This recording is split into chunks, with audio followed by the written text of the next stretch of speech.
Objection indeed. Hello, hello, hello. And morning HD, or whatever time it is for everybody and everyone else watching. I discovered that I have made a terrible financial decision that I will never recover from.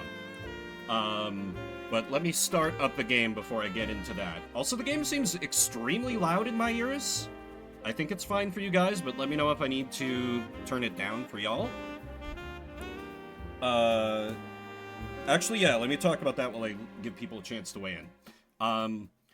At that convention, that is a little loud. Okay. Suspicions confirmed. Alright, I turned it down a tick. At that convention that I went to yesterday, there was a table of, like, an independent tea seller. So it was like, okay, this seems neat. And they had, like, you know, some, like, spice shakers where they're like, oh, you can take some sniffs of some of our blends. And they had a staggering number. And so I bought a few, like, sample packs. And I had one this morning, and I'm like, oh no, this is really good. Ah, shit, I am gonna have to order more, aren't I? And I look on their website, and they're like, oh, we have a subscription plan to join our Tea of the Month club and just get tea shipped to you every month. And I'm like, oh no. Oh no, I'm gonna spend so much money. But oh well. So I do have to pick new game to move on to the next case, which is confusing, but whatever. We start the game from episode 2, because last time I did the first case. It is cozy season, yes. And they're kind of, I'm sipping their answer to, like, the heart palpitation tea called Awaken Tea, which is, in fact, a drink and not, like, a transformation, like, superhero phrase that a trans mask person would use. Let me go! I'm not going anywhere until I see her! I'm sorry, Wallace, but she's already passed. There was nothing more they could have done. How? This academy teaches the best mages in the kingdom. Are you telling me that they couldn't do anything? Her condition was much worse than we thought. The kingdom's magic isn't advanced enough to treat something like this. Lucio Steelwind can rain meteors from the sky. William Frege can teleport entire caravans across the continent. You telling me that your mages couldn't cure one disease? Indeed, indeed. It is not this part of Harry Potter, because no one was ever prosecuted, because Voldemort just cast mass Alzheimer's every time they tried to prosecute him for his crimes. Hornet Slim. I'm sorry. I truly am. That's why no one could remember his name. You know, the books, they try to play it off as like, oh, we just don't want to say it because it gives him power. They just couldn't remember. And they were all too embarrassed to admit it to Harry Potter. Emily. Episode 2. The Walking Dead.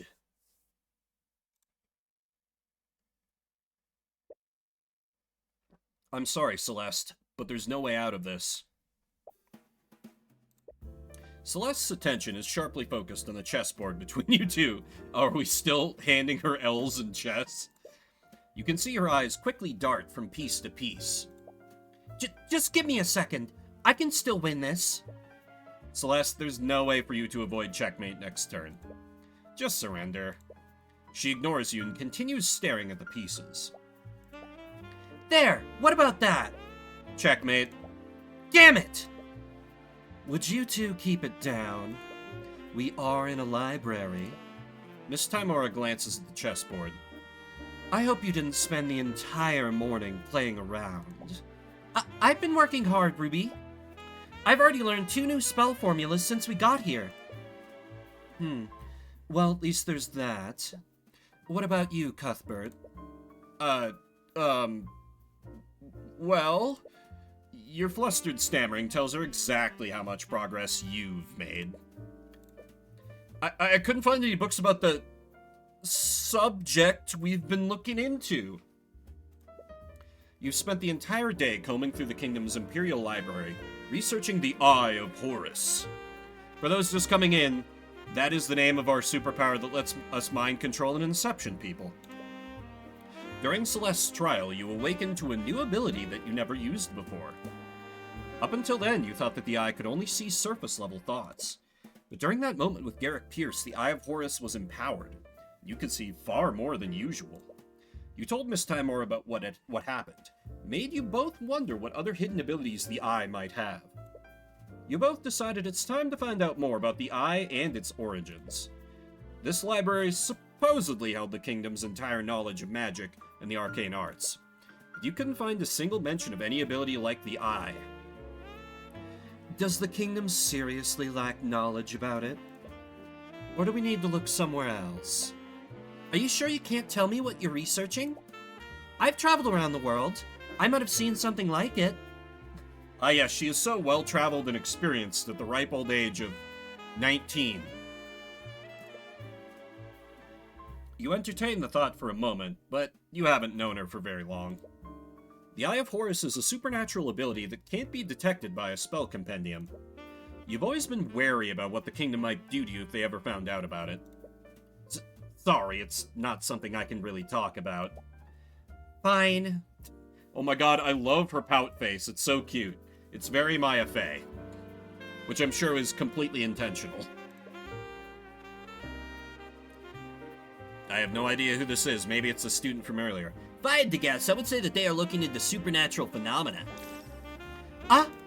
You and Celeste nearly jump out of your chairs. You look... Oh no! Oh no! We're meeting this bitch IRL. You look over to where the voice came from. She appears to be a student at the academy. How long was she there? You didn't notice her presence at all. You also feel like she looks oddly familiar. I'm terribly sorry if I startled you, but I couldn't help but overhear your conversation. As the girl approaches your table, you see another student frantically running after her. Eris, you can't just... I'm so sorry. Oh, it's fine, Wallace. I'm sorry, but who are you two? Sorry, that was incredibly rude of me. My name is Eris Ilmater. Eris Ilmater, occupation student. Status creepy. And this is Wallace Nightgrave. Nightgrave, really? We're both students here. Hi! Wallace Nightgrave, occupation student. Status nervous wreck. Not to be rude, but that was a private conversation. Just how much did you hear? I wonder. Reading about the supernatural is actually a hobby of mine. I might be able to help you with the research, Mr. Cuthbert. Did anyone say his name? Did anyone say his name in that? Hang on. I have the ability to pull up a text log, don't I? Did anyone say Cuthbert? Oh, okay. Ruby did say Cuthbert. Oh, I am not capturing my cursor. There we go. Yeah, Ruby did say Cuthbert. So, okay, she's off the hook for now. And what makes you so sure that is what we were researching? Mr. Cuthbert has a bad habit of muttering to himself when he thinks. I assumed his research had something to do with the supernatural. You feel a piercing side glare from Miss Timora. You avoid eye contact with her. But anyways, do you mind if I ask you a few questions? Of course. I'd be happy to help. Wait. Fine, I suppose it wouldn't hurt. Oh, okay. Let's get a little weird, game. I saw that. We all saw that. Ruby started to object, but then she got... Oh my god. Did I, predict the future by being, making a joke about mind control in the stream title? Is that her power? Just remember to show some discretion, Tyrion. Right.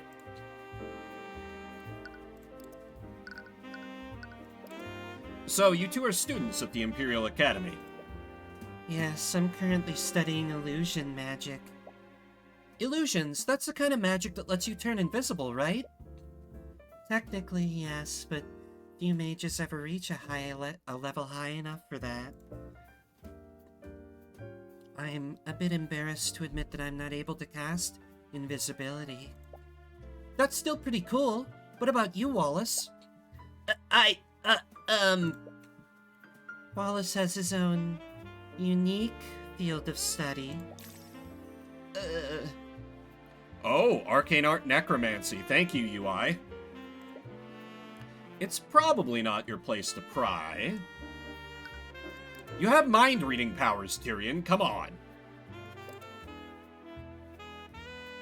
Everyone is talking about you two. Really? It's rare for the school to let any outsiders in. That makes sense. This library isn't exactly open to the public. Okay, I was thinking that in the back of my brain, like, if this library holds the kingdom's entire knowledge about magic, and magic is, like, tightly restricted and controlled, why the hell are we in here? Thank you, game, for addressing that. You were only able to get access to it because of Miss Timora's connections. You only ever get occasional visits from the noble houses. So I was curious who was able to break this dull monotony. Well, I'm a mercenary, but now I work as Tyrion's bodyguard. Mercenary? After a trial, it turned out that Celeste was more than capable of affording your services. Wait, shouldn't that be the other way around? Oh, because she paid us for representing... Right, okay, never mind. Backwards. However, Miss Timora still proposed a different arrangement. After indicting Garrick Pierce, you painted a large target on your back. With Celeste being a mercenary, Miss Timora decided to hire her as your bodyguard. She figured you would feel more comfortable around someone you were already friends with. Anyways, I'm a defense attorney. Defense attorney? Huh? My apologies, it's just not what I was expecting. What's that supposed to mean? I mean, it's a magic university. It makes sense that she'd expect me to be like me or, hot mentor lady to be some kind of like noble mage. Or, some kind of unique case. Or something connected to magic. Supernatural phenomena. I wonder why we would be researching such a thing. Yeah, I want to know too. I'm sorry, but I can't really say. Regardless, there are many spells in this world.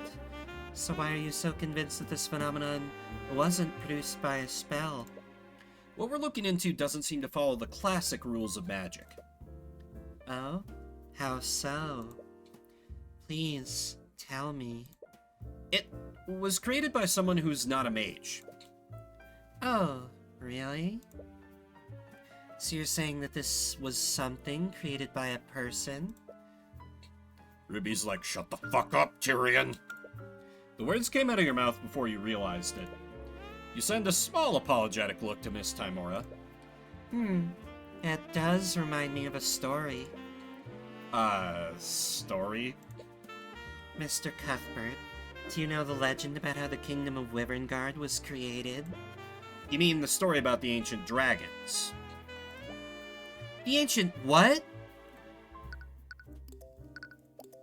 Does Wyverngard have a story about ancient dragons? The kingdom's fucking named Wyverngard, Celeste. Of course it does. It's only about one ancient dragon. The Church of Bahamut refers to him as the Scaled Lord. Okay, that got referenced a few times in the first case. I was wondering when they were gonna expand on that. So, the dominant religion is worshipping a dragon. Okay. I'm sure you've even heard people mention him before. Legends say that the first mages were created centuries ago by him. At that time, our kingdom was caught in the middle of a brutal war. With no way to defend themselves, the kingdom was on the brink of destruction. Our people prayed to Bahamut, the god of dragons, for salvation. And almost as if to answer their prayers, Rithalion, the last Scaled Lord, appeared before them. The Scaled Lord bestowed the gift of magic on a band of heroes who were fighting on the front lines. With their magic, these heroes utterly overtook the kingdom's enemies and single-handedly won the war. It's said that these heroes went on to form the noble houses of today. What a load of nonsense. That story is nothing but religious propaganda to prop up the noble houses. Regardless, the significance of this legend is in the Scaled Lord himself. Do you mean Rithalion? Rithalion bestowed the power to become a mage on several individuals, and to this day that power can only be passed down genetically. Can you think of an arcane spell that can produce something like that? No, I suppose not. Rathalion must have had powers that weren't bound by the rules of the arcane arts. In other words, he could create supernatural phenomena without following the rules of magic. Please, do you honestly expect us to believe a story like that? It's completely unrealistic. As unrealistic as a non-mage using supernatural powers? She has a point. It's a far-fetched theory, but it's honestly the closest thing you have to a lead right now. This is a little weird with, like, oh, it's some weird other power other than magic, but, like, I sympathize with the writer here. Because, like, in one of my D&D campaigns, I had to convey that, like, some villain was doing some, like, weird reality warping shit and get it across that, like, this is not just a powerful magic user. Which was hard. Because all the players are like, oh, okay, well, they're just really good at magic. And I'm like, no, they actually, kind of, but not really. I sympathize with you, writer. Ah, of course, it would be you lot making all of this noise. Oh, never mind. Guess was completely wrong. Hello, ma'am. You're probably the murderer. Suddenly, a woman who appears to be an instructor approaches you. She looks upon each of you with an equal amount of disdain. Professor Bellwether! Name, Catherine Bellwether. Occupation, professor. Status, hot. Oh, shit. I already used my, femme fatale voice for Timora. British girl voice went to the prosecutor, creepy girl. I'm running out of my stable female voices that I can do with any degree of competency. That is Professor Bellwether to you? But didn't he just call you? I knew letting you rabble into our walls would lead to nothing but trouble. You've even started associating with our malcontents. The headmaster gave us express permission to be here. If you have an issue with that, take it up with him. I'll have you know that I was on my way to do just that. Wallace? Yes? How am I supposed to understand you when you're stuttering? Yes, Professor Bellwether. Straighten out your uniform and fix that awful hair. You look like a street urchin. But I suppose it's unreasonable to expect anything more. And as for... I'll be on my way. Oh, she was about to turn to creepy girl, but then mind control happened. That's exactly what's going on. Oh my god, I'm a genius. Stare. What a bitch! I like Celeste. She's very bubbly, but she can also has her moments of sass. Also very Maya Fey of her. Celeste? Oh, come on, we were all thinking it. Anyways, with that out of the way, shall we begin? What? Why do you keep detecting fear from Celeste? Wallace, you finished this week's assignment, haven't you? Would you mind helping Celeste with her research? I don't know. Now that you mention it, I could really use some help finding a specific spell formula. Is there not a librarian for that? You know your way around here, right, Wallace? Okay, girl! Because he's happy. And also afraid. Because girl. Don't worry, Miss Timora. I'll be more careful from now on. Please do. I still have some business to take care of here, so I'll leave you all to it. You spend the next few hours searching through the library's books with Eris. You hadn't thought to look into the ancient dragons, and the library had books about them in abundance. There was one problem, though. There are a lot of myths and stories about the ancient dragons, but it's pretty difficult to tell fact from fiction with these accounts. It can't be helped. The Church of Bahamut is the dominant religion of our kingdom. We have the bones of dragons displayed in museums, but those bones are the only widely known evidence of the dragon's existence. Except for Rithalion. Possibly. I wonder if he's still alive, like you said. I wouldn't be surprised. Despite everything, our kingdom's constitution still includes him in our government. Oh, like a ceremonial head of state? Like a constitutional monarchy thing, except we're also a regular monarchy? Questions. Wait, really? As the savior of our kingdom, he and his kin were given an honorary position on our political hierarchy. The ancient dragon's authority technically rivals that of King Olivier. Wow, I had no idea. Interesting. How have I never heard of this before? To be honest, that law is just a way to revere him and appease the church. Well, Rithalion couldn't possibly be any worse than the nobility. Ah! You're so stuck in your own thoughts that you accidentally bump into a bookshelf. The ship begins to tip over, and you're able to catch it before it fully falls over. But not before several books fall out from their shelves. And magically, one of the books that falls out is the one we need. They hit the ground with a cacophony of thuds. Great word. Some students glance in your direction. Be quiet! Sorry! Be quiet!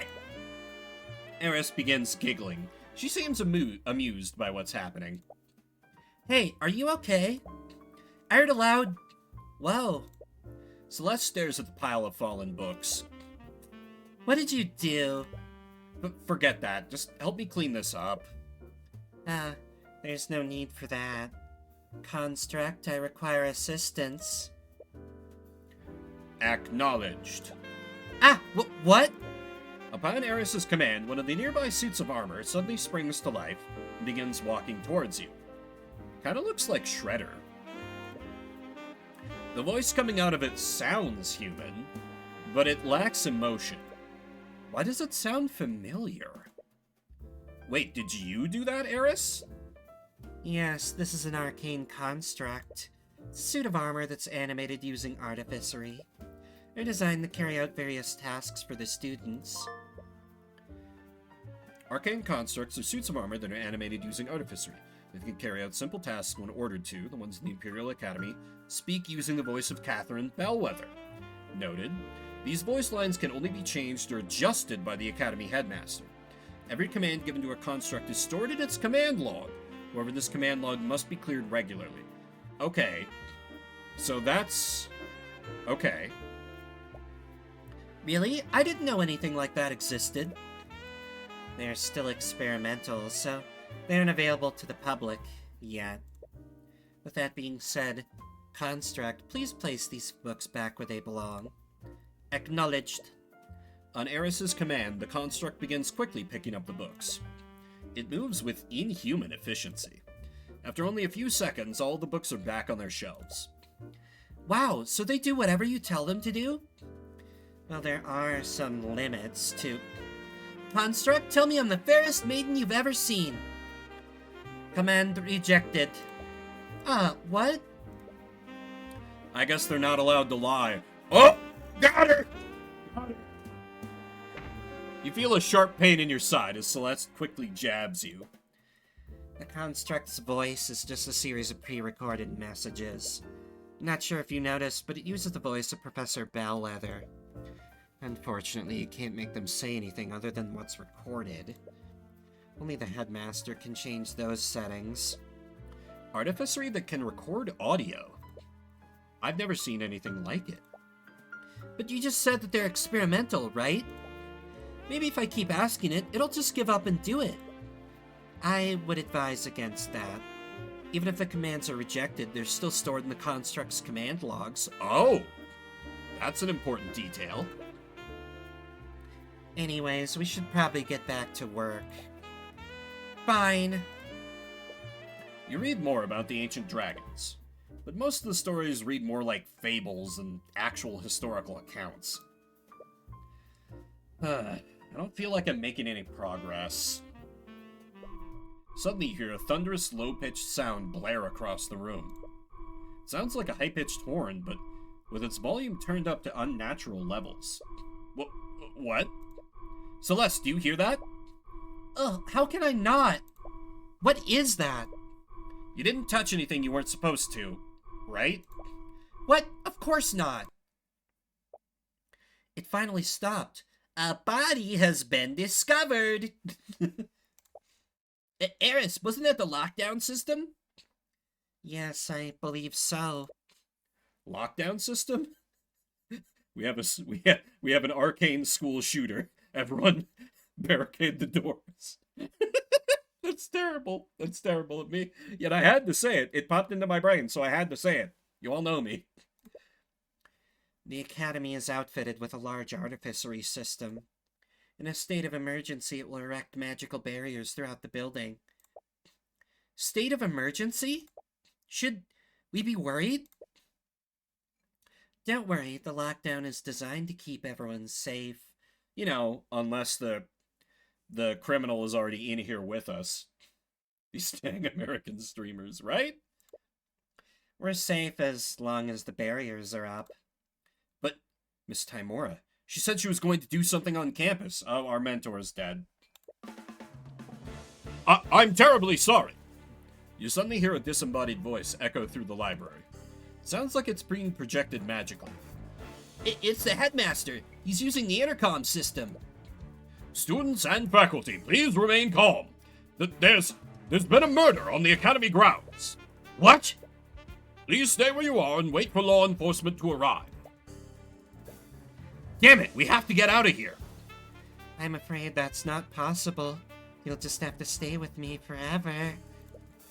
The lockdown system protects and locks each room. Oh, so we're gonna be doing the locked room mystery. Got it. We can't leave this room until it's deactivated. Question 1. Are the constructs affected by the barriers, and can they pass through them? Well, we won't know until we try. You run to the entrance and begin frantically pulling on the door's handle. You try to put all your strength into prying it open, but it doesn't even budge. Tyrion! Oh, I think I'm in love. Holy, that face caught me off guard. Tyrion, stop! But, Miss Timora, like, holy fuck. Does anyone else... Whew, is it hot in here? I know you're worried about her, but there's already been a murder.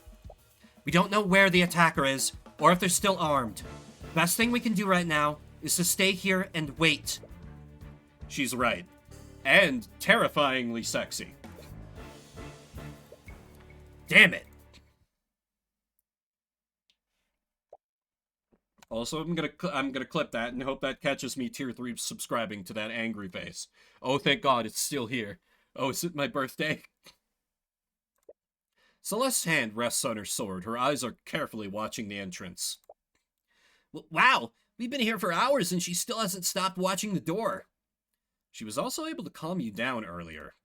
It's easy to forget sometimes, but she's always reliable when it really counts. She's like moved from slice of life to like, I'm gonna murder everyone in this room if my client needs me to mode. What? Oh, we're back to Moe-fied mode.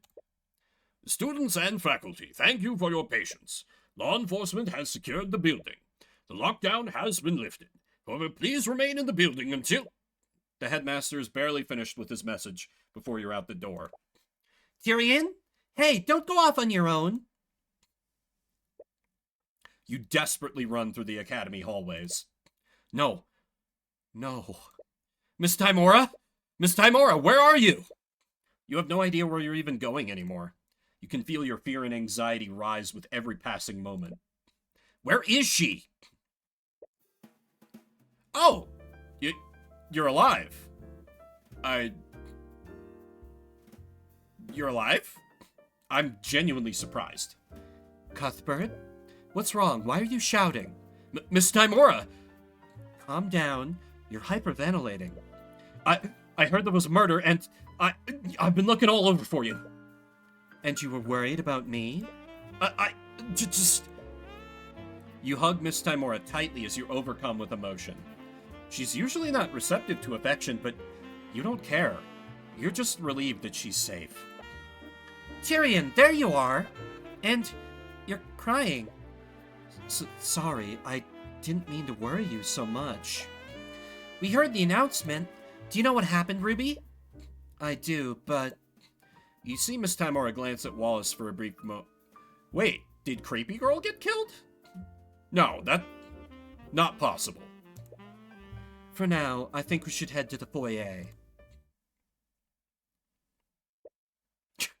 Who's this laid-back looking chump that has a statue of him? You arrive at the foyer and see the room swarmed with a legion of familiar knights. Is that the Inquisition? Don't tell me. The headmaster mentioned that there was a murder on campus. Someone used magic. Hey, you there! As you enter the foyer, Commander White notices you and begins marching in your direction. But his attention isn't focused on you. Celeste, are you about to get accused of murder again? Huh? You Wallace Nightgrave? Yes, but... By the authority of the Wyvern Crown, I'm placing you under arrest. Hey, what are you doing? You three? The hell are you doing here? You said he was under arrest. On what charges? This kid is charged with the murder of Catherine Bellwether. Oh. What? Wasn't that the professor you met in the library earlier? Like hell you're arresting him. He was with us in the library for the entire morning. There's no way he could have murdered her. Move aside, Celeste. But... Miss Timora is right. If Wallace is a suspect, we can't stop the Inquisition from arresting him. No. Don't worry, Wallace. We'll get to the bottom of what happened. You do have money to pay a lawyer, right? He's like, no. Without a word, Wallace allows the Inquisition to drag him away. I demand my Miranda rights, right? My apologies. I'm going to go and check on him. This is terrible. What's terrible is that you don't have your angry battle face on anymore. Can you just have that as your face forever? I'll pay you extra. I still don't understand. Why would they suspect Wallace of all people? I'm not sure myself. I'm sure the argument is going to be that, like, oh, well, we saw the professor, but Wallace's arcane specialty is necromancy, so they're going to say he reanimated the professor's corpse and had her walking as a zombie before she was too decomposed, and she was probably killed by, like, poison or something that didn't leave a mark, so we wouldn't have noticed the wound on her. And she had that short exchange to, like, build his alibi. After then, he got locked in, and so the time of death will be very important in this case. Because that's one of the ways to defeat a locked room, or to solve a locked room, however you want to look at it, is prove that the murder happened before the room was locked. I'm not sure myself. Was mod for permanent that face. Ayo, is there a mod for that? Dev, if you're watching, make it happen. I'll buy the DLC. The sad thing is I'm only like 40% memeing. Unlike most magical homicides, this school is filled with plenty of mages. There has to be a long list of suspects. Isn't there anything we can do? I'm going to go investigate what happened. Cuthbert. Yes? He hasn't accepted you as his attorney yet. You don't even know if you'll be working this case. But I know that he's innocent. No, we don't. I just can't sit here and do nothing. Well, I clearly can't stop you. But please, remember that being an attorney is your job, not charity work. Hell yeah, we're on that grind set. Don't come crying to me if you run out of gold. Right. Anyways, I still have some business to take care of in the city. You two be okay handling this? Yes, we'll take care of this. Good. I'll leave everything to you then. Alright, let's go, Celeste. Right! I would love to save my progress. It's been a few hours since Wallace was arrested. Sorry, gotta mute myself briefly.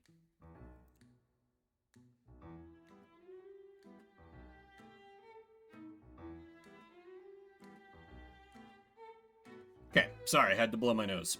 It's been a few hours since Wallace was arrested. I really, really hope I didn't catch con crud off of attending a convention for like 5 hours yesterday. If I did catch con crud off of that, for a con that wasn't even that crowded, that's bullshit, and I'm going to be so angry. You and Celeste were with him during the lockdown, so the Inquisition had to take your statements. But the more they questioned you, the more you could tell that they had doubts about your testimony. You'll need to do more if you want to establish an alibi for Wallace. That took longer than I expected. We've already lost a lot of time talking to the Inquisition. We should be free to roam around now. Where should we go first? A crime scene sounds like a good start. No, confirm him as your client. We still need to figure out what actually happened. Ruby said that the body was found in Lecture Hall 2B. It's in the west wing of the school. Alright, that sounds like a good place to start. First, make sure he can become our client. You look around the barracks dungeon cells, but you don't see Wallace anywhere. The Inquisition is probably still questioning him. We should come back later. Well, I tried. Hey, stop right there! As you try to enter the classroom, you're stopped by one of the Inquisition Knights. I'm the defense attorney for the accused. We have a right to investigate the crime scene. Yeah, from what I've heard, the kid doesn't have an attorney yet. Right, you haven't been able— I tried to do that! Right, you haven't been able to talk to Wallace about that yet. Oh, Arya, you're already here. Good. It's quite all right. Let them in. Lady Steelwind! Do not call me that. God, she's not French. I've made her British. Do not call me that. While you work under me, you will address me as Prosecutor Steelwind. Yes, Prosecutor Steelwind. Ah, what's that smell? As you enter the classroom, you find yourself inhaling a sour and rancid odor. Well, it's definitely not blood, otherwise Celeste would have been like, oh, I know what that is. The stench is so overwhelming that your eyes begin to tear up. Don't worry, you eventually get used to the smell. What are you even doing here, Steelwind? I'm here to coordinate the investigation. You look around the crime scene, there isn't a single Inquisition Knight in the room. Isn't that the Inquisition's job? Due to the circumstances, I've decided to handle this case personally. Well, since we've got you here, could we ask you some questions about what happened? Can I assume that you're planning to defend this case? It would make you my opponent. What do I have to gain from helping you? Right. However, I would be willing to answer your questions. But only if you answer some of mine as well. Oh, okay. What could she possibly want to ask you? Oh, Tyrion, I almost forgot. Since this is our first official case together, I wanted to show you something that I learned. Okay, what is it? Repario Arcanum. Oh! Her official voice is not that... The voice I'm giving her is probably about as close as I can get to the voice that they give her in canon. Fantastic. What was that? That is the incantation for the Detect Magic spell. Detect magic? Wait, does that mean? Yep, we can see magical traces while we're examining crime scenes now. Your bodyguard, Celeste, can now cast the Detect Magic spell. When examining a location, press the Detect Magic button to make magical traces visible. If there are any magical traces at your location, you'll see a colored overlay. Great! It's a painting of some sort of musician. There's some text written below it. Dr. Nicholas Gousseau, inventor of the arcane engine. His work revolutionized trade and travel across the seas. He was well known for not discriminating between the common folk and the nobility, judging his assistants based purely on their merit. When he wasn't conducting research within the Imperial Academy, he was known to compose symphonies for the king in his free time. Looks like he was a man of many talents. Oh, they have books here too. They appear to be textbooks about alchemy. Aw, lame. She's like, that's nerd shit. I wanted to learn more ways to kill people. The lecture hall has a window with a view. I feel like I'd just stare outside all day if I had to attend class here. You're not much of a student, are you? Ugh, I just can't spend hours sitting in one place. I need to move around. She was pretty antsy while you were studying in the library earlier. How have you learned so many spells if you're just so distractible? I don't know, I just learned the spell formula and past stuff. I see. Is that not normal? Don't worry about it. I can't believe the professor is fucking dead. We just saw her this morning. There's a chalk outline around where her body was. It appears that most of this blood came from her abdomen. Is that where the fatal wound was? There's a lot of blood in this puddle, but there's no trail leading to it. There aren't any magical traces anywhere else in the room. I doubt the murderer used magic to clean it, but they could have used one of the constructs. Does that mean the murderer attacked her in this room? Maybe, but it's hard to say for certain. Bloodstain under the body. Repario Arcanum. There's a trace of illusion magic next to the body. Okay, that could suggest that Creepy Girl was an accomplice, maybe. We believe that the suspect donned an illusory disguise immediately after murdering the victim. Using his disguise, he discreetly made his way back to the library unnoticed. Assuming that Wallace isn't the murderer, the real killer must have used a similar disguise, which means that no one would have seen them leave this classroom. It'll be harder to find any witnesses that saw the perpetrator. What? What's wrong? There's a trace of necromancy on the body. Necromancy? Isn't necromancy the type of magic that creates undead? She's not just gonna get up and walk away, right? Well, honestly, not sure. It's part of the reason why I've stationed myself here. But what does that have to do with Wallace? Oh, you didn't know? Wallace Nightgrave is the necromancer. He's a what? We believe that he drained her life force completely using a necromancy spell. That's why there are no visible wounds. Here's the autopsy report. It will tell you everything that you need to know. Died at 2 to 1 p.m. Body shows no signs of cuts or bruising. The alchemist report has verified that her death was not caused by poison or disease. Damn it. Body shows traces of necromancy and illusion magic. Cause of death is not apparent, but very likely caused by necromancy magic. It's not impossible that it could be something else. Oh, what was her... Hang on. Do I have her profile? What was her type of magic? Her arcane art was illusion, so the trace of illusion magic on the ground could be from her. Could also be from Eris. Is anyone else in play that's a necromancer? Not that we know of. But in the modern day, even the Inquisition doesn't commonly deal with necromancy. They're all on edge about what other spells he might have used. So I'm here to make sure that nothing unholy happens to the body. You can't believe it. You've heard stories of necromancers before. But why would Wallace be studying something like that? But even if Wallace is a necromancer, aren't there plenty of other mages who can cast necromancy spells? This is an academy for mages, after all. No, there are no laws against it, but the knowledge required to learn necromancy is heavily controlled. No one in their right mind would dare teach necromancy beyond basic healing magic. Oh, it's like old D&D rules, where restoration didn't exist, so, cure wounds spells were necromancy spells. That was back in 2nd edition, I believe. Frankly, I'm surprised even one student at this school was allowed to learn it. I can see why. But because of this specific piece of evidence, we know he's the murderer. But it's still too convenient. That's the first time you've seen a thought from Steelwind. Normally you can only see thoughts from people who are stressed or excited. You doubt Miss Steelwind is excited, so is something causing her to be stressed? She thinks this is a frame job. She's a reform-minded noble, so... she cares just as much about getting to the truth as we do. She just doesn't have a better suspect. Yet.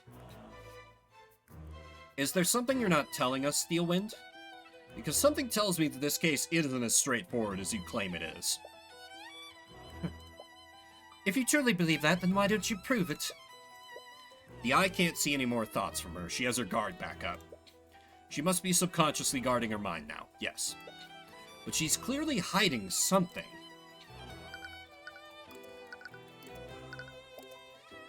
Miss McCoy, it's my understanding that you were adopted. Would you happen to know who your birth parents are? Hey, isn't that too personal of a question? You agreed to answer my questions, didn't you? But I didn't think you meant... It's fine, it's fine, Tyrion. I'm fine with answering if it helps Wallace. I don't know where my birth parents are. I've never tried looking for them. I see. If I recall correctly, your spell compendium only contained one spell.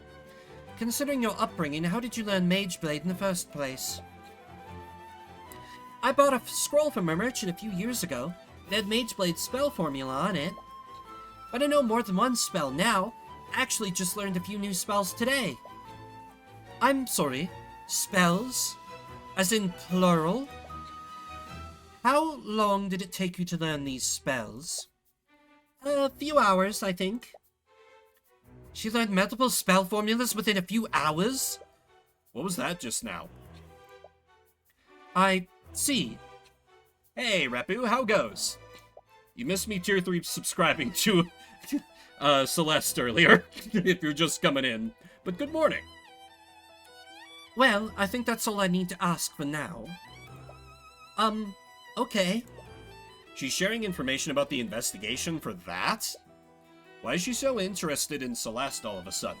Also, to quickly catch you up. Look who appeared. IRL, it's the creepy girl from our dreams. It was tier 4. Look, it's fine, it's fine. It's not immortalized anywhere outside of the VOD and the clip that I literally made of my own reaction. She had an angry face. It was very hot. Leave me alone. Why is she so interested in Celeste all of a sudden? Ah, I can't take it anymore. That smell is driving me crazy. What is that? From what I understand, there was a bit of an accident a few days ago. It happened during one of the classes that the headmaster was teaching. He misread the instructions for an alchemy experiment, and as a result, he accidentally poured this rancid-smelling vapor. But vapor? It's not poisonous, is it? Wait a minute. Hang on. No, where's the text log? Arya said it vapor, the American spelling. Tyrion said it vapor, the British spelling. I'm confused. Of course not. I wouldn't be standing here if it were. It's just extremely unpleasant to the senses. Alchemy experiment. Rancid yet harmless vapor that still lingers in the room. Okay. Do you know what happened here, Steelwind? Well, it all began when the City Watch received a call from the Academy. Breakfast and got some supplies. Ooh, descale the coffee maker. Nice. Time boy, Onyx. I like that. I don't think I've seen that one before. Oh, yeah. Oh. Oh, you made a clip as well, HD, or is that the one I made? That's a good one from Human Eli, for sure. Supposedly, there was an attack on campus grounds, and the entire building was put on lockdown. Oh, okay. Did it catch the moment? Or at least did it catch her face? The City Watch set up a perimeter around the building while they waited for the system to deactivate. What? Couldn't the Academy have let them in once the scene was secure? I'm not sure about the specifics, but supposedly, the lockdown can't be shut down manually. You'll have to ask one of the Academy's admins if you want to know more. Anyways, you two are also present during the lockdown. Am I correct? Did either of you see anything suspicious? No, but we actually met the professor that morning. She was still alive then. I see, that does match with the accounts from our other witnesses. Do you have any idea where she went after she left the library? The headmaster gave us express permission to be here. If you have an issue with that, then take it up with him. Right? Thank you, Repu. That face is extremely hot. This face is too. But now she's dead. It's very sad. I'll have you know that I was on my way to do just that. She said that she was going to meet with the headmaster. He also mentioned that when I questioned him. She attended the meeting as planned. The headmaster met with Bellwether. You'll probably want to speak with him next. She must have found her way into this classroom afterward. Would you happen to have a map of the academy? I do. I have extra copies if you'd like one. Storage closet. That's a little too innocuous. What is it? There's only one direct path from the headmaster's office to this lecture hall. But I wonder if she took any detours. Let me have a closer look at the map. Okay, so the headmaster's office is here. Library is here, so in theory, if she took the most direct route, she went from library to the office. But she could have taken a detour. She didn't say anything about it. She just chewed out the two students who were with us. But, I mean, it could also be that... I need more information. Speculation does me no good at this point. I'll make my crackpot theories later. Do you know how the body was discovered? 2 members of the kitchen staff spotted her collapsed inside this classroom. They reported the situation to the campus admin while they attempted to save her life. But it was too late. The professor had already passed away by the time any healers arrived. There's 2 staff members. Who were they? I believe their names were Valentina and Valerie Ioannis. They're apparently sisters. Oh, good! More women to voice. Oren was the one who collected their statements. Did he notice anything off about their behavior? From what he said, they had a few quirks, but nothing too suspicious. Quirks? He told me that they were running and spinning around him during questioning. Gonna need a voice modulator, right? What does that mean? I have no idea. Perhaps they were still on edge after finding their co-worker murdered. You'll definitely want to speak with those staff members. That's 3 people I need to interview. We've already told the Inquisition this, but Wallace was with us the entire time. He couldn't have committed the murder. Yeah, he has a perfect alibi. Strong, maybe, but his alibi is far from perfect. Miss McCoy herself told us that. There was a small time period when she wasn't with him. What? Right. It was when I came to check on you after you knocked over that shelf. Oh, I see. I got a little lost on my way back to Wallace. But still, we only lost each other for a few minutes.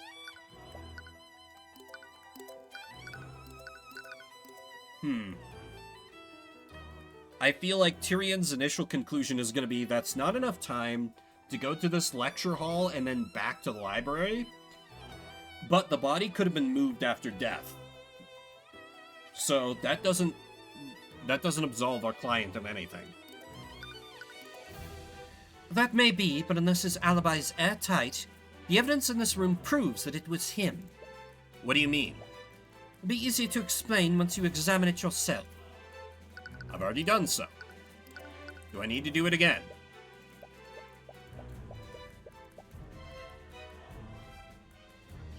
Imperio Arcanum. Trace of necromancy. Illusion magic next to the body. We know this already. Oh wait, maybe I need to present... As a mage from a noble house, you must have gone to school here. Did you know Catherine Bellwether while you were here? Unfortunately, I did. I constantly clashed with her over her treatment of the students. One of my biggest regrets is failing to remove her from her position before I graduated. Sounds like many people didn't get along with the professor. I would say more, but it doesn't feel right to speak ill of the dead. Even the prosecutor's like, yeah, she was a bitch.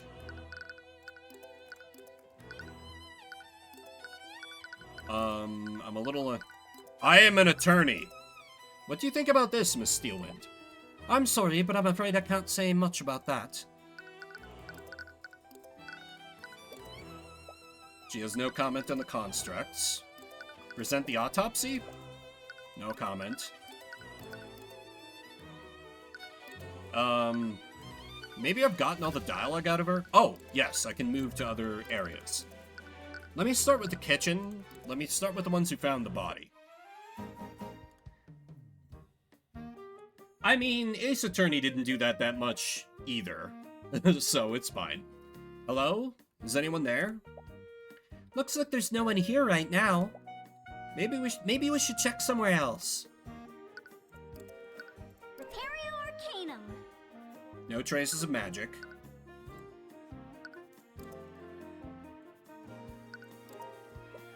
Several commonly used ingredients are close to the cooking area. There's a rack of cooking implements hanging from the wall. Valentina must use these to cook for the students. There's a large cooking station here. They must prepare the meals in bulk here. Okay, nothing interesting in here. Unless... you follow the map that Steelwind gave you, and you arrive at the headmaster's office. Are you? No, you are the headmaster. Oh, hello there. I wasn't expecting guests today. Sorry for coming unannounced. You must be... My name is Theodore Redmond. I'm the headmaster of the Wivengard Imperial Academy. Name Theodore Redmond. Occupation headmaster. Status depressed. And judging from your appearance, you must be the protege of Ruby Timora. To what do I owe the pleasure? They must be here to investigate the murder. Wait, Eris? I thought you went to see Wallace. Unfortunately, the Inquisition is questioning him right now. They aren't allowing visitors. He must be so scared right now. I hope he's okay. Right, she had the same experience not too long ago. If there's anything I can do to help, please let me know. I am an attorney. Ah, my apologies. I've learned a lot in my years, but I can't say much about that. This is terrible.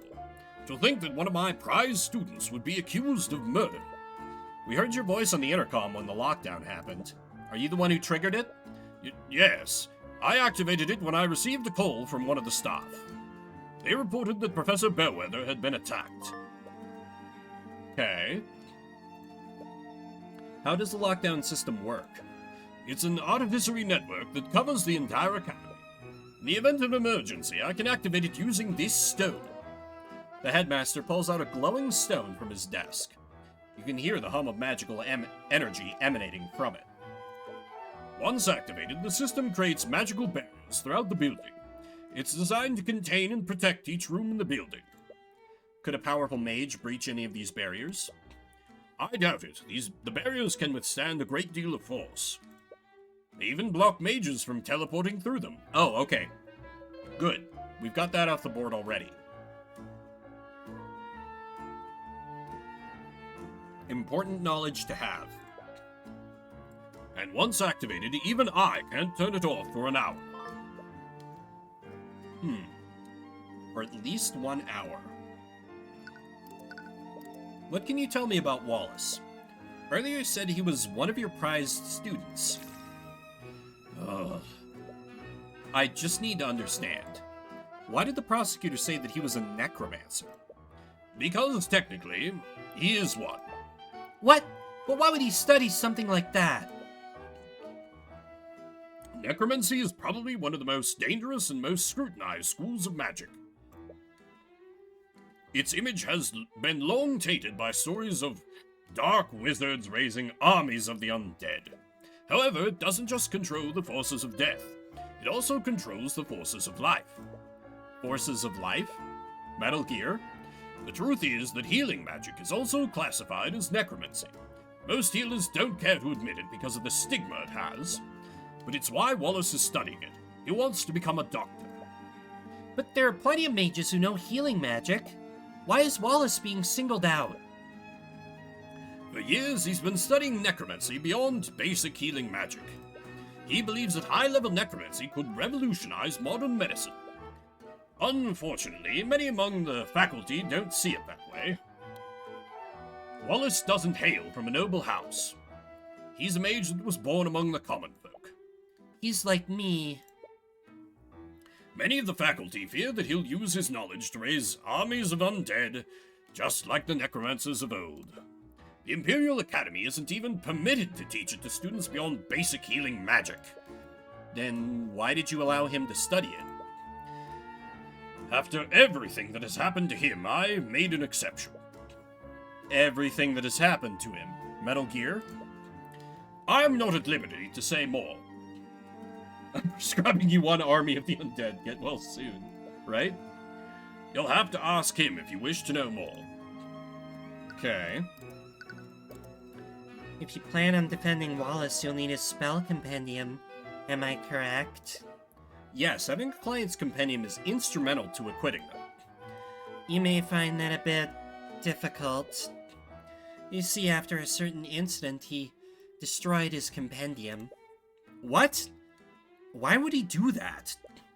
Doesn't he need that to use magic? A spell compendium is a device mages use to keep track of what spells they can cast. It's really convenient for remembering the formulas and incantations of your spells, but it's not actually required to use magic. I thought of destroying mine a long time ago, but they're really expensive. How did you even get one? Luckily, I have an unattuned spell compendium right here. Don't ask where I got it. I'd be more than happy to give it to you if it helps Wallace. Oh. Thanks. Wallace just needs to maintain physical contact with it for 10 minutes. After that, the compendium will attune to his magic. Just make sure that you don't let another mage like Celeste hold it. Once it attunes to a mage, no one else can use it. Wait, why do you have it and it's not attuned to you then? Or is it like, Laron's medallion rules? Because you have your bandaged hands, it doesn't count as physical contact.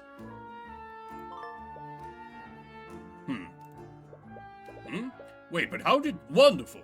I just hope you can persuade Wallace to attune to it. I'm not going to ask questions about why you have such a thing. This is not suspicious at all. What can you tell me about Catherine Bellwether? Wow, that was a whole mess of emotions. She was rather unpleasant to work with. Can you think of any enemies she might have had? You might as well list everyone who attended this school. Eris? It's best to be blunt with these sorts of things. As you saw this morning, she had a pretty abrasive attitude toward the students. Many people in this school did not care for her. Maybe she wasn't the nicest person. Would that really be enough to motivate someone to murder her? She'd often target and harass students, especially those who were from the common folk. She even made a habit of expelling those students for minor infractions. For commoners, magic can be our ticket out of poverty. I can't imagine how it'd feel to have that opportunity unfairly taken from you. She put so much pressure on those students. Some of them even left the academy of their own volition. They couldn't handle her constant verbal abuse. Even then, would that really be enough motive to commit murder? The human psyche is a fragile thing. It's astounding what someone might do when pushed far enough. What about her relationship with the faculty? In some cases, it was worse than it was with the students. She'd often treat the staff like her personal servants. I've received many complaints from them about her behavior. Sorry if this sounds rude, but why didn't you just fire her if she was such a big problem? She's used her position to curry favor with the noble houses over the years. As you can imagine, the Academy's board is controlled by the nobility. If I ever tried to remove her, they would probably support her over me. Also, wait. Are you not a mage yourself, sir? Oh, no, Arcane Art is illusion. He could be involved. Ooh. You could be the murderer. Maybe. I heard that you had a meeting scheduled with Professor Bellwether this morning. What time was this, and when did the meeting end? Our meeting was scheduled for noon. She arrived on time, and our meeting lasted until 1 p.m. Did anything seem off about her to you? No, she seemed to be her usual self. You detect a trace of fear. Or is it nervousness? Could just be from her being a bitch, or it could be because you're the murderer. If you don't mind me asking, what was the purpose of your meeting? We met to discuss routine administrative matters. Despite our personal disagreements, we knew to stay civil when discussing professional affairs. But to be perfectly honest, it did always feel like I was treading on eggshells when speaking with her.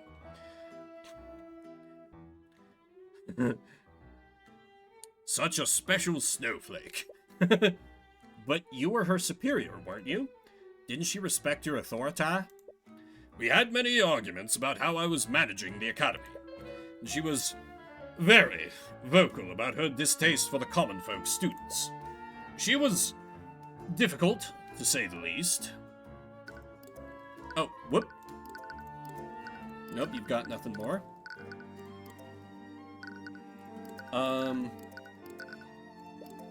Steelman told us that you had a bit of a mishap in Lecture Hall 2B. Yes. I was filling in for the alchemy instructor when I accidentally misread the instructions she left. I'm quite embarrassed to admit that my old age is catching up with me.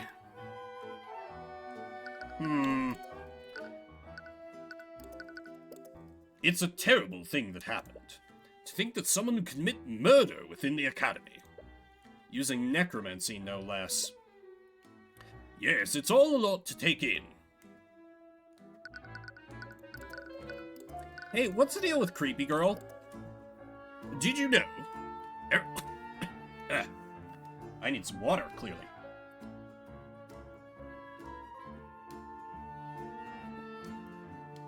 Did you know? Eris is one of our top students in the study of illusion magic. Thank you, Headmaster. I appreciate your praise. Why do you study illusion magic, Eris? Phlegm is winning so much, it's annoying. Oh, no particular reason. I just happen to have an affinity for it. It's also quite enjoyable to use my magic to deceive people. We're not gonna follow up on that? No? No further questions? Really? Okay, then. Miss Timora mentioned that you gave us permission to use the library. I can't thank you enough for that. We learned a lot. Of course, I'm always willing to aid the younger generation in the pursuit of knowledge. How do you know Miss Timora anyways? Oh, that's... Oh, did she defend him in a court case?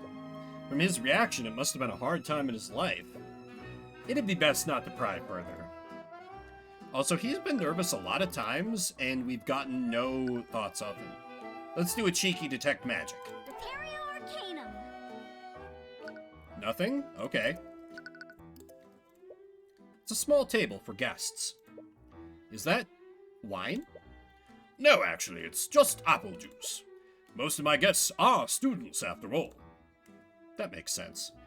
You know, it's kind of nice when you can have, like, an area for guests in your office. Like, the CEO of my old company, the one I got laid off from, he had a very nice office where he had, like, kind of like, almost like a diner table set up in his office for, like, anyone coming to visit him.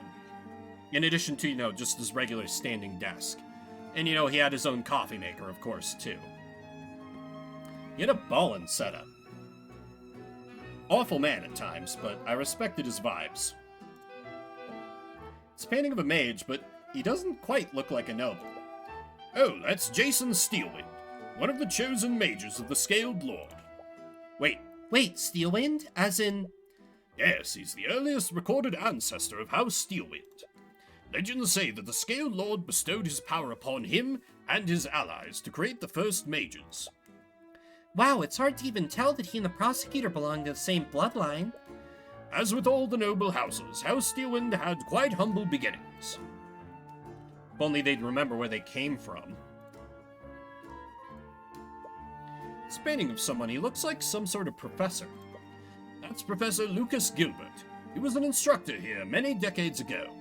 He was well beloved by the students here, and he was quite the accomplished scholar. And this was all despite him lacking the ability to use magic. He studied magic without actually being able to use it? Yes, he was quite remarkable. Unfortunately, we lost him to illness very early in his life. Sad. There's a window with a view of a garden. The headmaster is a nice view from up here. Okay, let me see if maybe I can talk to my client.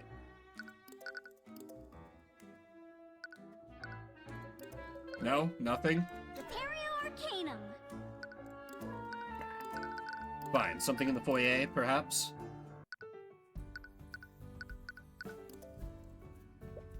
It's a statue. There's some writing on the platform it's on. Gillian Chemnitz, the inventor of early artificery.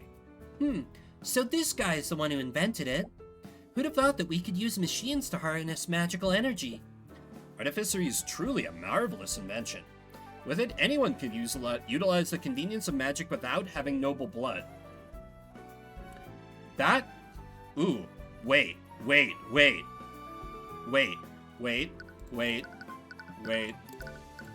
I'm cooking.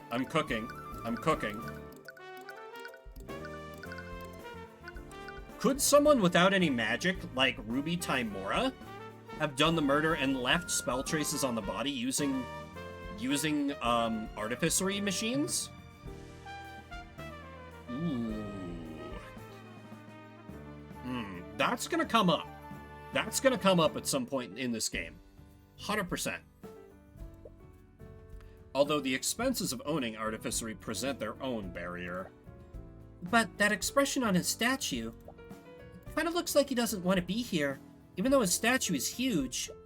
He does give off that attitude, doesn't he?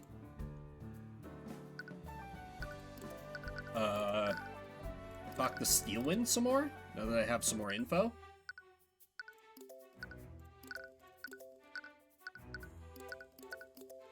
Oh, talk about her reputation. You used to be a student here, prosecutor. Oh, she has nothing to say. Oh, maybe the kitchen now.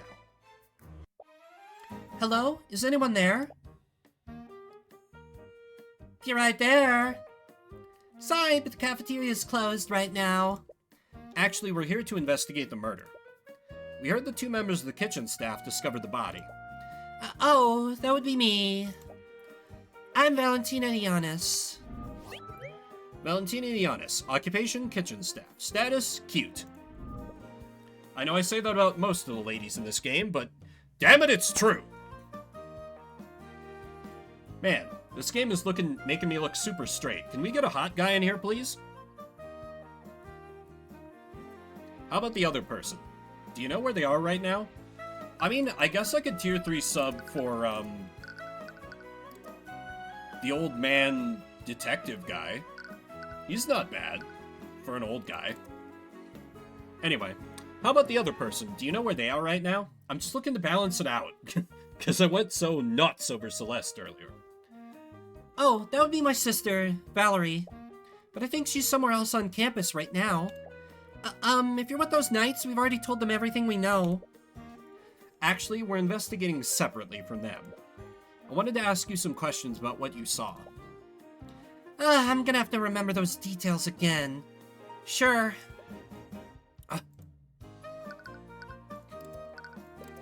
Start, can you tell us how you and your sister discovered the body? Right. My sister and I were walking in the hallway from the kitchen to the west exit. We spotted the professor in a nearby classroom. She was lying on the floor and bleeding. I used an emergency communication device to call for help. While I was doing that, my sister tried to wake her up. That would imply that Valerie thought that she could be resuscitated. Did she know if the professor was still alive or not? We're not sure, but she wasn't responding at all. She wasn't breathing, and she didn't have a pulse. What do you know about the suspect in this case? His name is Wallace Nightgrave. He's a student here. He's that scary kid, right? The one that raises undead? Those are just rumors. He would never do something like that. But he studies necromancy, right? Have you ever actually met him? No, but I've heard the rumors. He's always hanging around the cemetery. I'm sure he's just biding his time, waiting for his chance to raise an army. Can't be helped that people think of him that way. But you can't help but be a little annoyed on his behalf. What can you tell me about Catherine Bellwether? Yet another set of complicated emotions. Well, I guess there's no point in hiding it anymore. She was a horrible person. She was really terrible to all of us. By all of us, do you mean the Academy staff? Yeah, she always treated us like her personal servants. Sometimes she'd make messes on purpose, just so she could order us to clean it up. This probably sounds terrible, but sure, a lot of people are glad that she's gone. Just hope that we can still keep our jobs. Interesting. Now, why would she be worried about that? Maybe her family was a major source of funding for the Academy, and they're worried about losing that patronage? I would think those politics might be beyond the immediate grasp of someone working in the kitchen. Then again, if she's the head chef, she's not that lowly in terms of overall, because she'd be like the head of a department, so she'd have a little bit of pull, just not as much as a blue blood, probably. Did you ever feel like your job was at risk because of Bellwether? Yes, actually. She was actually planning to fire all the staff. All of the staff?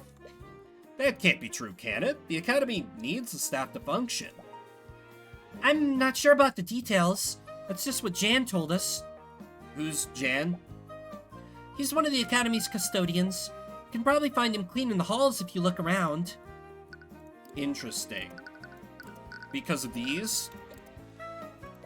Sorry, I don't have much to say about that.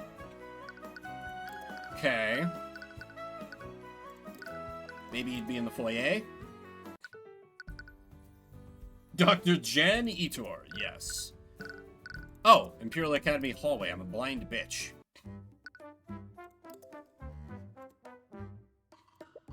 It's a door that leads into some kind of storage closet. There doesn't appear to be anything of note inside.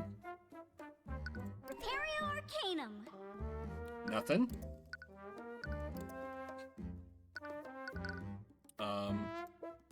It's the entrance to a lecture hall. Door says it's lecture hall 2F. Okay, nothing here. I must have to come back later. Hi, can I talk to my, hopefully, client yet? God damn it. Okay. This is only the worst part of Ace Attorney-styled games, is the investigations.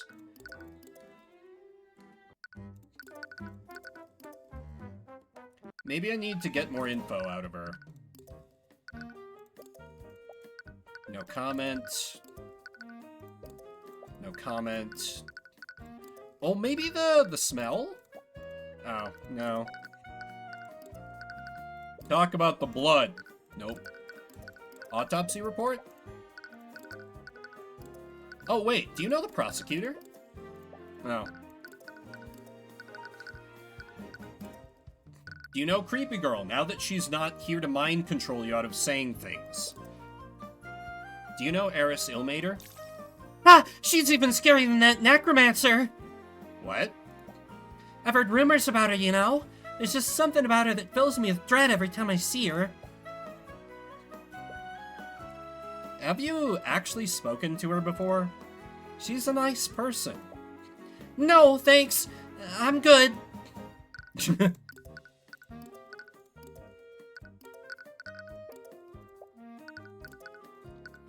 What about the headmaster?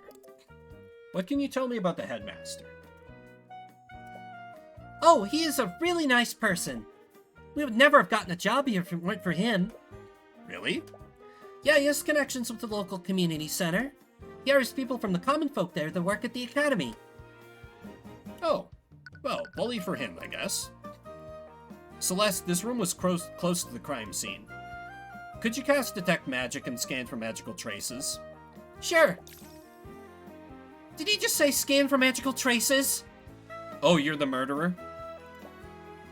Oh, I'll just get out of your way then. Wow, she just bolted out of the room. What was that about? Sus. Repario Arcanum.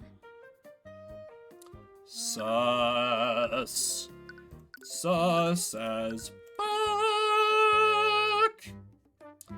We're gonna cast Detect Magic on you. You can't stop this. You spot Valentina again. She's speaking to someone in a blue-collar uniform. You look so sleepy. Could he be the custodian that she mentioned? Why is there a question mark? Why is there a question mark? Why is there a question mark? Why is there a question? Oh, wait! Could this be her Oh my god, are her sister and her twins? Are they twins?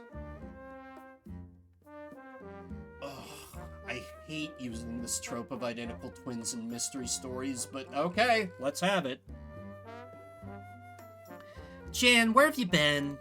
You still haven't finished the plumbing in the kitchen sinks. Someone just died. Can't we take the day off for once? You're causing trouble for me and Valentina. Please be reasonable. Wait, well, is Valentina suddenly speaking in the third person? Oh, she does have different, like... Okay, you can kind of tell the difference, just in how they emote. Oh, hello. Valentina? Oh, my apologies. I can see why you're confused. I'm not Valentina. I'm her sister, Valerie. Valerie Yanis. Occupation, kitchen staff. Status, cute in a different way from her sister. Are you trying to trick us or something? You look exactly the same. You remember reading about something like this before. You two are identical twins, aren't you? You're both genetically identical to each other. Yeah, we are.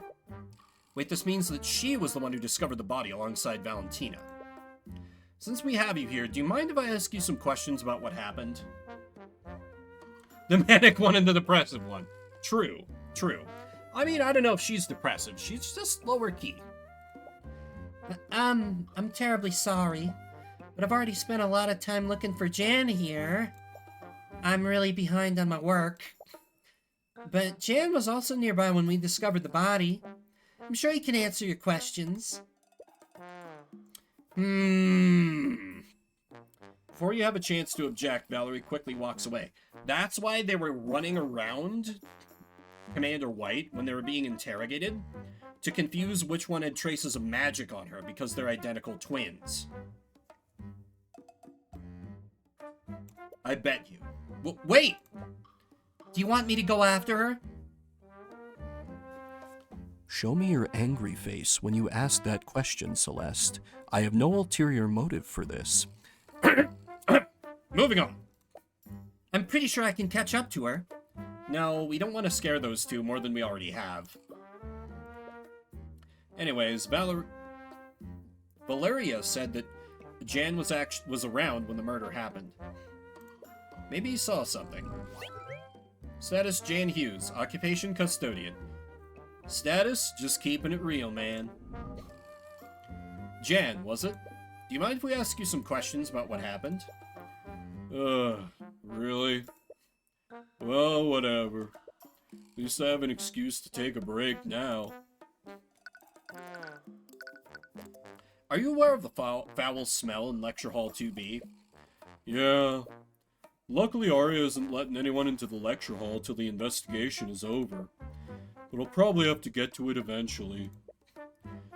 Alchemical messes are always a pain to clean up. I am not looking forward to that. Wonder if Arya can help me out like she used to.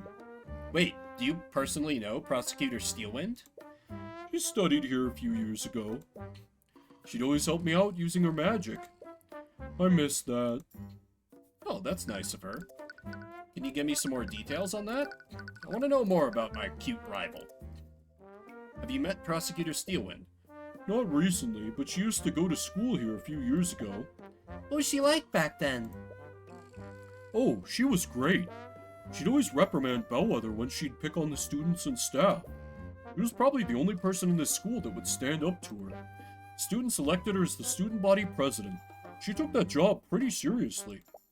Wow, I never expected that. Things were a lot better when she was here. No. Kind of the same thing. So, Jan, are you a part of the staff here? What a stupid fucking question. Tyrion, come on. Yep, I'm a janitor. I clean and I do odd jobs here and there. Fun fact, during my long period of unemployment, I was looking at a few janitor jobs that would have had me working overnight, because in my brain it was like, oh, if I work the graveyard shift, I'll make more money, and I can stream during the day. Would have been really rough on the money side, though. I would have had to, I would have been, probably running ads, continuously, and constantly begging for money. On an unrelated note, if you want to donate to Sleeping Bird, it's fine. I'll sleep when I'm dead. But yeah, it is terrible for your health, but I worked graveyard shift for about a year at a downtown hotel, and it agreed with me pretty well. Would be even better now that I have my own house, because the only reason it was bad for me back then was because I lived in an apartment building and people kept making goddamn noise. Right next door, right across the wall from me. And, of course, just, had less control to, block out all the lights and stuff. Well, and, when I have to do something socially with people during the day, they'd be like, oh, let's get together at 3 p.m. That's I was like, that's like asking me to get together with you at 1 a.m. I hate you. Working with other people I have to rely on. What a mood. Well, apparently that's all he has to say about that. Valerie mentioned that you were close to Lecture Hall 2B before they found Bellwether. What were you doing when the twins discovered the body? I was cleaning the halls. Bellwether knocked over a vase, and there were shards and dirt everywhere.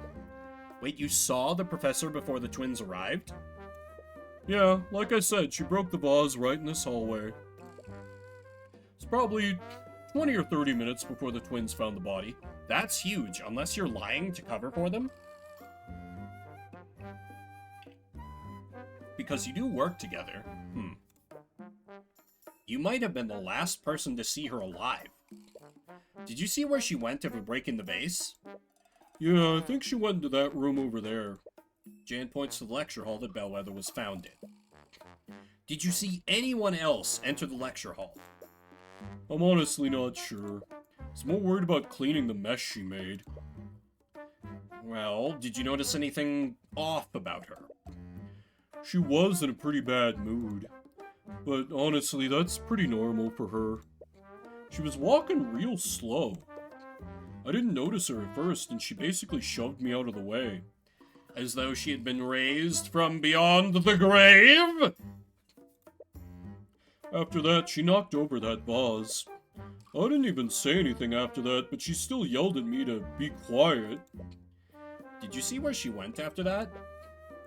Not really, but the only thing in that direction is Lecture Hall 2B. Back to check that. There is also Lecture Hall 2A in the storage closet. Assuming the vase was broken somewhere around here. So, that's not entirely correct. I can't imagine her going anywhere else. I feel like this has a decent chance of being a lie, or him not having the full details.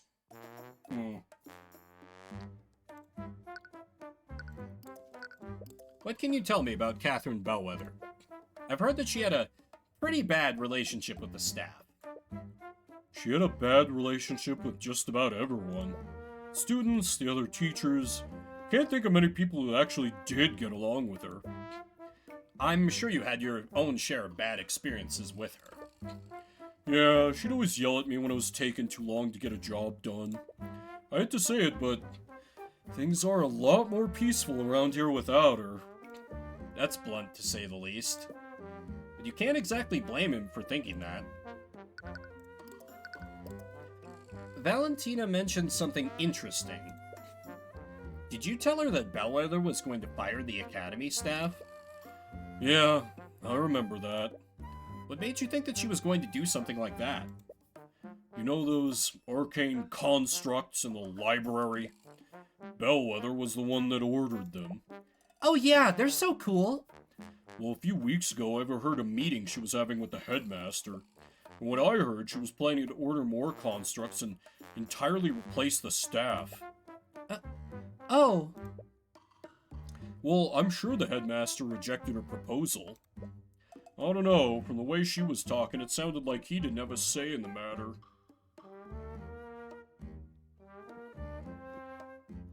So we've got a motive for someone on the staff to do a murder.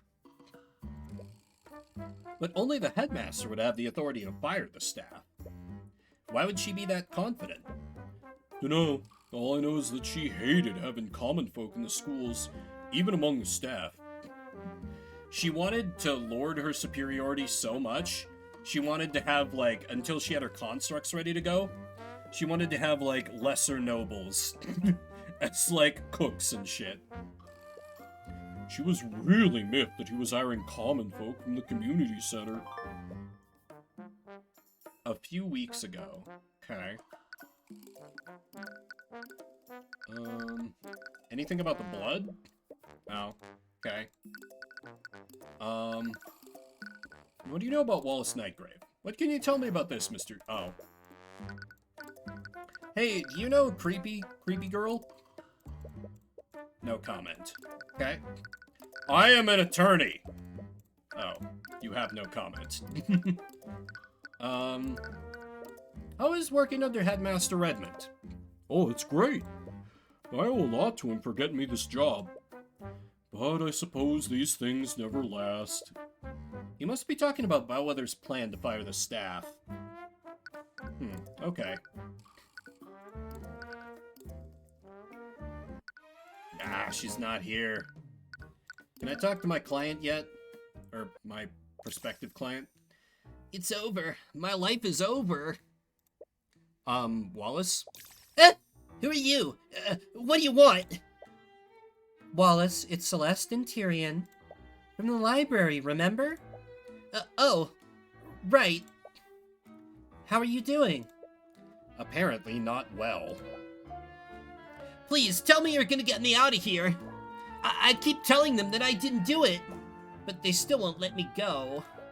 I'm sorry, Wallace, but they found traces of necromancy magic on the body. And because of that, they're going to push your case to trial. What? Are they gonna execute me? This can't be happening. I can feel these walls closing in. I can't breathe. But please calm down. We know that you're innocent. With that said, would you let me represent you in court? Oh, right.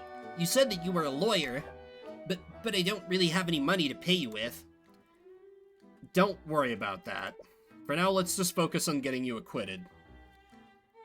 What do you mean, don't worry about? Well, then again, if he's one of the few, it could be handy to have him in our pocket. Actually, no, I like this. I mean, we're definitely taking this case pro bono because we're a good person, not because we want a necromancer with an army of the undead at our beck and call. What? They seriously want to help me? No, they want something from... Oh shit, he saw right through me! No, they want something from me, but... Well, I guess it doesn't matter anyways. It's not like I have anything else to lose. It's not exactly the reaction you were expecting, but at least he's cooperating. Hi, now that we're away from her, what can you tell me about your creepy friend? You seem to be good friends with Eris, despite your reputation. Yeah, I have no idea why she spends time with me. Sorry, I wasn't trying to imply... No, I get it. But it looks like everyone at the Academy is scared of her. Maybe she likes spending time with you because she understands your situation. Maybe. Hi, please hold the spell compendium. Oh. Nothing. I don't understand. I was with you in the library the entire time. Why do they still think I'm the murderer? makes no sense. Unless... You told the Inquisition, right? Did you tell them I'm innocent? Did they frame me? Well, we did, but as we said before, there are traces of necromancy on the body. And with the state of the body, they believe that she was murdered with a necromancy spell. Apparently, that makes you their prime suspect. I see. Wallace, we heard about the type of magic that you're studying. Don't worry. The headmaster explained it to us already. You just want to use necromancy to become a doctor, right? I understand that you have reservations about talking about your magic, but in order to build a case for you, I need your spell compendium. I don't have one. I know. Eris already told us about that. That's why she gave us a blank one for you to attune to. Do I have to? It's your life on the line. We need all the information we can get to help you. Sorry, you're right. I'll attune to it. For the following spells, Prestidigitation, Mend Wounds, Illusory Disguise, Revive, Animate Corpse, and Necrotic Blight. Oh, fuck. This looks really bad for him. This looks really bad for him. That's everything he would need to carry out this murder. Harmless visual effect. Mend words. No gesture, no concentration, magically healed, can't restore missing limbs, nor can it revive someone who has already died. Illusory disguise. Duration 1 hour. Oh! So that clears him. Because it's no concentration, so he can't drop it early. So...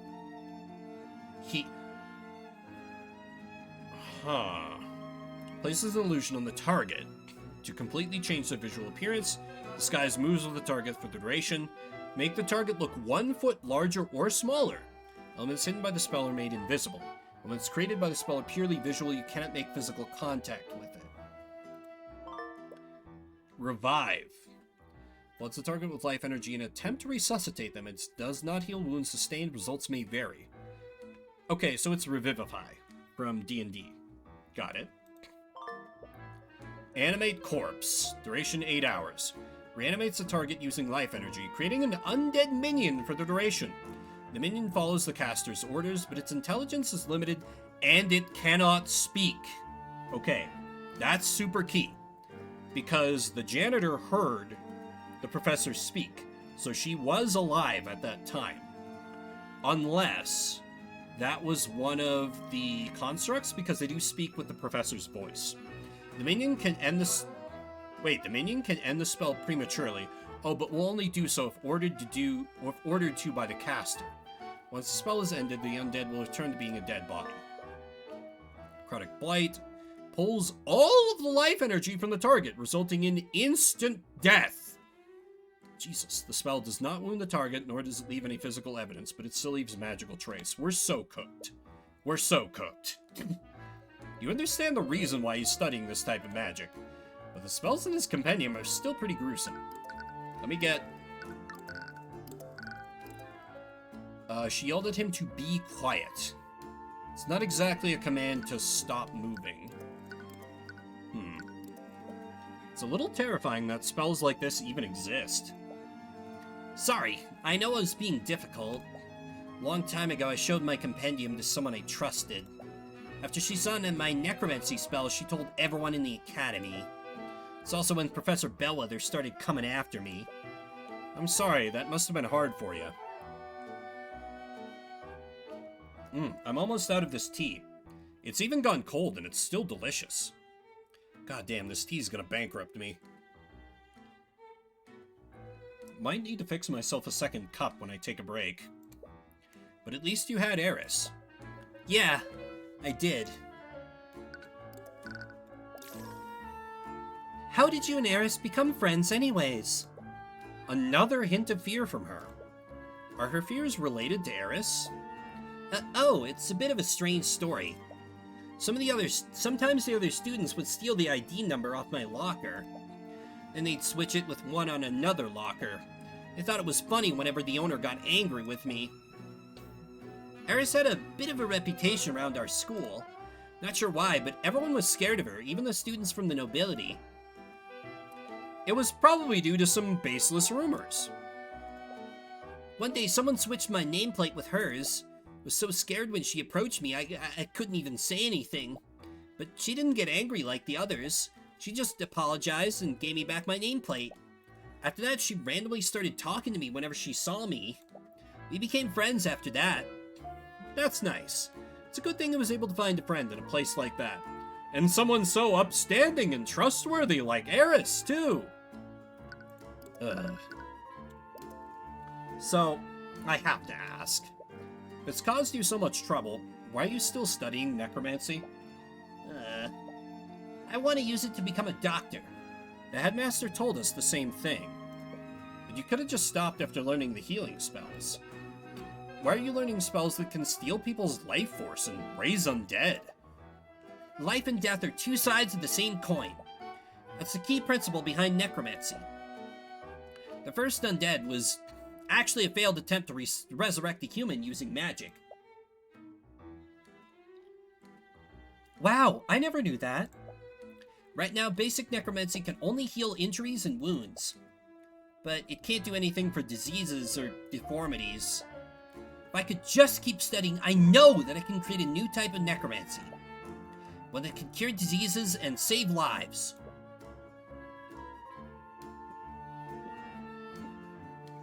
He specifically wants to cure diseases. Did something happen to him to motivate him that much? I think I can already guess the answer to this question, but how was your relationship with Catherine Bellwether? It's exactly what you'd expect. When word got out about what I was studying, Professor Bellwether would always target me. She'd start yelling at me for the smallest mistakes. She'd do that to some of the other students too, and she'd focus on the ones that were poor like me. That's terrible. I'd wake up each day dreading the possibility that she'd notice me in the hallways. I knew how to avoid her and stay out of her way, but sometimes she'd just come looking for me. Can't believe that after everything she did, she's just gone. You must have mixed emotions about what happened. I honestly don't know how I feel about it. To be honest, I always wish she would just disappear.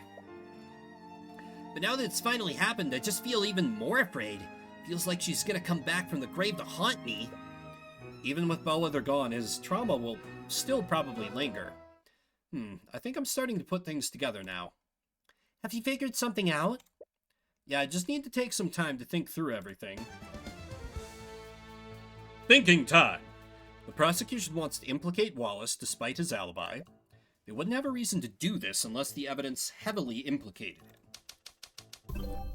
How does the evidence implicate Wallace? We've learned that Wallace is a necromancer. He's the only person at the Academy that's capable of high-level necromancy. Magical trace of necromancy was found on the body. There's a trace of necromancy on the body. This means that they think Wallace used one of his necromancy spells. Even without seeing the traces, it's pretty obvious that magic was used on the body. Right, because there aren't any wounds on it. And the autopsy report found no signs of poison or disease. What spell do they think Wallace used? If I know Prosecutor Steelwind, she probably already has a theory on which spell he might have used. The prosecution will probably argue that Wallace used one of his spells to kill Bellwether. They will probably say that he used Necrotic Blight. That makes sense. Necrotic Blight would have drained the life force from her body.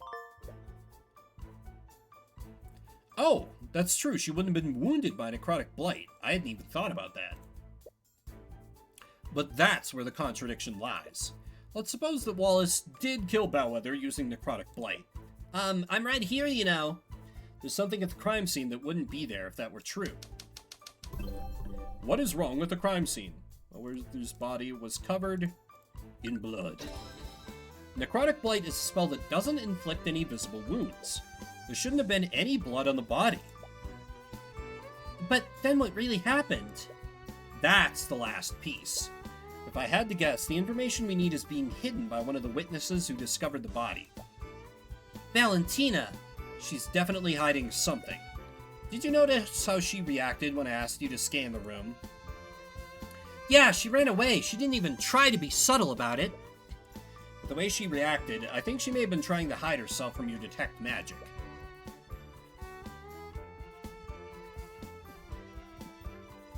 Chugging water this morning. Excuse me. Which can only mean that there's a magical trace on her. I wonder what she's trying to hide. There's only one way to find out.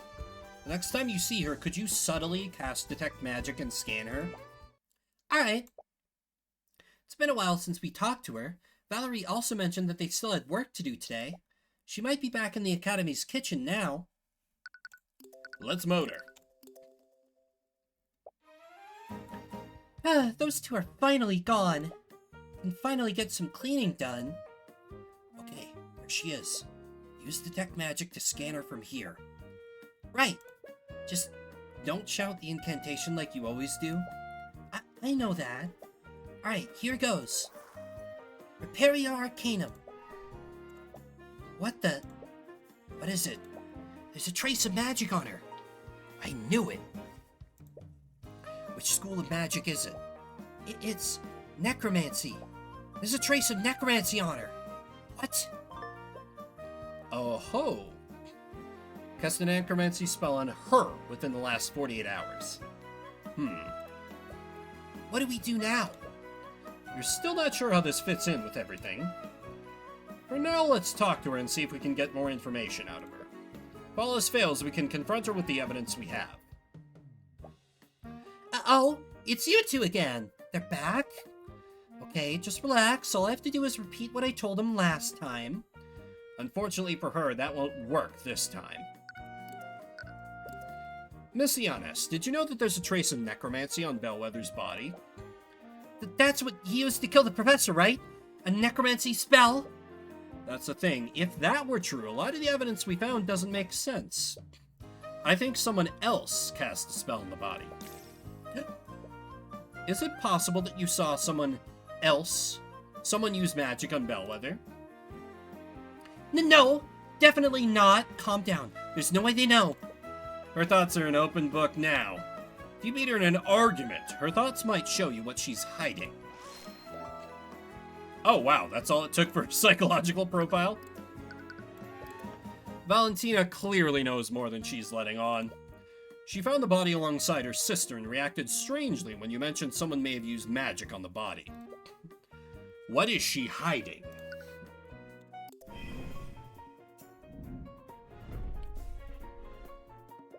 Miss Giannis, from the very beginning, I felt like you've been hiding something from me. More concerned with protecting herself than doing the right thing.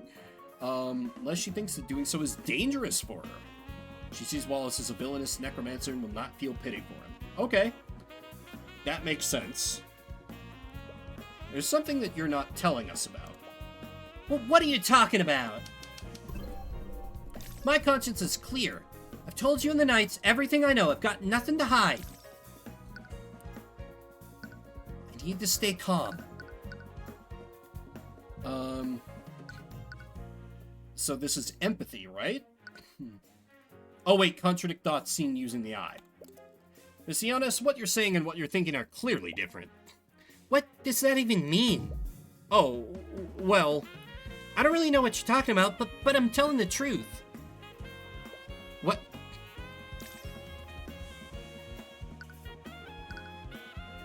Oh, contradict the displayed emotion? Miss Giannis, it's clear to anyone how nervous you are. I can practically see the fear you're emanating right now. Just tell us the truth. It'll be a lot easier for the both of us. Let's say I were hiding something, which I'm not, by the way. I don't have to tell you anything. Why should I tell you anything? I know my rights. Threaten.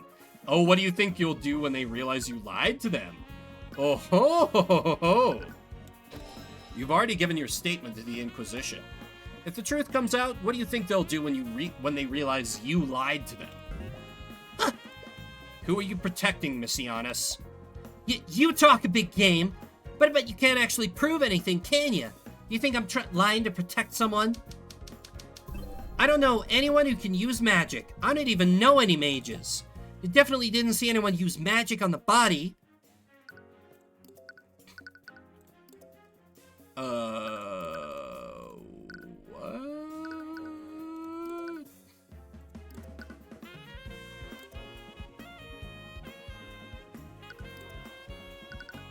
Wait, didn't see anyone use magic on the body?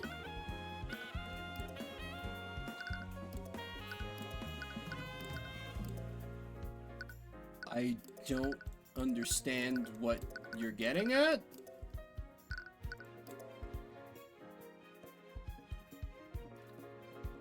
Oh, is it just you don't know anyone who can use magic? I just have to present one counter argument?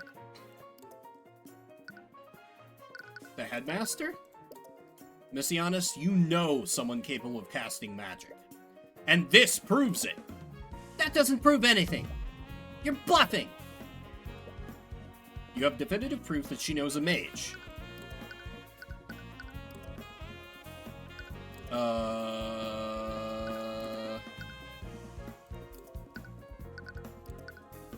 I do?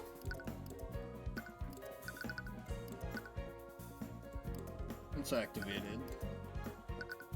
May need to drop a cheeky save here.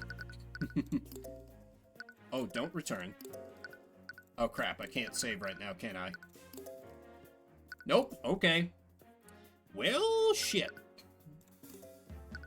I don't know anyone who can use magic is so vague. You do know Eris Ilmander. How does that not work? Oh, because she has the magical trace on her? Oh, you can't hide the truth from us, Messianus. What? You said that you've never even seen a necromancy spell before. If that were true, then why is there a trace of necromancy on you? Wait, what? There's a trace of necromancy on me? What? Did she not know about the spell that was cast on her? No, that doesn't make any sense.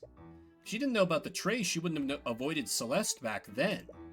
There must be an explanation for this. You successfully argued against Valentina Iannis. But before we question her further, I think I need to take a quick break and re-up my water. Do I want another cup of tea? I think I do. So I'll make this a pretty long one. I'll be reheating some food for myself as well, so I'll be up for a while. So feel free to get up. I ain't going anywhere. I'll just be running some ads. You won't miss anything. And nobody wants to sit through ads. So I'll be back in a little while. Give me like 7 minutes or so. And then we'll see just what this mysterious and incredibly sus lady knows. Hope you'll stick with me.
I return. Thanks for waiting, everybody.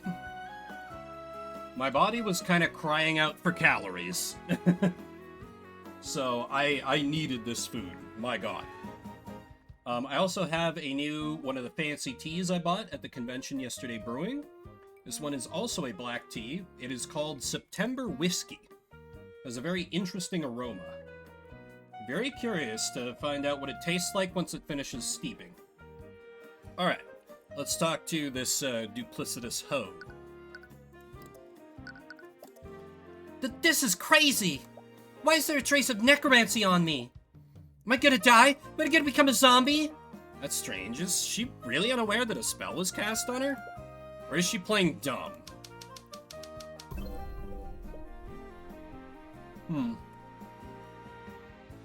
She knows that someone used magic on her, but she doesn't know that spell was necromancy. The spell cast on Valencia healed her.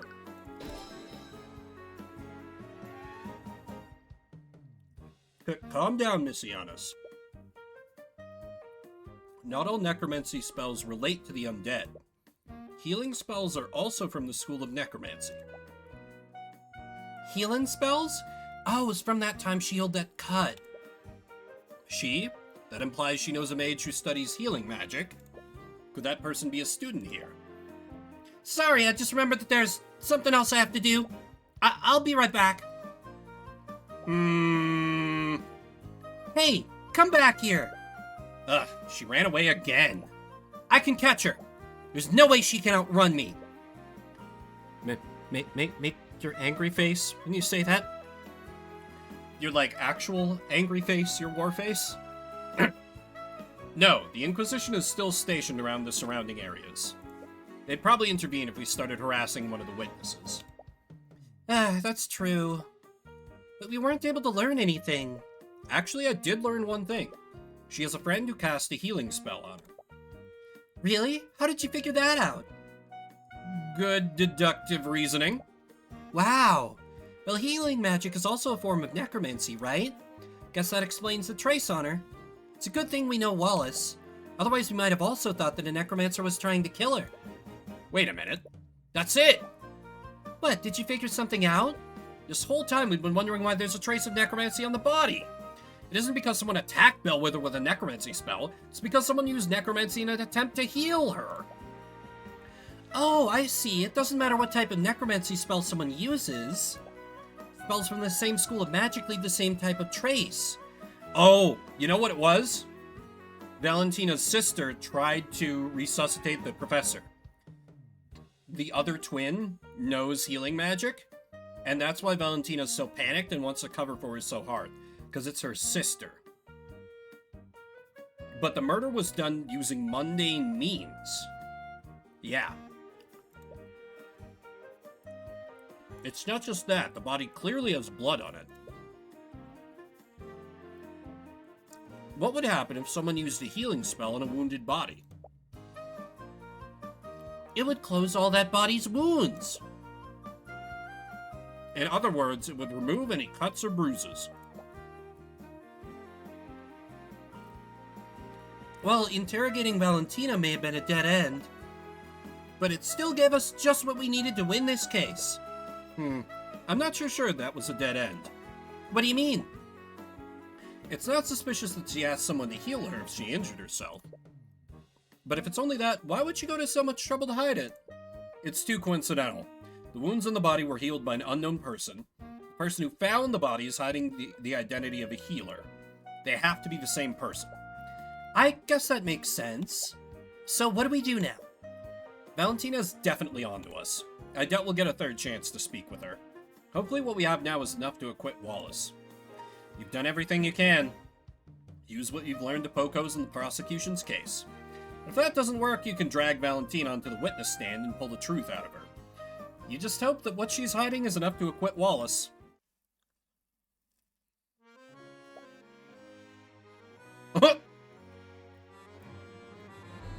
Hello, Weichschnee from Ruby. What are you doing here?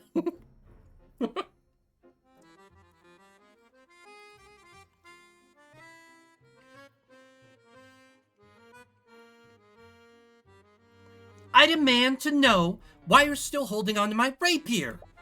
It's a precious family heirloom and I want it back. It's evidence in the current case.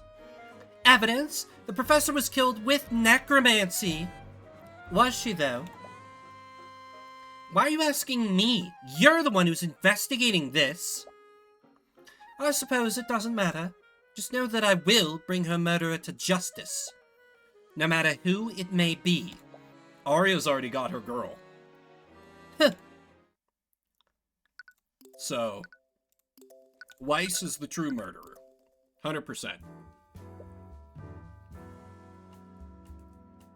Alright, it's time for the trial.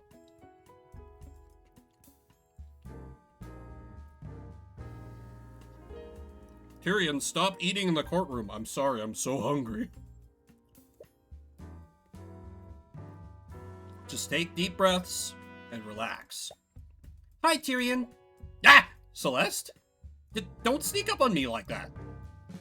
Why are you so nervous? It's not as if this is your first time defending someone. I can't help it. There's something about this building that just fills me with anxiety. It's too bad Ruby couldn't make it. I'd say that you should learn to calm down for Wallace's sake, but... There are so many people here, and they're all staring at me. Their eyes are prying into me like a pack of flesh-eating maggots. Gross. Don't worry, Wallace. Our investigation revealed a lot of weaknesses in the prosecution's case. We have a strong case for your acquittal. Okay. See, you can be confident when you want to be. I've given up. It's just, you know, the fact that it's going to be rare is going to make it all the sweeter when she does bring it out. And it will make my heart skip a beat once more. It's strange. Something is calming about Wallace's anxiety. It's like he just absorbs the tension out of you and into himself.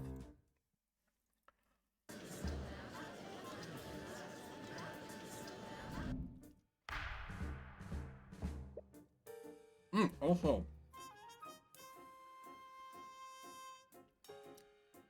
he said, talking with his mouth full, I really, really like the conceit of like, oh, you got a noble arrested. You're a target now. So like the reason for having our assistant with us is as a bodyguard. Versus an ace attorney, like, Phoenix just has whatever teenage girl following him around for some reason. It's always come off as a little, Like, I'm not that worried about it. Obviously, you know, Phoenix is in a committed relationship with Miles Edgeworth, so it's fine, but... Court is now in session for the trial of Wallace Nightgrave. This game, better framing for why you have an assistant NPC following you around is all I'm saying. The prosecution is ready, Your Honor. The defense is also ready. Very well, let's begin the proceedings. Prosecutor Steelwind, could you please list the charges? The defendant is a student at the Wyvern Guard Imperial Academy. Mr. Nightgrave is charged with first-degree murder, negligent misuse of the arcane arts, and illegal practice of advanced necromancy. Necromancy? Did you mean to tell me that a defendant is a necromancer? I can't believe it! A necromancer in this day and age? How could the kingdom let this happen? Your Honor, I would like to remind the court that they should view my client objectively. Of course, but one can easily see it from the list of charges. Necromancy plays a large role in the charges. Indeed, the crime occurred within the academy this morning. The victim is Catherine Bellwether, professor at the school. Wait, this is the same day we're going to trial? That's wild. Although there were no witnesses, traces of necromancy were detected on the body. Furthermore, the autopsy report shows that the body has no physical wounds. I see. Necromancy is the only type of magic that can harm an individual without physically wounding them. Additionally, the alchemist report shows no signs of poison or disease. Therefore, one can only conclude that a necromancer had committed the crime. As many of you know, necromancy is held under high scrutiny by the Crown. Aside from the defendant, no other students were permitted to learn advanced necrotic magic. As such, the defendant was the only mage in the building capable of committing the murder. I see. That is certainly compelling evidence. To properly present our case, the prosecution would like to call Commander Orem White to the stand.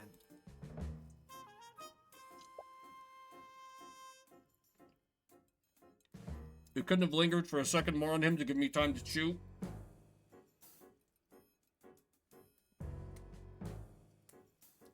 Oh, fuck.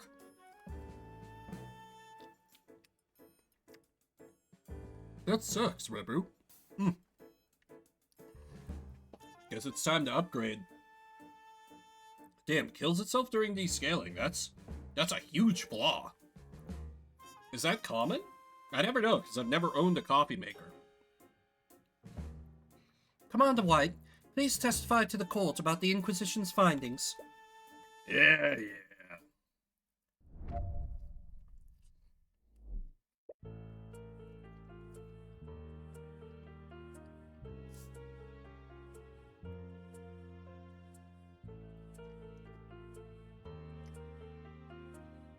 Turn on hot water until it stops and tells you to add water. Oh, it just burns itself to death. Great. Good. Jesus. Started when the City Watch got a call from the Imperial Academy. Someone was attacked and the whole building was put on lockdown. We set up a perimeter around the area and waited for the lockdown system to deactivate. When we finally got into the building, the prosecutor personally inspected the body and detected traces of necromancy on it. There were no cuts or bruises on the body either. The entire body was clean. With those two pieces of evidence, we concluded that it could only be the necromancer kid that did it. He said the body was clean, which already contradicts the evidence. The Inquisition's testimony is just as you expected. You've already found and identified the holes in Steelwind's case. All you have to do is find that hole in the commander's testimony. I've done it. Mr. Cuthbert, you may begin your cross-examination.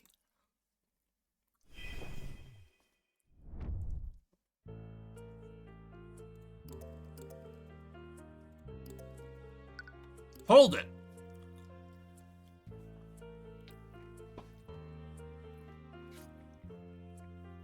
Were you going to say something, Mr. Cuthbert?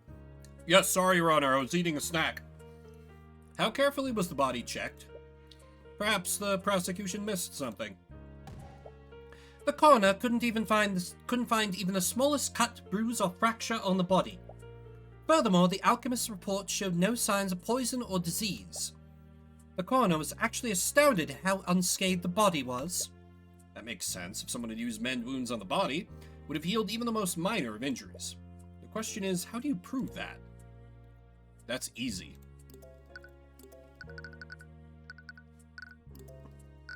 Objection! There we go. Got it in one. Commander White, it appears that you've neglected to mention one key detail of the crime scene. Yeah, what's that? During your testimony, you said that the entire body was clean. Hey, pretty good impression, kid. Thank you. I will admit that there weren't any wounds on the body. However, the body was certainly not clean. At the scene of the crime, there was a large pool of blood located where the body was. This blood came from the victim's body, and it was definitely not clean like the commander testified. I'm sorry, Mr. Cuthbert, but I failed to see the significance of this. I'd like to remind the court of the prosecution's case against my client. They're accusing him of murdering the victim using necrotic blight, a spell which would not have physically wounded the victim. So why was there any blood at all? I'm kind of jumping ahead and, preempting the prosecution's case. I haven't really laid a foundation for bringing up necrotic blight specifically, but whatever, it's probably fine. Let's not get ahead of ourselves. Yeah, the judge sucks. The fact still stands. There were no wounds on the body, nor were there any reports of poison or disease on the autopsy. There are clearly magical elements in this case. But Catherine Bellwether was bleeding profusely at some point. How else would there be a bloodstain on the body? Do you have an explanation for that, Miss Steelwind? No, I'll admit that the prosecution doesn't have an explanation for that. Oh yeah. Absolutely, Repu.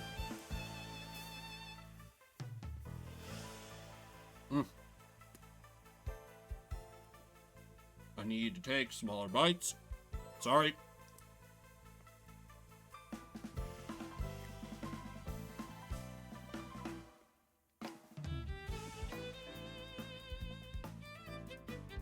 and while I do find the circumstances questionable, all other evidence clearly points to the defendant.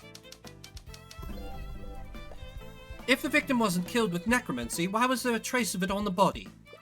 I'm glad you asked. I'd like to present a spell that could have left a trace of necromancy on the body.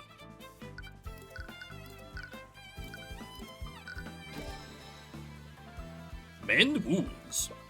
Correct me if I'm wrong, but isn't that a healing spell? That's correct, Your Honor. Spells from the School of Necromancy can control the forces of death and life. Mend wounds is, in fact, a necromancy spell. Really now, I wasn't aware of this. Now, I'd like the court to consider the following. What would happen if Bellwether was wounded, and someone attempted to heal her using mend wounds? All of her wounds would disappear from her body. I see. Objection! Of course. Do you honestly think I'm that incompetent, Mr. Cuthbert? Frankly, I'm a little insulted. What? The Inquisition is well aware of what happens when a mage attempts to save a victim using mend wounds. The healers that arrived at the scene already confirmed that the victim was long dead. None of them attempted to heal her. Well, what if someone tried to heal her and didn't report it? Please, none of the healers would have anything to gain by doing so. In fact, as a necromancer, the defendant could have easily carried out the described scenario. He could have cast mend wounds on the victim after murdering her to confound the investigation. At the end of the day, the burden of the proof is on you. That's not how court works, but fine. But if you could just find out who healed the body, this case is yours. I already know. I just need to prove it. And whoever this healer is, Valentina definitely knows her. Your Honor, I will admit that I don't have any evidence to support my theory.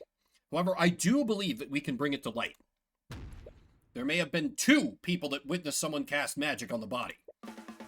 Valentina and Valerie Giannis, the sisters who discovered the body.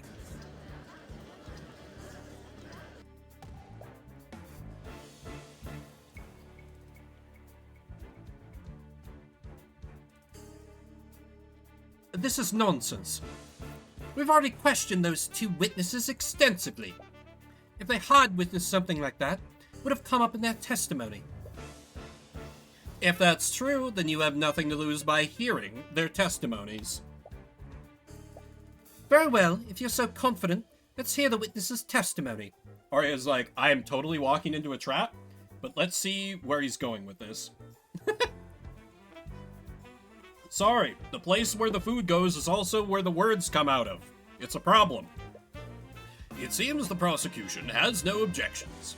However, if this line of questioning leads nowhere, I will see no reason to further prolong this trial. Do you understand, Mr. Cuthbert? Of course, Your Honor. Also, damn, this tea is very good. September whiskey. I'm a month late, but still tasty. Oh crap, it's that guy from before. Is he the necromancer's lawyer? She just got on the stand and she's already stressed out. This could work in your favor. Witness, please state your name and occupation for the court. My name? Witness, there's no need to be so nervous. We merely want to hear about what you saw on the day of the murder. I can't pull off the British, sar, the added R that sometimes come in the dialect. That's one of my weaknesses of trying to do the accent. Right, it's just the guy over there. You mean Mr. Cuthbert? Did this man harass you, witness? But wait a minute. Yeah. He, super harassed me. How shameful. I would expect a member of our justice system to behave more professionally. Oh, shut up. Anyways, please state your name and occupation for the court, Miss Ionis. Just calm down, he can't prove anything. My name is Valencia Ionis. I'm a member of the kitchen staff at the Wyvern Guard Imperial Academy. As I recall, you were one of the witnesses who discovered the body. Apparently the defense finds your involvement suspect. Rest assured, Miss Ionis, in this courtroom you will be protected from Mr. Cuthbert's harassment. Now please testify to the court on what happened that day. Yeah.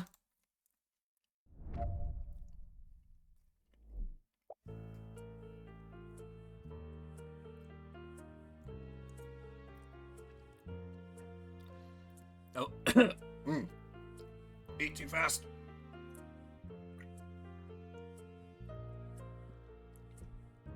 I was walking with my sister in the West Wing when we noticed something in a nearby classroom. We looked over to see what it was. That's when we saw Miss Bellwether bleeding on the ground. My sister tried her best to help her, but the professor had already lost a lot of blood. Tried her best to help her, huh? You don't say. Imagine the content, though, HD. Streamer chokes and fucking dies. While my sister did that, I used an emergency communication device to call for help. But it was too late. By the time her bleeding stopped, she'd already lost too much blood. If your theory is true, that means she just lied in her testimony. She's definitely holding something back. She definitely saw more than she's letting on. You just need to prove that somehow. Mr. Cuthbert, you may begin your cross-examination. Huh.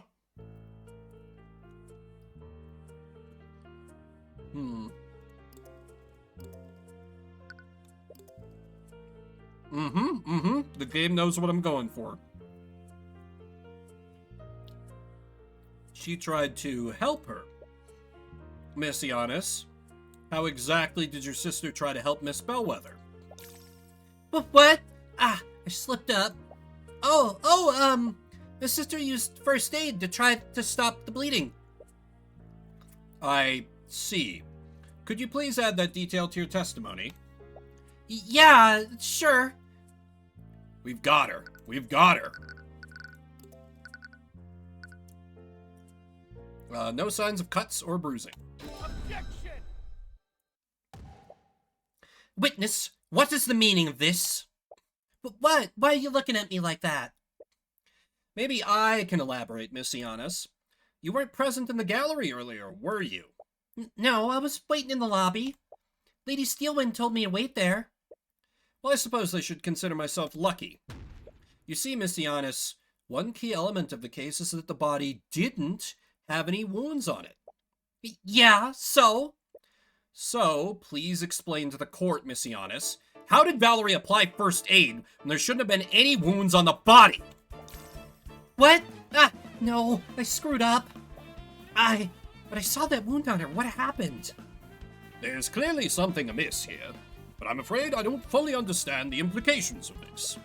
Are you accusing the witness of committing perjury, Mr. Cuthbert? When someone lies, they stay as close to the truth as possible while changing minute details. True. In her thoughts, Valencia said she was sure that she saw a wound on Bellwether. She also mentioned that Valerie was the one that tried to save the professor. She didn't try to save Bellwether with first aid. Could she have used magic instead? Wait, what is the, Sorry, I think I'm a little late seeing that, Rebu. What's up? Her sister could be the mage that you're looking for.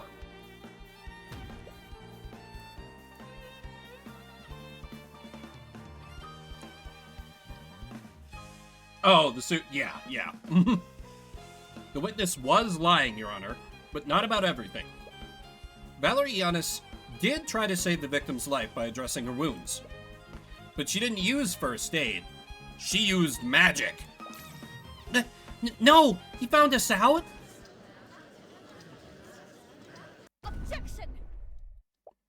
I'm sorry, Mr. Cuthbert, but your theory is completely flawed. How so, Miss Steelwind? Well, it's quite simple. We've already verified that neither of these sisters are mages. What? Wait, how can you be so sure? During the investigation, we had both Iana's sisters attuned to a spell compendium. It's standard procedure for the Inquisition when interviewing witnesses. Then that means... That's correct. Neither of the Iana sisters could attune to a compendium.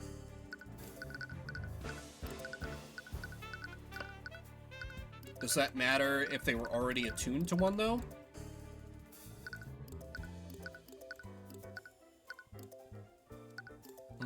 I've got nothing. Ha! That's right, the Inquisition checked us both. Neither of us are mages. That was close. Damn it! Were you wrong about Valerie being a mage, then? No, that can't be right. No, he found us out. Her thoughts said he found us out. That means you were on the right track. Valerie has to be the mage you're looking for.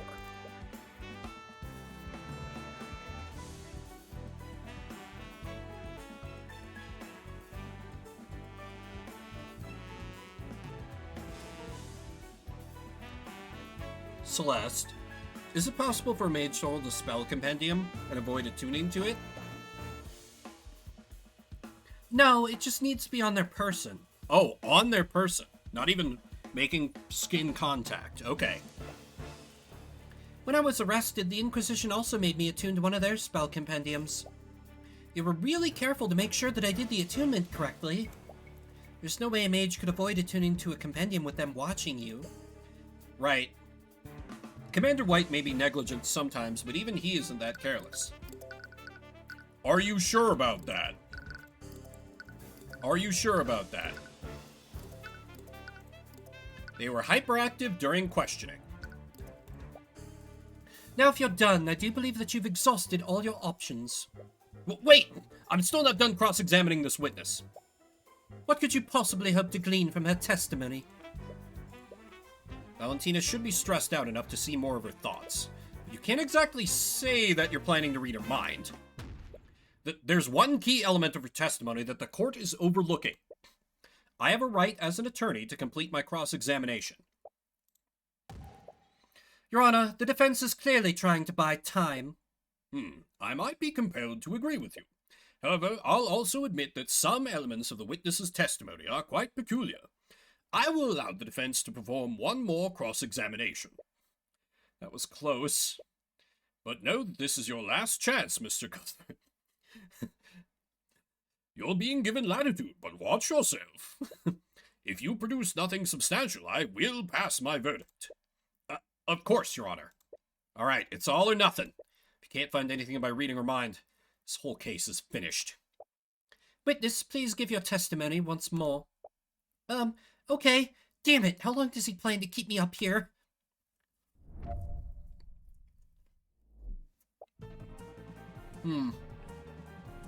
Surprised when I saw her. Oh, her words are different too. I gotta voice act all this.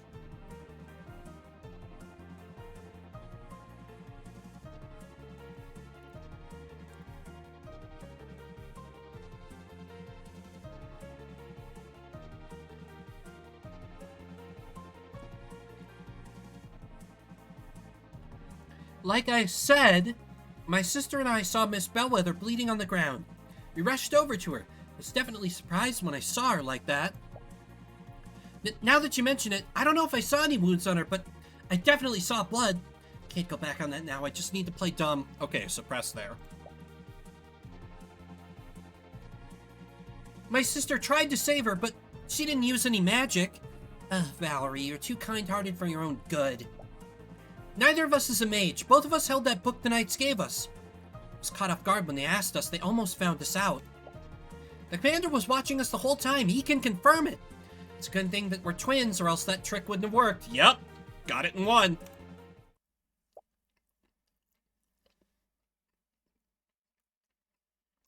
What are we gonna do?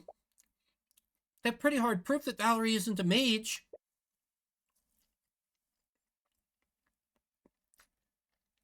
Valerie is the mage we're looking for. I'm sure of it. I'm just not sure why they felt the need to lie to the Inquisition. And more importantly, how did they trick the Cuthbert, we've already got this, my man. How did they trick the Inquisition?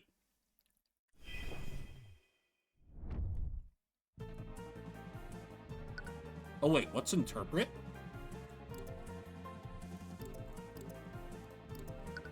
Objection! Messianus, your thoughts betray you. What? You found the thought. They must have done something, but what?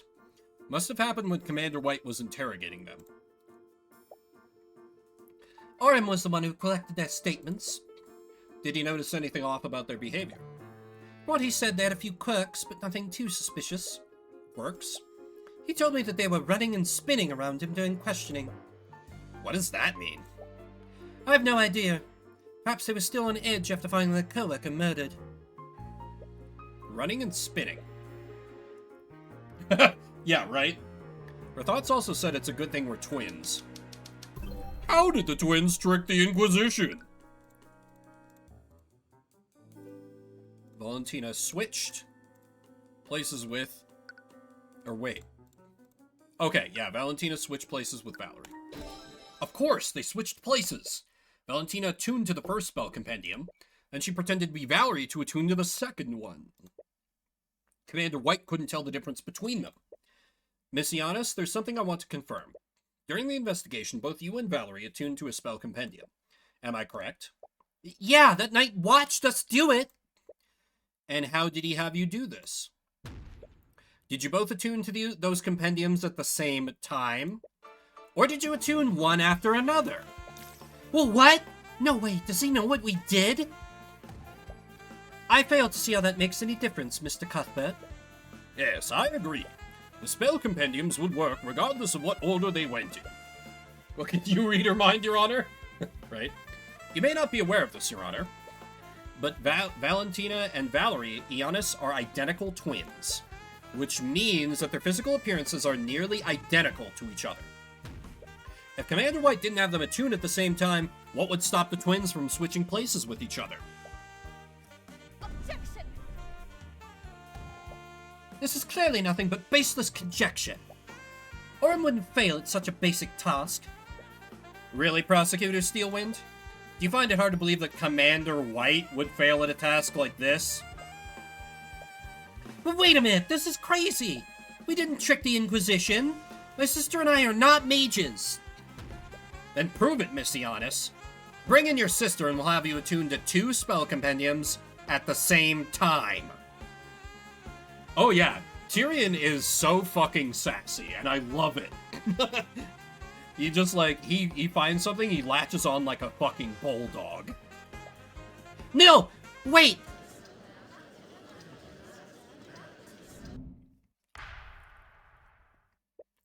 Order in the court. It's clear that we won't get anywhere unless we test the defense's theory. Bailiff, escort Valerie Ionis to the stand and bring 2 unattuned spell compendiums. Oh, you're done now. You're done. You're done. You're done. I mean, neither of these is the murderer, but their deception is done. They both had their hands on those compendiums for the last 10 minutes. There's no way they can fake it in front of this many people. All right, it's a moment of truth. You can only hope that your theory is correct. No. Did he seriously? Well, what is it, Prosecutor Steelwind? What do you see? What I see is Commander White seeking new employment in the near future. It appears that the defense was correct. Valentina Ionis isn't a mage, but Valerie Ionis is. Wait, they're identical twins. Their genetic makeup is the same. Magic is genetic in this universe. What the fuck? Wait, no, this creates, like, 18 other problems that we are not prepared to deal with. Oh god, we're so cooked. Oh god. What's more, Valerie Ionis' compendium contains the Mend Wounds spell, which makes the defense's theory entirely plausible. But please... no, this is... But please, just allow me to explain. We should allow you to explain what, exactly? You're an unregistered mage, and you and your sister have made fools out of all of us with your perjury. How would you know what it's like, Lady Steelwind? What? Did you think we didn't notice your name? You're not like us, you don't have to hide. Whatever, this whole situation has gotten out of hand. Didn't think hiding it was cause so much trouble.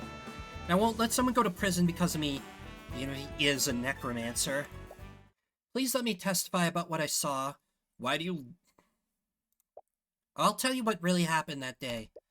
Very well, but understand that there will be repercussions for your actions, witness. Yes, I know.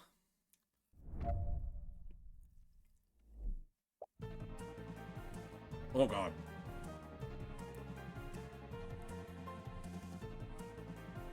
I am so lucky.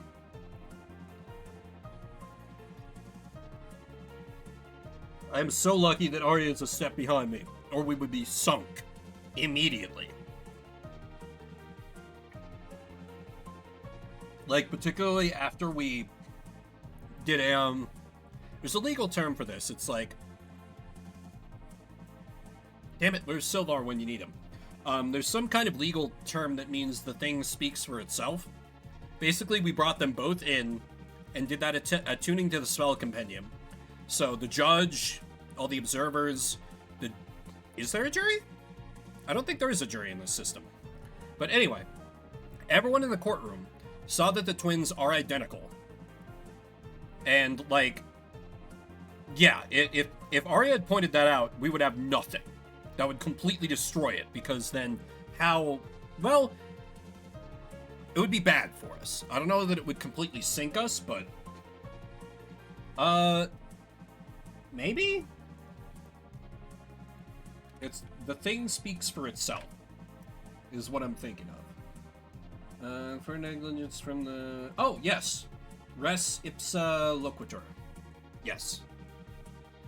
My sister and I were walking in the hallway from the kitchen to the foyer when I suddenly spotted the professor lying in a pool of blood in a nearby classroom.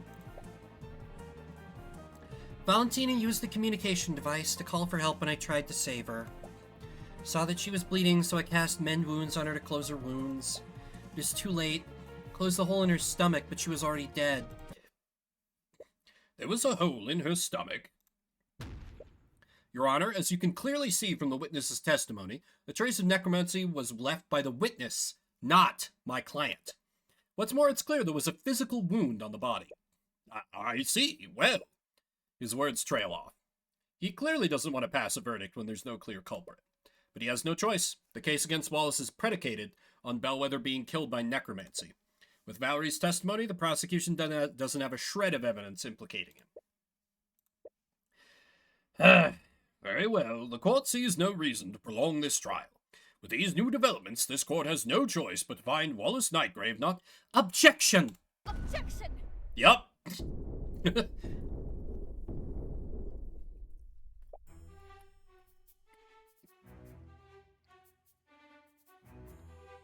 God damn it, Arya, just let me have this one.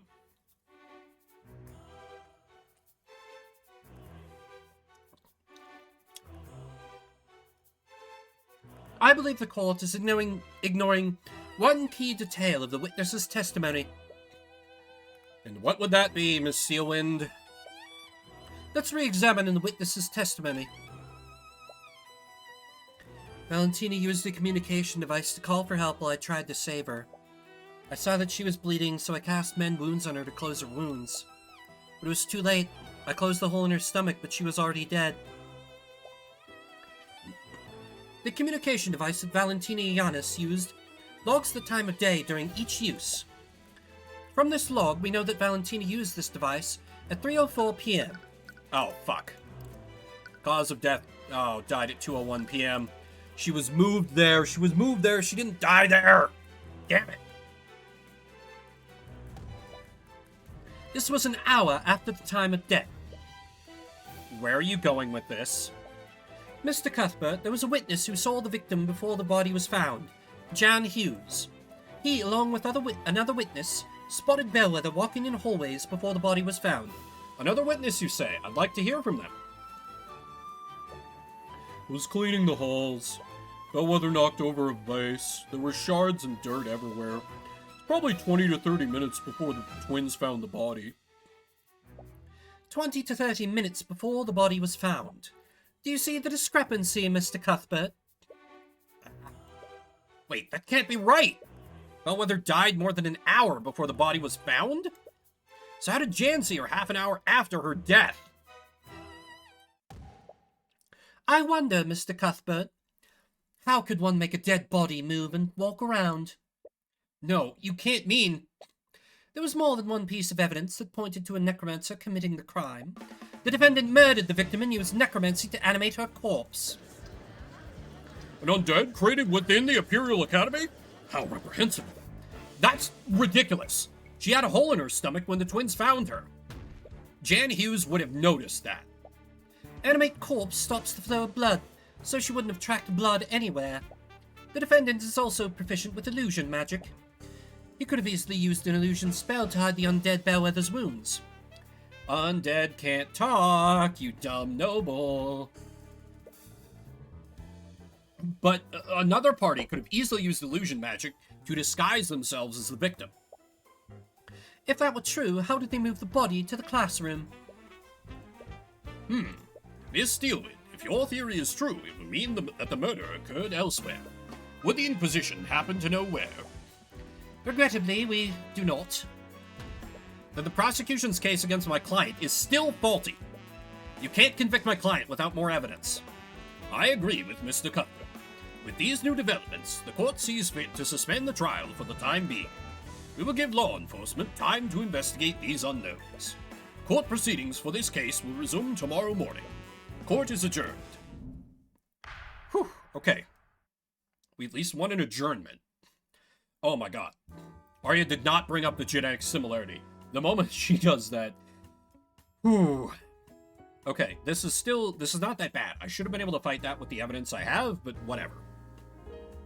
Hey, are you feeling okay? A body is seen moving around an hour after death. Clearly wasn't Bellwether. At the very least, she wasn't alive when this happened. So what was it? Tyrion? There's illusion magic involved. There has to be. But which spell was it? Could it have been illusory disguise? Tyrion! What? You've been quiet since the trial ended. You're making me worried. Sorry, I was just thinking about what Steelwind said. Hey, the best way to get my attention is to give me your war face. Just, a note for the future if I, happen to space out again. Probably won't happen, Definitely won't be happening all the time, or anything. You mean about her theory? It's a little creepy when you think about it. Do you really think someone turned the professor into an undead? I don't think so. The prosecution's case is hinged on one clear fact, that Wallace was the only high-level necromancer nearby. We have to assume that he's the only person capable of using that type of magic. But then, how is she walking around? I don't know, it doesn't make any sense. Cuthbert, we know from the janitor's testimony that the professor was stumbling around, as though, someone was not actually the same size as they were. And the person spoke, which means it wasn't a zombie. So, we should have this in the bag already, but whatever.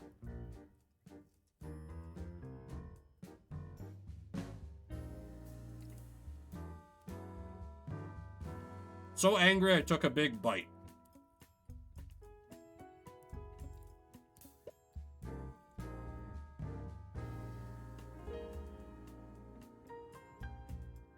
It's a given that Wallace didn't touch the body, so we can discount the use of high-level necromancy. No matter what, someone used an illusion. But aren't there spells that create freestanding illusions, not just disguises? Honestly, don't know. We need to talk to someone who knows about that type of magic, like the headmaster. Wait, No, not that bitch. Wait, didn't Eris say that she was studying illusion magic? Hi, hello. The professor, Arcane Art Illusion, the headmaster of the Magic Academy. He would be a much better source. She might be able to tell us something, if something like that is possible. Is that really a good idea? What do you mean? What if she's the one who created the illusion? What? You're detecting fear from her again. Celeste, are you scared of Eris? What? No. I saw it this morning too. I always get really scared when she's around. Oh, I thought I was doing a better job of hiding it. You were. I can just read your mind. Sorry, it's not based on anything real, but for years I've been working as a mercenary. When you do that kind of work, you build up an instinct to sense danger. You kind of have to if you want to stay alive. Sorry, I never knew. Tyrion, I fought literal monsters and barely escaped with my life. When I'm near Eris, none of those creatures even come even close. I get this feeling. It's like I'm in front of a predator that I couldn't ever hope to beat. Every instinct I have tells me to run whenever she's close by. Really? But she doesn't seem that dangerous. I know. I think maybe I'm anxious or something. I should know better than anyone not to judge people by their appearance. No, in this case, it's fine. It's fine. She's a spooky demon witch person, probably.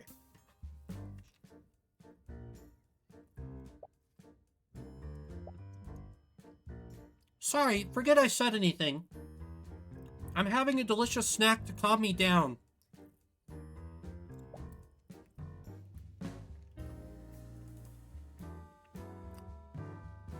If you think we should talk to her, then we should do that.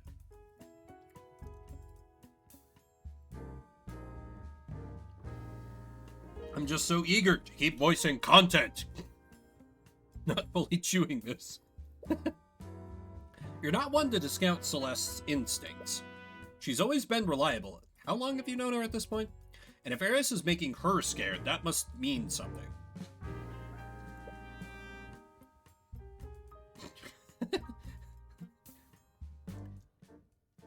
My phone background, that is definitely safe for work, yes. But if Eris really is that dangerous, then that's all the more reason to talk to her. But aside from that, there was also something else that the prosecutor said. Mr. Cuthbert, there was a witness who saw the victim before the body was found, Jan Hughes. He, along with another witness, spotted Bellwether walking in the hallways before the body was found. New ones in your Discord. Did you take a screenshot just for me?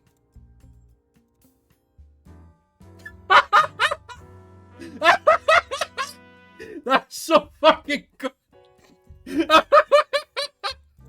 Oh my god, I love that. Thank you, HD, for this gift.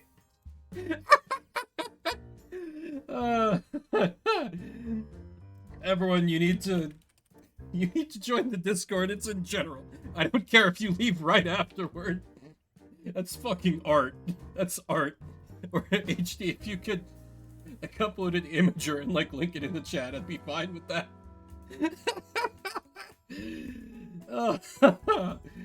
Amazing.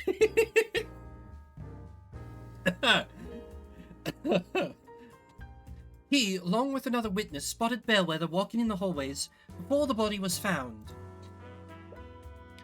She said, along with another witness. That means there was another witness that saw Bellwether walking around.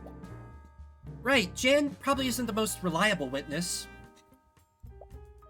So talking to that other person might help us figure out what happened. Do you think Steelwind will tell us who that witness was? Thank you, HD. That's getting pinned.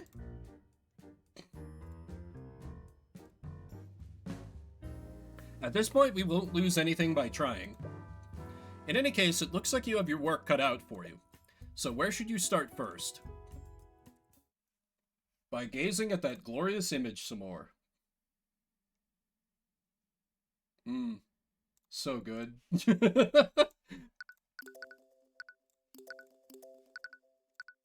Oh good, we're starting in the cemetery. Great. Good.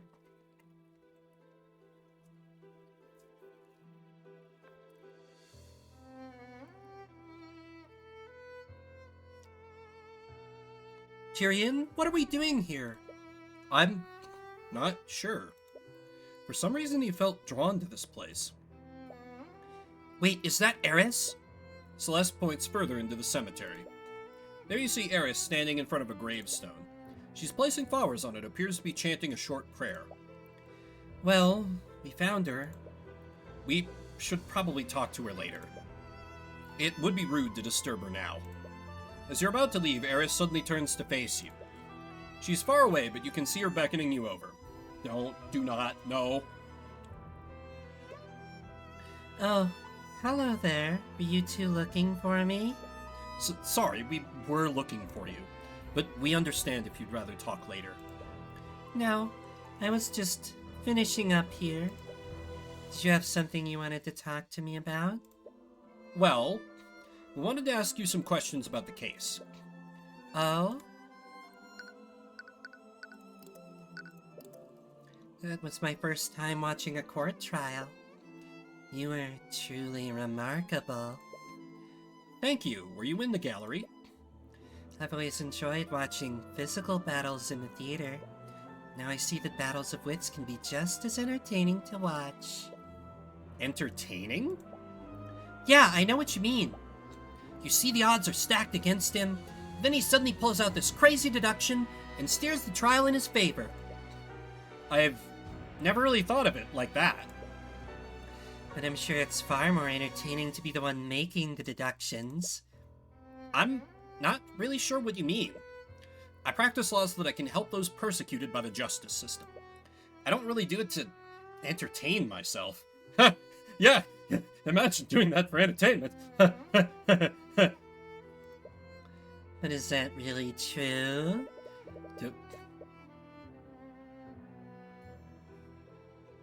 Oh. Don't you find the experience even the least bit entertaining, Tyrion? That was not a waifu moment, that was a holy shit, that's terrifying moment. I wouldn't really put it that way. You're far too modest. You save people from the clutches of death. To your clients, you might as well be a knight in shining armor. Earlier you said that you were studying illusion magic. I am. Did you want to ask me about the prosecution's theory? Yes, actually. How did you know? It was easy to guess after seeing you in the courthouse. Anyways, disguising an undead with illusion is definitely possible. As Lady Steelwind said, illusory disguise would be the best spell to use for that. What if someone created a freestanding illusion? A freestanding illusion? Let me munch on something while I think about that question.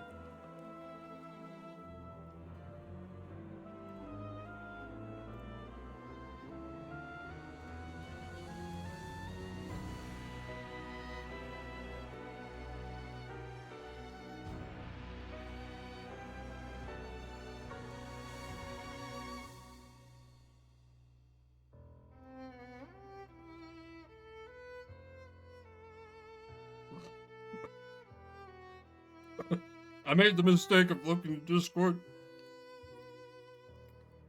And I saw your rebuttal, Repu. God damn it.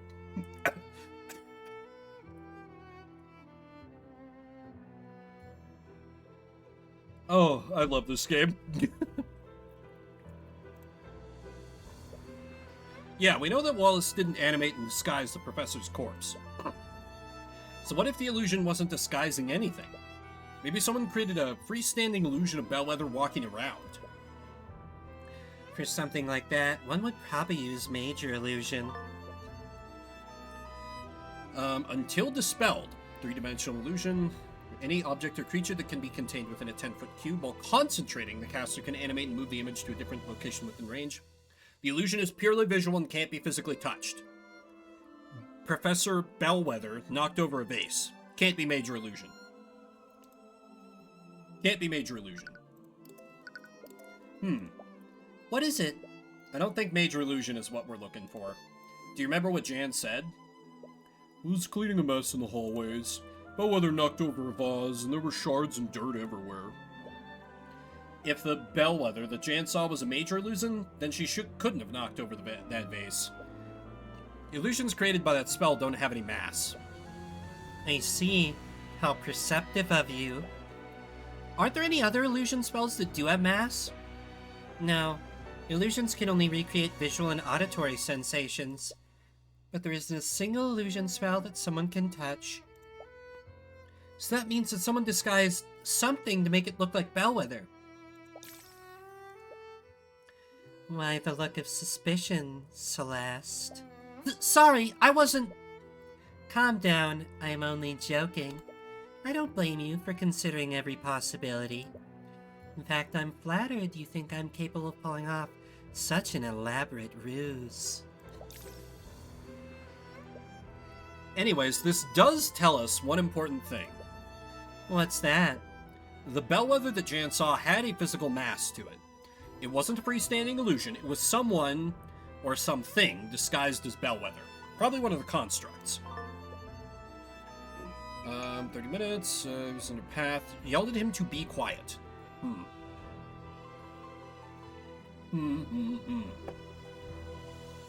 Whatever he saw that day was physically there. Okay.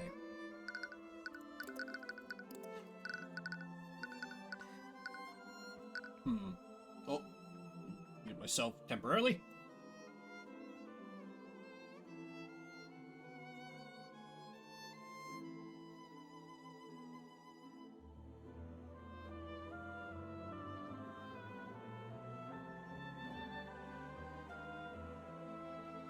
Okay, sorry. Having to blow my nose again. If I'm seriously getting sick because of half a day attending a convention, God, I'm gonna be mad. But if I discover this tea out of it, then it's fine. Can you tell me about yourself, you creepy witch? We know that Wallace was accepted through Redmond's program. But what about you, Eris? You trying to ask me if I'm a noble? Sorry, I didn't mean... No need to apologize. Though the answer to that question is a bit complicated. My family is quite wealthy, but I'm not sure if I'd consider them a part of the nobility. Her family must own a merchant's guild or something. Yes, something like that. She has an eye of Horus. She just read our mind. Tyrion! Tyrion, pick up on this! She responded to your thoughts!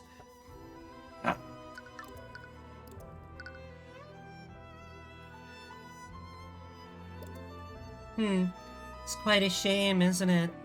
Eris looks pensively at the gravestone. The name on the stone says Emily Grant, and her lifetime appears to be awfully short. She must have only been 12 years old when she died. So, sorry for interrupting you. Was she someone you knew? Not personally. I'm actually here on Wallace's behalf. Wallace knew her? Wallace joined the Academy as part of a program run by Headmaster Redmond. At the time, the headmaster was reaching out to mages among the common folk. He had started a program to admit these mages to the Academy without having to pay tuition. Both Emily and Wallace were among these mages. Wow, that must have been an amazing opportunity for them. The truth is, neither of them actually cared about learning magic. The real problem was that Emily had a terminal illness. She and Wallace were poor orphans. They obviously didn't have the resources to treat it. But if they enrolled in the Academy... The Academy would be obligated to give her medical treatment. That's good of them.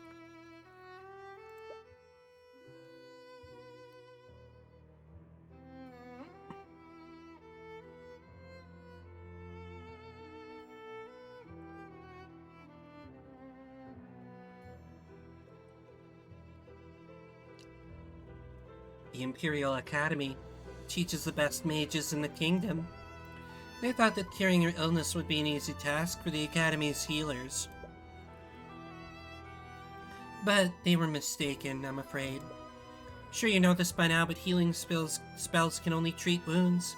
They can't cure illnesses. Emily's condition only got worse over the years, and eventually, she succumbed to her illness. Wallace was furious. He didn't understand why the kingdom was outlawing magic that could save lives. And that's why he decided to learn it himself. Yes, the headmaster was inspired by Wallace's resolve. He gave him access to the Academy's forbidden tomes of necromancy. And Wallace taught himself the spells that he knows today. So that's why. It's supposed to stay a secret between him and the headmaster. And I'm sure you know how that turned out. You're the one. You're the one who ruined his life. And then you used illusion magic to make him forget it. You are a Dahlia Hawthorne.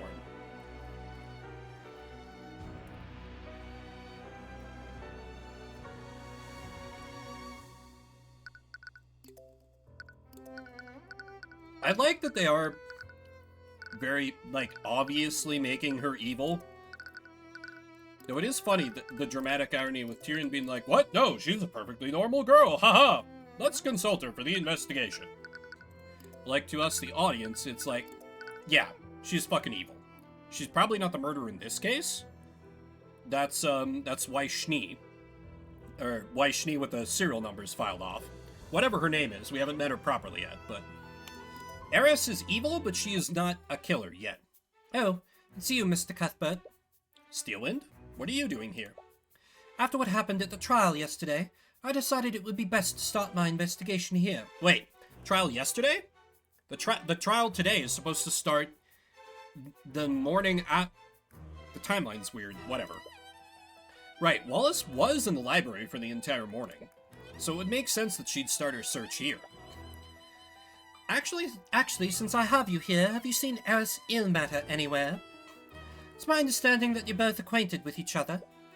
Eris? What do you want with her? It's not for anything serious, mind you.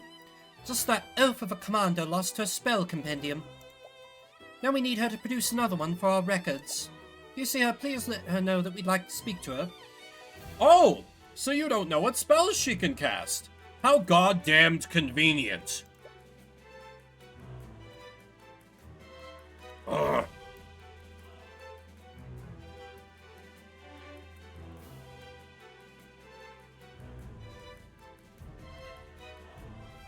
So angry I have to eat. We saw her earlier in the cemetery nearby, but I have no idea where she is now. Once again, I have to compensate for that idiot's mistakes. Anyways, I was wondering if I could ask you some questions about the case. Very well, I suppose I still need to honor our deal from earlier. Have you had any luck finding the scene of the crime? Unfortunately, I haven't. From the witnesses' testimonies, we have a rough idea of the route Bellwether took, but none of the rooms we've checked have any sign of a struggle. Why are you so sure that a struggle happened? I'm mainly basing that off of Diana's sister's testimonies. Valerie in particular noticed that the bleeding came from a wound in her stomach. Regrettably, the body's wounds were mended, so we can't determine what kind of weapon the murderer used. During the trial, you mentioned that another witness saw Bellwether walking around yesterday.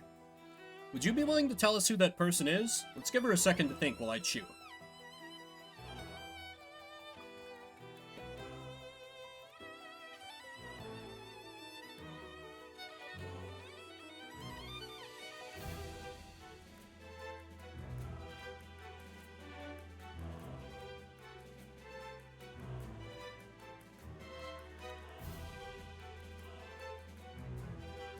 Okay, and that's my lunch finally finished. I'm sorry, but I can't tell you that. You're caught a little off guard. You've been pretty transparent with your investigation so far. What's changed?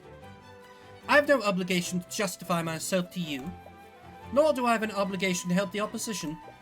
Didn't we have a deal? Hiding information doesn't exactly seem fair to us.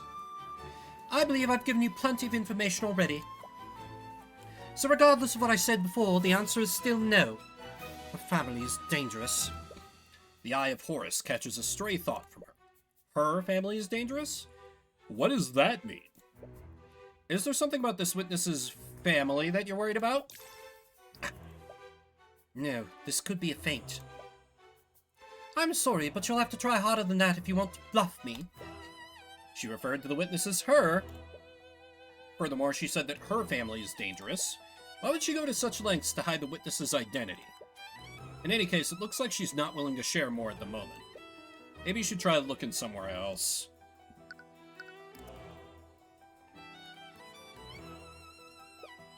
It's a globe of the world.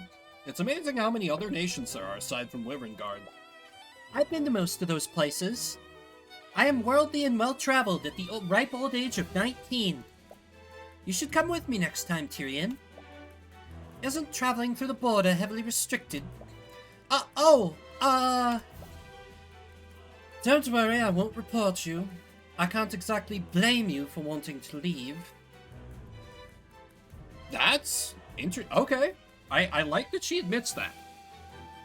Like, Arya's plays things pretty close to the chest, but she's very concerned with, like, justice and reforming the system, which is really nice to have in, like, our opposing council. They're not just, you know, a complete asshole, like Edgeworth at the start of the game. The library is full of books for educational purposes. Too bad they don't have any fictional books. Were you looking for a novel to read? Yeah, I was hoping they'd have some mystery novels I could read. You like mystery novels? Of course, why do you think I like this job so much? I've never really been a fan of the mystery genre. What? But your whole career is about solving mysteries. Exactly, it's exhausting. When I read a novel, I just want to read about simple fantasy stories and classic heroes. I guess that makes sense. What about you, Steelwind? I don't really have time for such things. Yeah, I bet. I bet you read real trashy romance novels. It's fine, girl. You can tell us. It's a holy text from the Church of Bahamut. I read some of these with Eris earlier. I've been meaning to ask, do you guys worship dragons in Wyverngard? You're from this country! I've never really been the religious type, but I've seen some devout worshippers in the capital. It's the most prominent religion here. The Scaled Lord Brethalion is said to be the source of all arcane magic. No wonder that he's such a large part of our culture. Prepario Arcanum. Locker room? Why is this Sure, I'll bite. You spend some time wandering through the academy when you overhear a conversation from a nearby room. From what I understand, Miss Steelwind has already moved the investigation elsewhere. How long must I wait before I can retrieve my things? Sorry, old-timer. Orders are orders. Nothing comes in or out till this case is over and done with. Commander White and the headmaster too? Oh, hello, Mr. Cuthbert. Hey, kid.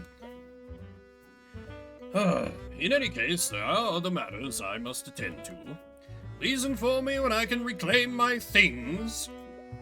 Sure. Looks like Commander White is standing guard in front of this locker room. Why doesn't he have a flunky doing that? He's the commander of the Inquisition. And it doesn't look like he's conducting any sort of investigation. Oh, is he here on Steelwind's orders? He might be able to tell you who this secret witness is.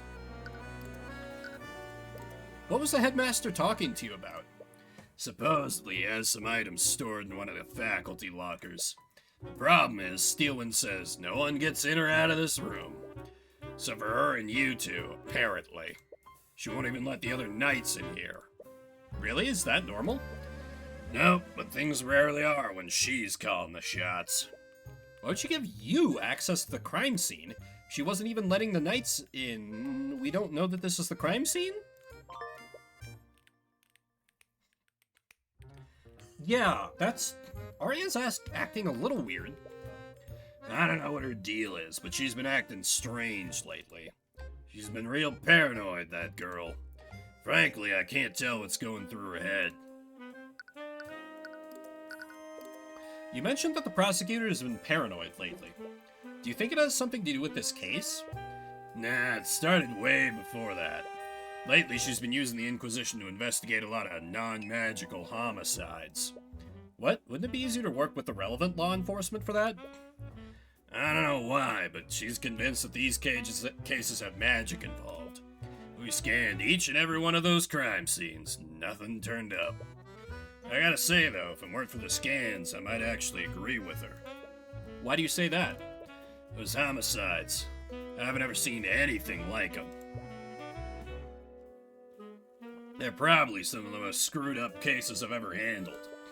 In one of those cases, we had ourselves a disgruntled spouse. She found out that her man was going around with a barkeep. You know what the spouse does? She stalks the poor woman. She starts leaving threatening notes all around where she worked. The barkeep told the city watch all about what was happening. But no matter how much they staked at the tavern, they could never catch the perp. And one day the barkeep arrived home. But little did she know the spouse was waiting there for her. Poor lady never had a chance. And to tie the whole thing together, the spouse waits for her husband to get home. She cooks him a big roast, using the barkeep's remains. Tyrion's like, Jesus Christ. Wow, that story is pretty... I know. Steelwind thinks someone's developed a new type of magic that can control people's minds. You don't fucking say! These homicides are some sort of sick test run. Magic that can control people's minds? Metal Gear? But wouldn't Mage Blight make more sense? Mage Blight? When a mage overuses their magic, it can have pretty bad consequences on their mind. They temporarily lose grip of reality and begin seeing things that aren't there. When a mage becomes like that, it almost never ends well. They enter a frenzy and begin firing spells randomly, which only makes it worse. I've seen my fair share of mage blight cases, and this isn't like that. Not all the perps were mages. The ones that were didn't even use their magic. One thing was that each of the perps almost seemed to wake up after we arrested them. All of them said things like, "It wasn't me," or "I didn't have a choice." They didn't have a choice? What could that mean? I doubt it means anything. Sometimes people can't face the things they've done. It's easier to say that you had no control than to take responsibility. I mean, reasonable view for a grizzled old cop to have, but... You wonder if you can mislead the commander into revealing who the secret witness is. During the trial, Miss Steelman mentioned that someone other than Jan Hughes saw Bellwether walking around. Have you seen them around lately? We wanted to speak with them. Nice try, kid. Well, it was worth a shot. Honestly, I couldn't tell you if I wanted to. I don't think anyone other than Steelwind knows who this witness is. I sure as hell don't. What? She's even hiding it from the Inquisition commander? Why is she being so secretive? Looks like the commander doesn't know who this secret witness is either. This isn't getting us anywhere. Steelwind's behavior is strange, though. Perhaps you could try analyzing her behavior. If you do that, you might be able to find a way to convince her to help you. Okay, Steelwind's behavior has been strange this time around. She's hiding elements of the case, even from the commander. Anyone can tell that she doesn't have much faith in him. Standing right here. But this is the first time... Tyrion's like, don't care, moving on. But this is the first time I've seen her hide key details of a case from him. What is motivating the Steelwind to keep secrets? There has to be a reason why she's being so secretive. Paranoia. Her actions must be driven by paranoia. She's been hoarding information about the case. There's only one reason why she wouldn't utilize the Inquisition like she usually does. It's because she doesn't trust them. I hate to say it, but that doesn't really surprise me. She's always been standoffish with us. But there is one exception. There are individuals who she's trusted more than the Inquisition during this case. Us. She let us investigate the crime scenes without any restrictions. Yeah, I never really thought about that. Does she trust us that much? I don't think personal trust is the reason.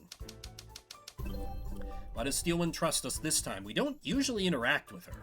And she's worked with the Inquisition on plenty of cases that we weren't even involved in. Steelwind... Steelwind is controlled by the nobility? Oh wait, maybe Tyrion isn't controlled by the nobility. Steelwind doesn't know much about us, but she does know that we aren't prone to noble corruption. Right, you indicted a noble during the last case. Meanwhile, the Inquisition usually bends to the nobility's whims.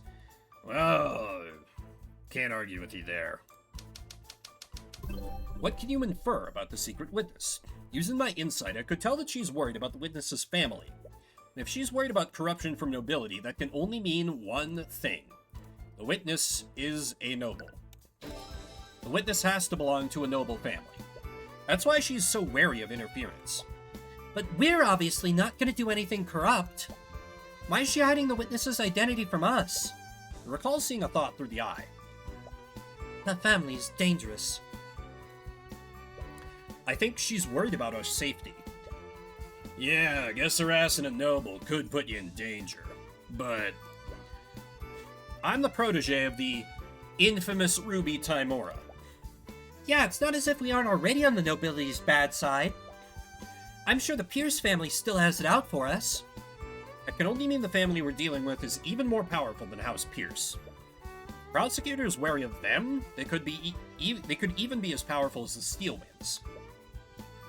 wait, don't tell me you think we're dealing with one of the 4 pillars? 4 pillars? Metal Gear? It's a name people use for the top 4 noble houses. These families stand at the top of the Jesus Christ. Let me try that again. These families stand at the top of the kingdom's aristocracy.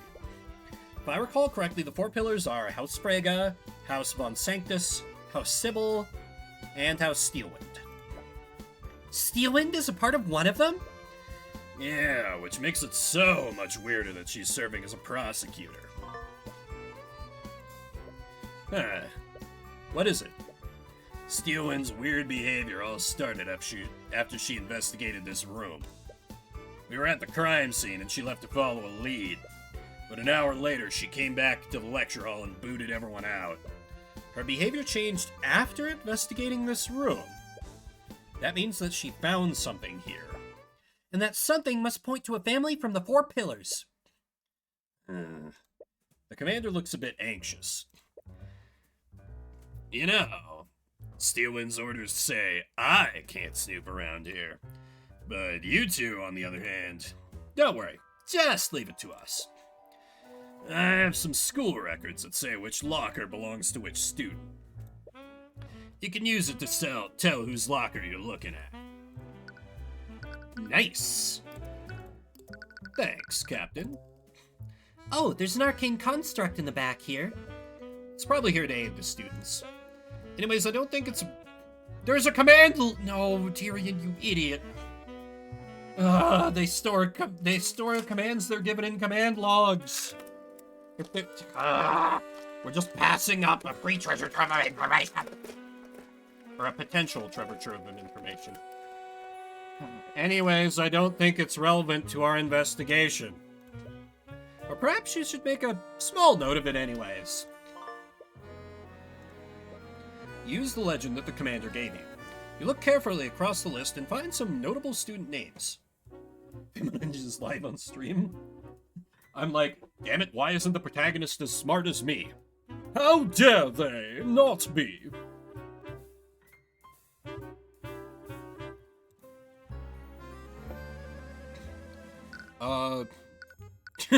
Why don't we investigate our client's locker for funds?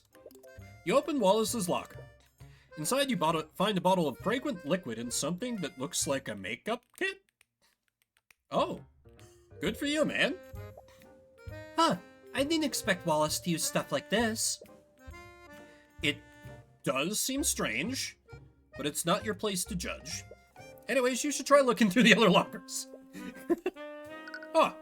Interesting little tidbit about him. You open the locker with Miriam Frege's ID number. Inside, you find a stack of worn-out textbooks and notebooks. Wait a minute. These notebooks all have Wallace's name on them. Oh, right, they swap his name with other people's. You open the notebook and look through its pages. It appears to be research on the art of necromancy. These are Wallace's notebooks. But why are they in Miriam Frege's locker? Did Miriam steal his things? What's going on here? You and Celeste check the locker more thoroughly. Wait a minute. Tyrion, take a look at this. That's blood. Ooh. Use the... Okay, so that's something, but that's actually bad for us? Because that's a bit of blood within our client's locker. Because they swapped it. Oh wait, no, this is a school legend, so it should be accurate, right?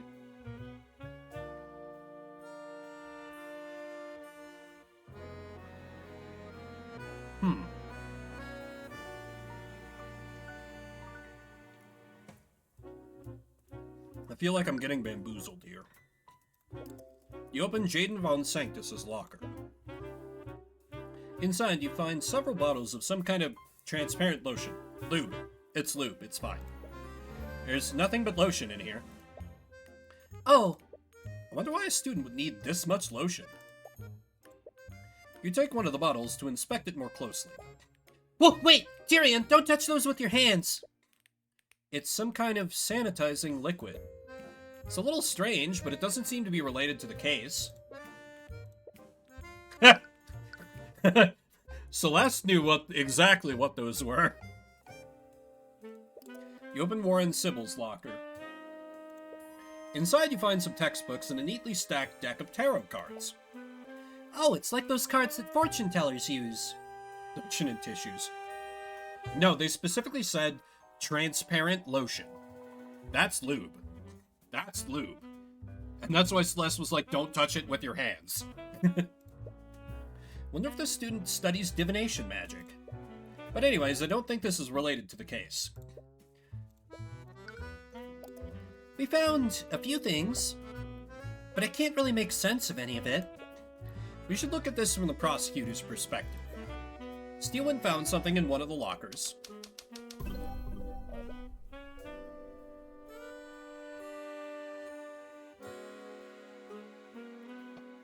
And whatever it was, it made her extremely paranoid.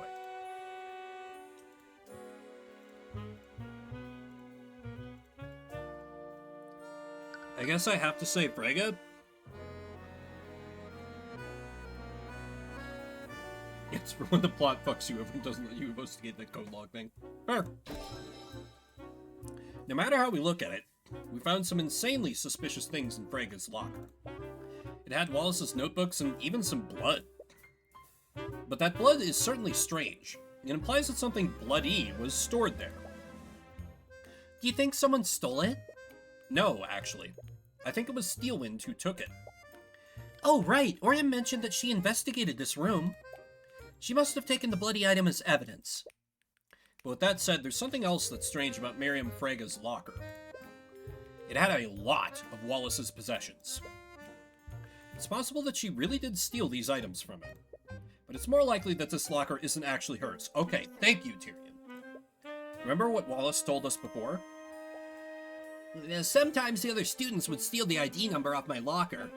Then they'd switch it with the number of another locker. They thought it was funny whenever the student who owned that locker got angry with me. So, someone switched the nameplates? That means this isn't Miriam Frege's locker. It's Wallace's. That would mean that the bloody object came from Wallace's locker. It appears so. But if that's true, why didn't Steelwind present the bloody item during the trial? I proved that Bellwether was wounded before Valerie healed her. Wouldn't that have been a perfect time to present what she found? It was a bloody item found in the defendant's locker, after all. See, if this were Ace Attorney, I would have had to go to trial and, like, uncover in the trial that the numbers had been switched, even though that they already told me that numbers get switched all the time. I would have had to go through a whole rigmarole to prove it. This game, they're just like, nah, we respect your intelligence. You know what's going on here. We'll just give this to you. She could have easily proved that the nameplates were switched too. Right, that is weird. There's something more to this that you aren't seeing, but what? I think we'll just have to ask Steelwind ourselves. Let's move. Oh, you're back. We've uncovered a few things during our investigation. Miss Steelwind, are you acquainted with a student named Miriam Frege? I underestimated him. Oh, she's afraid. I said it before, Mr. Cuthbert. I won't fall for such an obvious bluff. It's not a bluff, Miss Steelwind. I'll prove it using the evidence we've gathered. Oh, I start with her psychological profile? That's interesting. Steelwind is paranoid, and for whatever reason, it's due to the involvement of Miriam Frege. If you could convince her to reveal why she's being so secretive, she might give you more information. This is fun. Like, have a battle of wits with our rival, the other attorney, outside of the courtroom. I really like that they're doing this. You've been behaving strangely, Steelwind. And God, I love this theme.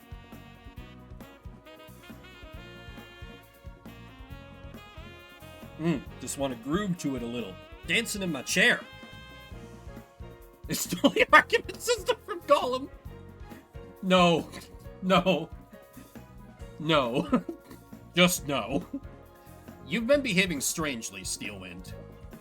Even the Knights of the Inquisition have noticed. Please, just tell me, why are you being so paranoid? I'm not sure what you're trying to imply, Mr. Cuthbert. Nothing about my behavior has changed. I've approached this case objectively, just like I have with every other case.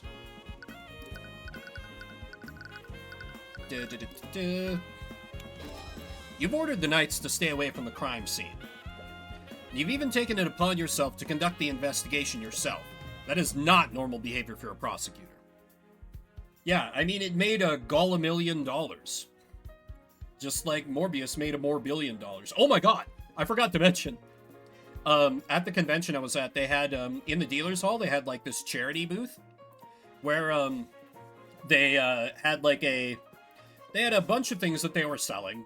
And, like, one of them was, like, just kind of a fill-a-bag with books for $5. And they had a section with comics, and they had some Morbius comics.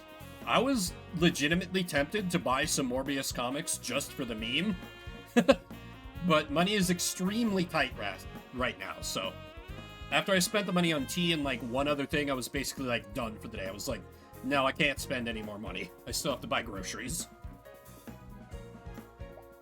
I took those actions because the Inquisition is incompetent. Gotta save the money for your tea, it's true. How could I possibly trust them with anything? The knights are incompetent, but even you can see the value of delegation. During Celeste's case, you still delegated tasks to the Inquisition. You could have easily investigated the McCoy Tavern yourself. This academy is huge. You wouldn't conduct your investigation this way unless you had a good reason. Then why did you enlighten me? Why would I act in such a way? What would cause me to behave so strangely?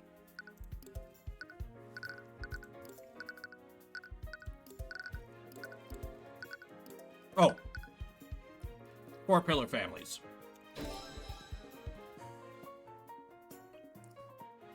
You know that the Inquisition is corrupt, and will bend to the nobility.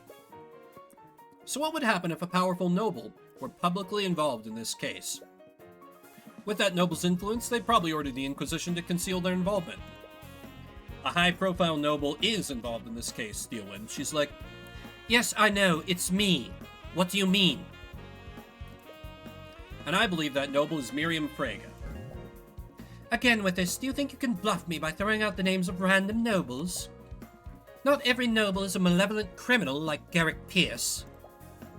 I've said it before, and I'll say it again. My investigation doesn't involve the Freges. Nothing about this case has anything to do with House Frege. That's not true. Then how do you explain this, Steelwind? The commander told us that you were following a lead in the locker room yesterday. We investigated the lockers of students from the 4 pillar families. We found stains of blood in a locker with Miriam Frege's ID number. And it was presumably left by a bloody object. The bloody object was taken by someone. We heard that you became extremely paranoid after you found something in the locker room. If I had to guess, I'd say that you took the bloody object as evidence. And what evidence do you have to support these outrageous claims? What? The only thing you have is evidence of a blood stain. There's a myriad of explanations for that. Everything else you mentioned is pure speculation. You can't prove that that piece of evidence exists. I could have found any number of things in that room, or possibly nothing at all. Hey, Brian, how goes? We are playing Fantasy Magic Ace Attorney today.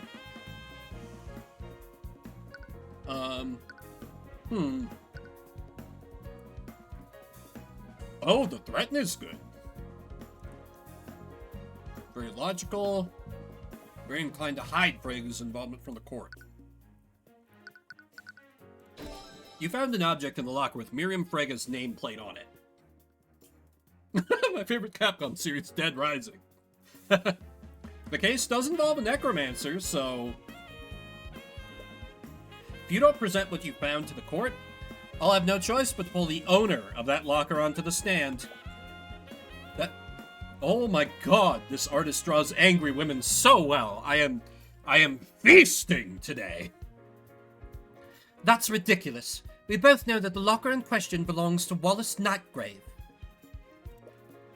Can you unequivocally prove that, Miss Steelwind? Because the way I see it, there's a lot of room for doubt here. Doubt there. Enough doubt for me to pull Miss Frege onto the witness stand.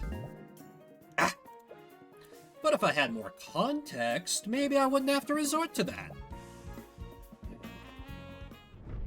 Argument 1.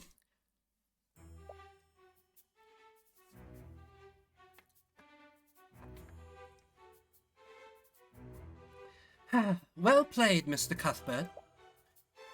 I suppose I don't have a choice, do I? You've successfully persuaded Arya Steelwind. The truth. Just so we're clear, I wasn't acting to protect the nobility. Uh-huh. Well, I'll admit that Miriam Frager was the other witness that saw Bellwether that day. I see, I had some suspicions, but... There's also another matter. Steelwind looks uneasy. While I was investigating the body, I found this. Ooh. Documents contain evidence detailing multiple instances of plagiarism, fraud, bribery of school officials, and various other offenses committed by Miriam Fraga. Ooh. What the? So there we've got motive. It looks like Miriam's been cheating at school. But why would Bellwether have something like this? From the way it's arranged, I think it might have been blackmail. Miriam Frager is considered a prodigy in the practice of conjuration magic. She's won a litany of awards, and she will most definitely graduate with honors. If these files were to reach the public, it would absolutely ruin her reputation. Do you think that the professor was trying to threaten her? It appears so. When I discovered this, several elements of the case were still unknown. I decided to look through her belongings, and I mistakenly looked through the locker with her ID. I found this in that locker. Ah! A rapier covered in blood. A valuable family heirloom to House Fraga was reported stolen by Miriam Fraga weeks before the murder. Uh-huh. Sure. Yep. Yeah, definitely stolen. Uh-huh.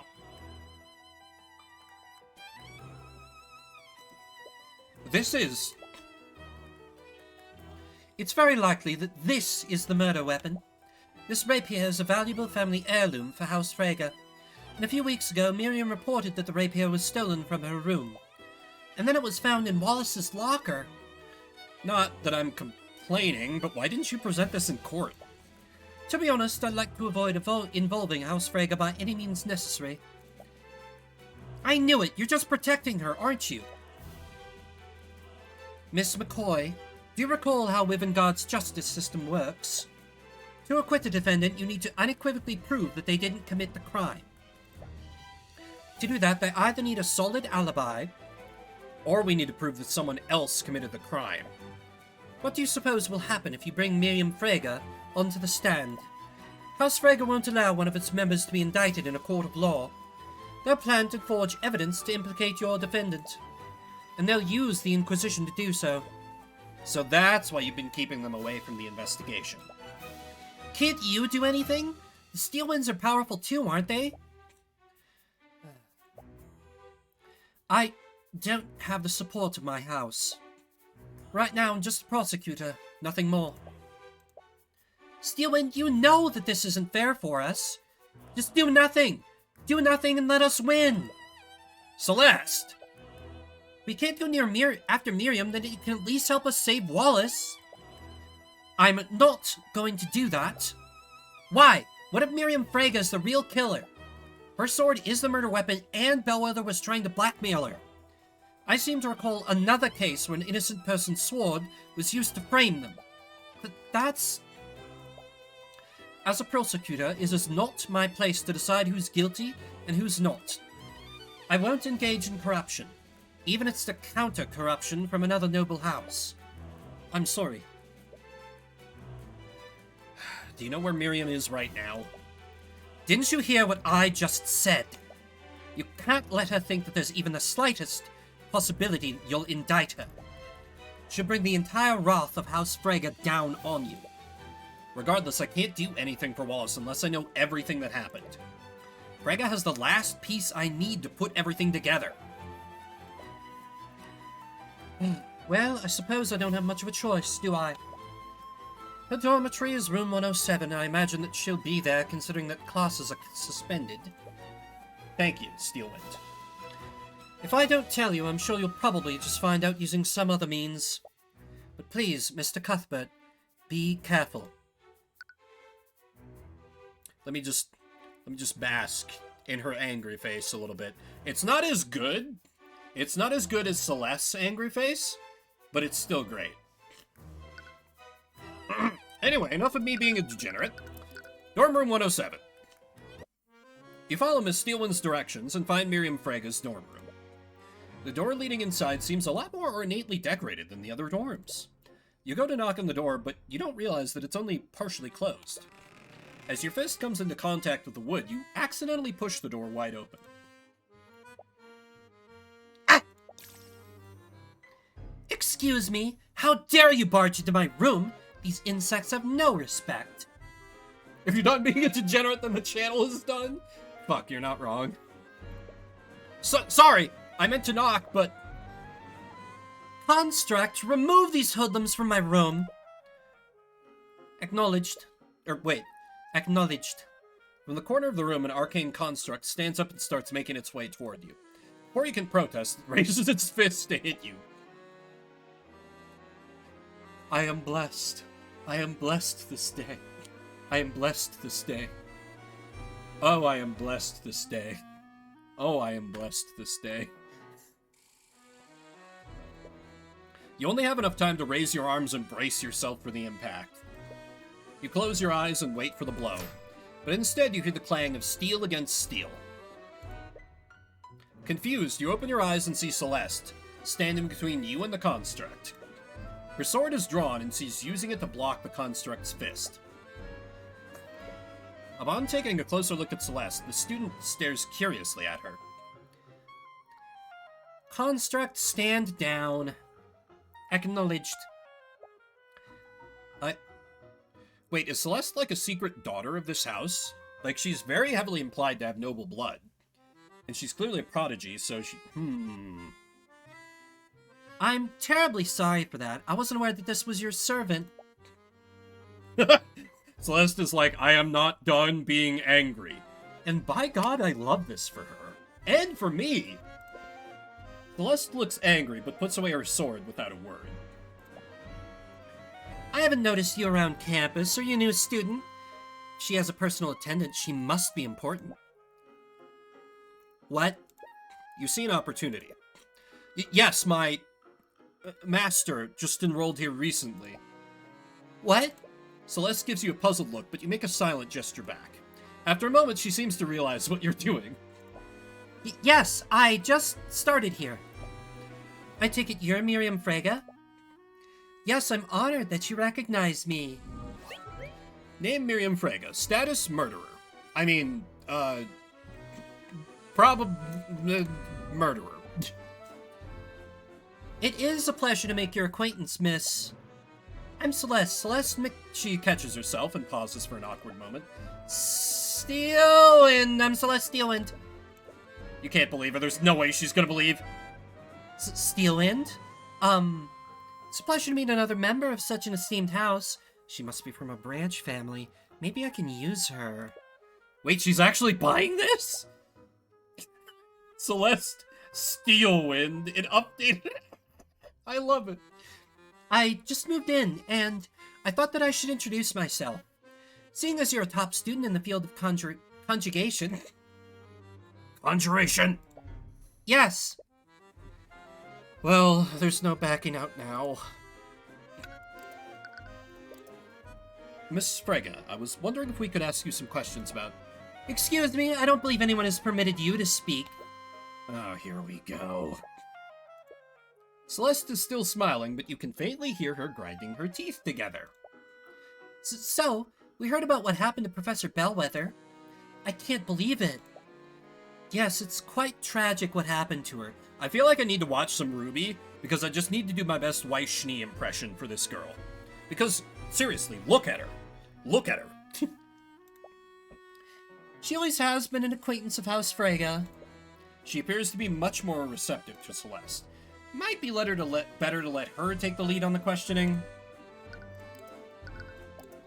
We heard that you saw her on the day of the murder. Could you tell us more about what happened?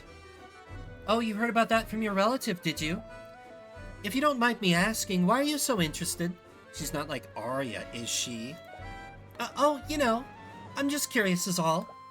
You know how uneventful life can be sometimes. Being a noble and all. Alright, tone it down. Oh, is that all? I was worried you were going down the same path as that poor, confused Arya. What does she mean by that? What did she mean by this? But I'm in the middle of a study break anyways. I suppose I have some time to sate your curiosity. Construct, please prepare some tea. Use that lotus tea we imported from the Eastern Kingdoms.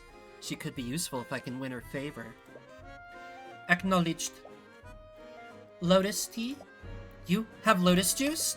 You feel like you're slowly losing control of this situation? I heard that you saw the professor on the day of the murder. Where did this happen? I was in the hallways when I saw her coming out of the headmaster's office. She was heading towards the library. Do you remember what time this happened? I'm not really sure, honestly.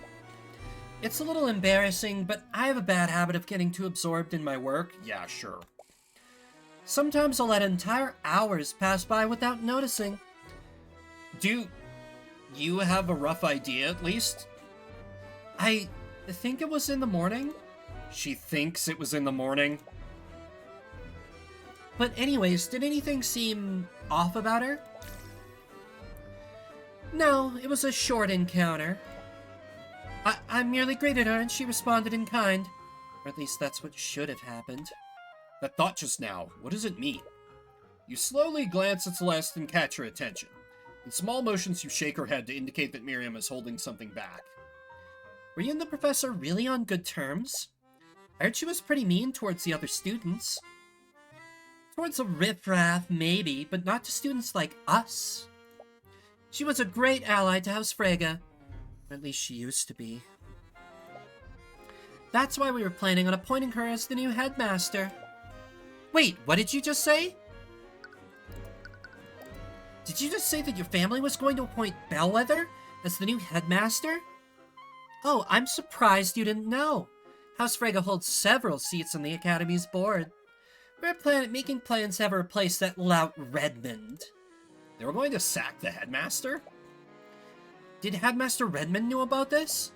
Oh, of course not. This is part of a large-scale plan. Along with Redmond, we are also going to replace all the staff members with arcane constructs. We had to keep everything under wraps, or else the help would have left prematurely. And where would that leave us? Jan supposedly overheard Bellwether talking about the constructs. Did Bellwether prematurely reveal the plan? Or was Jan lying about how he found out? But alas, with Bellwether gone, we'll have to delay our plans. So, I'm thinking that they were just trying to use her as a puppet. But then the pawn decided to seize control of her own strings with that blackmail information. And that caused Little Miss Noble Girl to do a murder. It makes sense. It all lines up.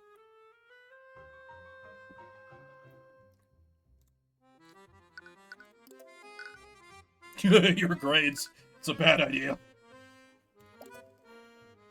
So, we heard that Arya took your rapier as evidence for the case. Can you believe her? She still won't give it back to me. My father will have my head if I can't get it back soon. How did it even come to become a part of the investigation anyways? I don't know. Arya won't tell me anything. I swear, if that necromancer was the one who stole it, I'll execute him myself. So someone did steal it from you? Yes, from right out of my room. When did this happen? About a few weeks ago.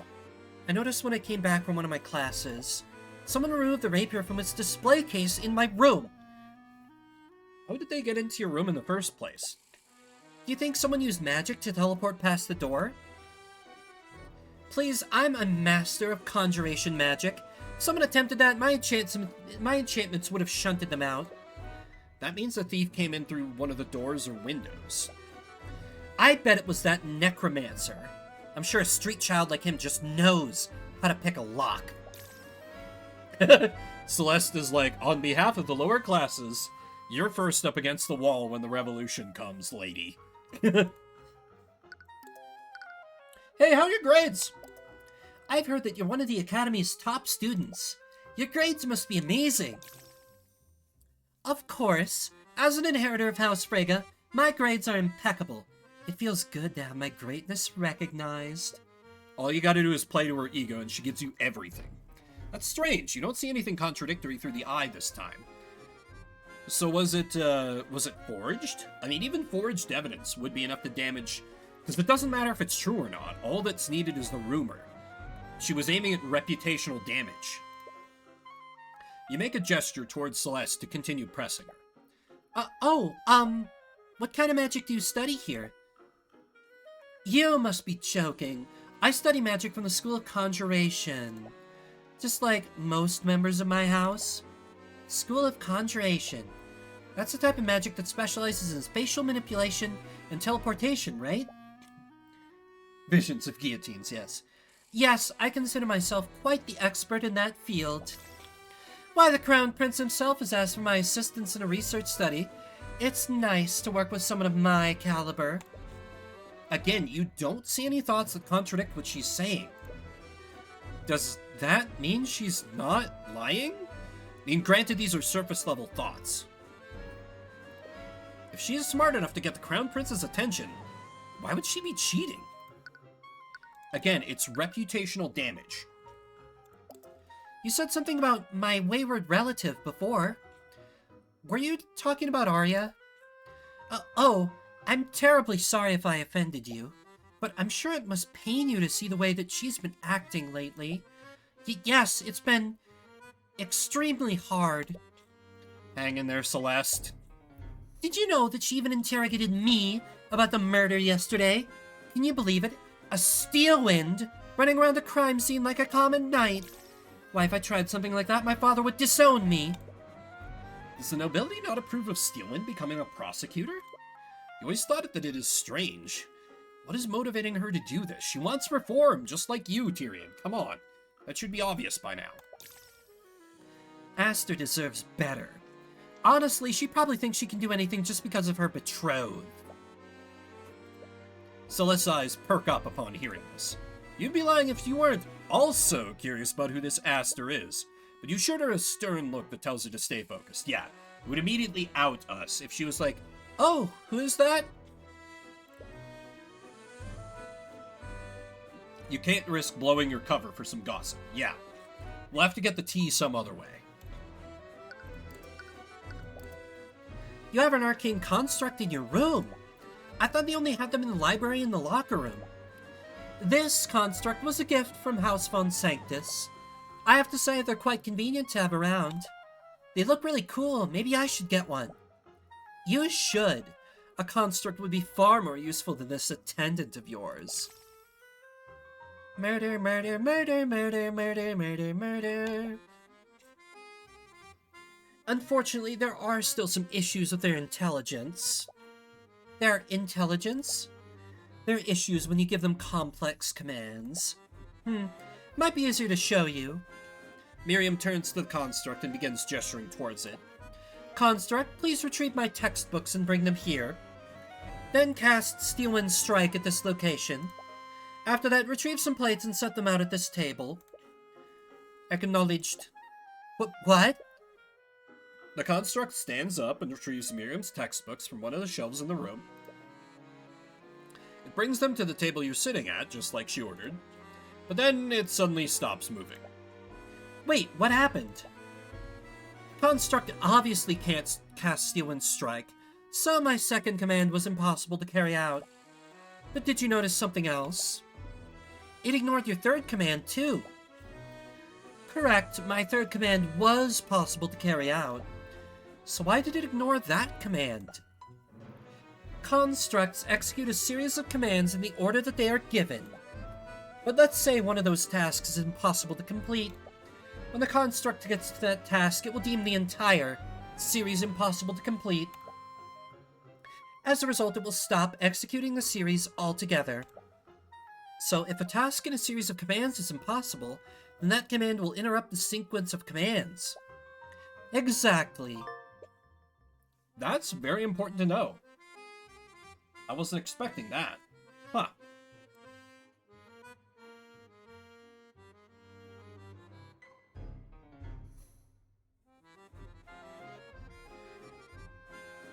Sorry, I had to mute myself to blow my nose. And doing this much of two different girl voices is making me a little lightheaded. Lady Steelwind, I'm afraid we must leave now if we want to make our next engagement. Oh, right. Let's go, servant. Oh, leaving already? It was a pleasure talking to you. Yeah, sure. I hope to see you around. That would be a real hack. You make your way back to the foyer with Celeste. With all the time you've spent, you only have a brief amount of time before night falls. Are you sure you didn't want to talk to her more? We were getting a lot out of her. We've already got a lot of useful information out of her. Ugh, Jesus. The more time we spend with her, the more likely she is to see through our ruse. Right. So, why Steelwind? I don't know. I panicked. Arya's like the only noble I know. What about Pierce? I'm not using that creep's name.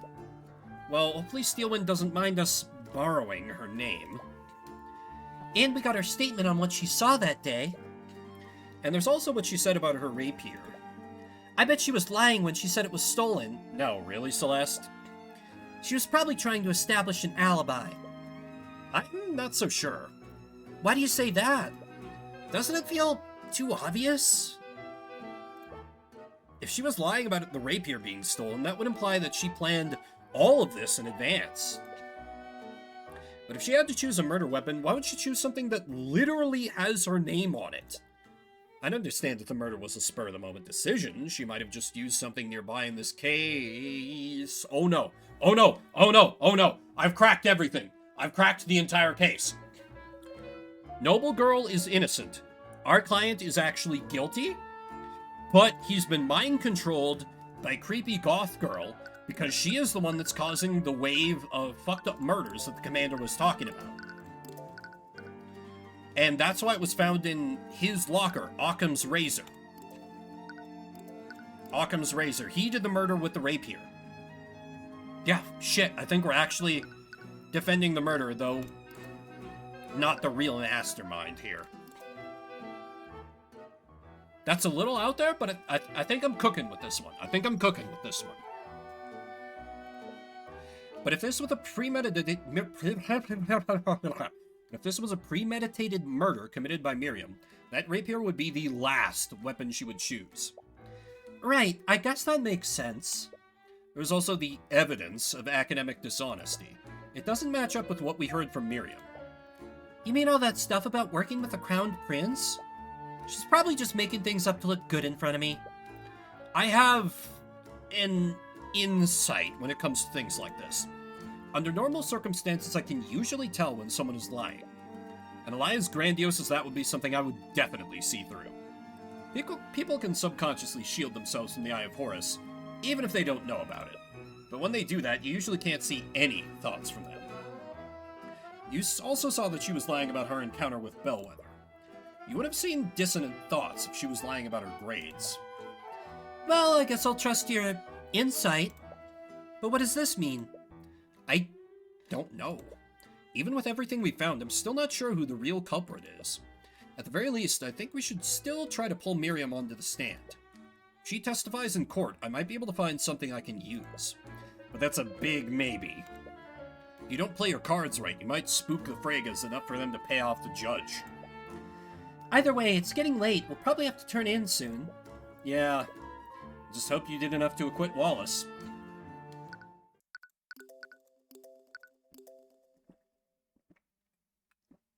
Yeah, I think I got a court sequence in me.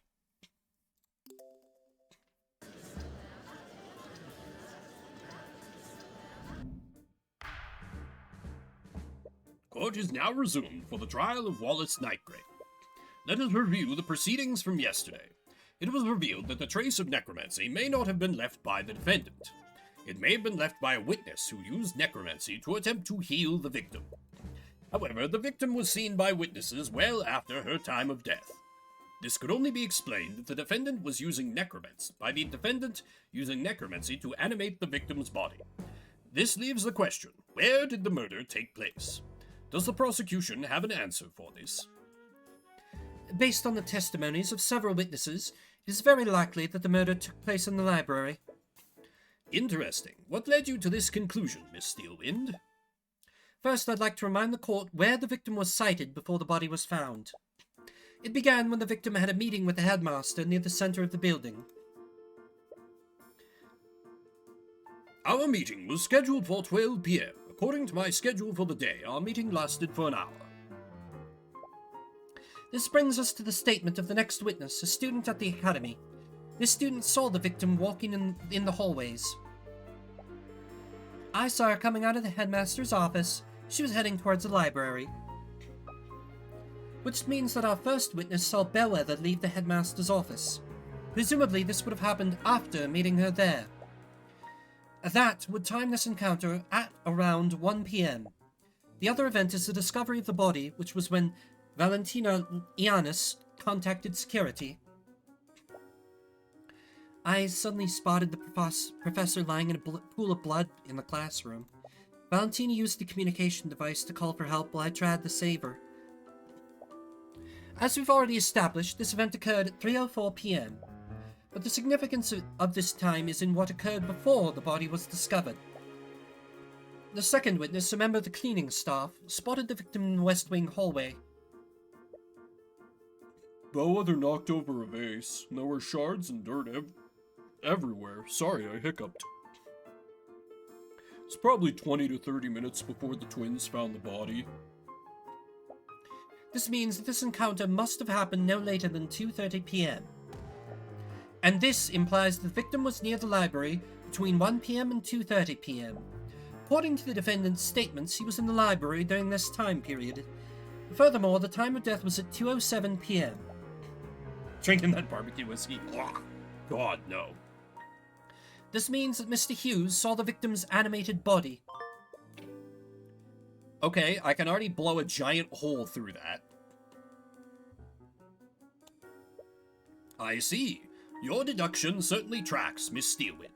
What do you have to say in your defense, Mr. Cuthbert? It's not my defense, it's my client's defense, first of all. And second of all, Steelwind sucks and she's bad. Actually, no, she's great. The prosecution's argument is definitely well thought out, Your Honor. However, it is entirely predicated on the testimonies of all the witnesses involved. Steelwind's deduction has to have a hole somewhere. Since your conversation yesterday, you've had a feeling that Miriam is hiding something. If you want to get to the truth, you'll need to drag that out of her through a cross-examination. Your Honor, to test the validity of these claims, the defense would like both of these witnesses to testify. The defense calls Miriam Frege to the stand. Frege? At the mention of her name, the judge's face turns a bit pale. Had a feeling it would come to this. Do you have any objections, Miss Steelwind? I do not, Your Honor. Very well.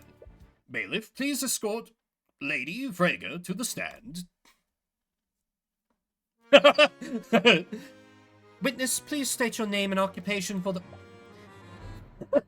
Oh, she's pissed. Oh, she's pissed. Get fucking dunked on, idiot. You little snakes! How dare you deceive me? Oh, it looks like she found out. I had the opportunity to debrief the witness beforehand. Miss McCoy, for the record, I told you to exercise discretion. I did not mean that you should impersonate a member of my family. Yeah, sorry about that. I gave you all of the tea that I had imported from the Eastern Kingdoms. I demand that you return it to me. No, you gave them to me. They're legally mine now. Ahem. I'm not sure what your business with the witness is, Miss McCoy, but I ask that you please handle your personal disputes outside of the courtroom. Anyways, Miriam, could you please testify to the court about your encounter with the victim? Very well.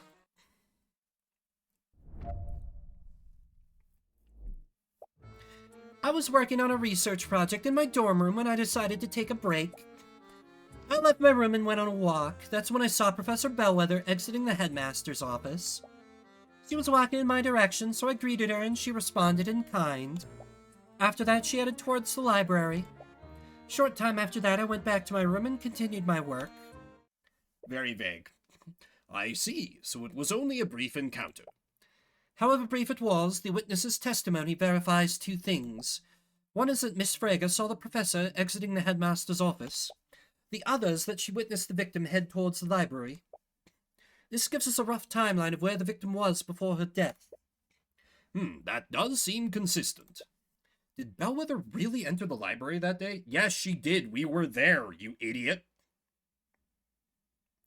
But maybe not at that time. Maybe not at that time. Maybe not at that time.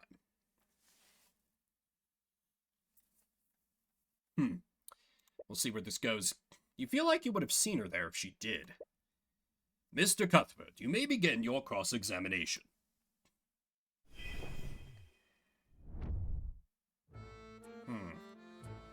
Hey, when was this?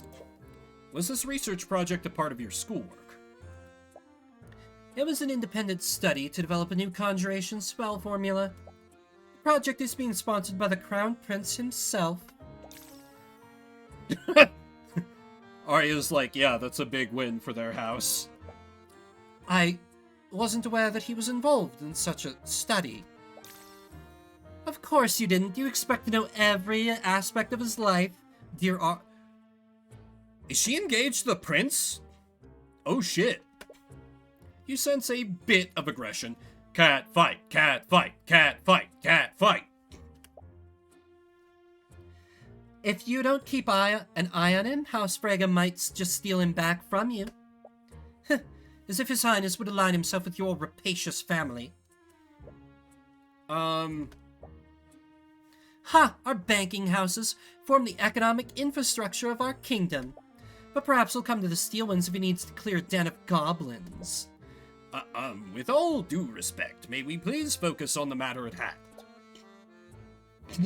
Right, Dredd? Exactly. Of course, Your Honor.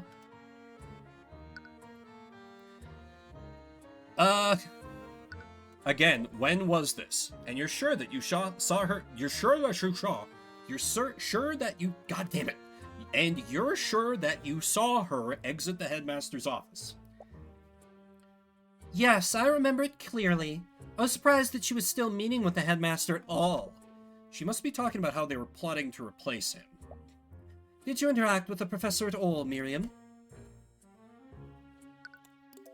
Did anything seem off about her? No, but it was a very short encounter. It's not as if we stopped to have a conversation. You said that you greeted her and she responded. What words did she use? Why is that important? Miss Frege, it's possible that someone used illusion magic that day. It's Phoenix Wright, but medieval fantasy. It's really good, Dredd. I've really been enjoying it. Every detail about the victim's interactions could be important. Well, I bid her good morning, and she said good morning in response.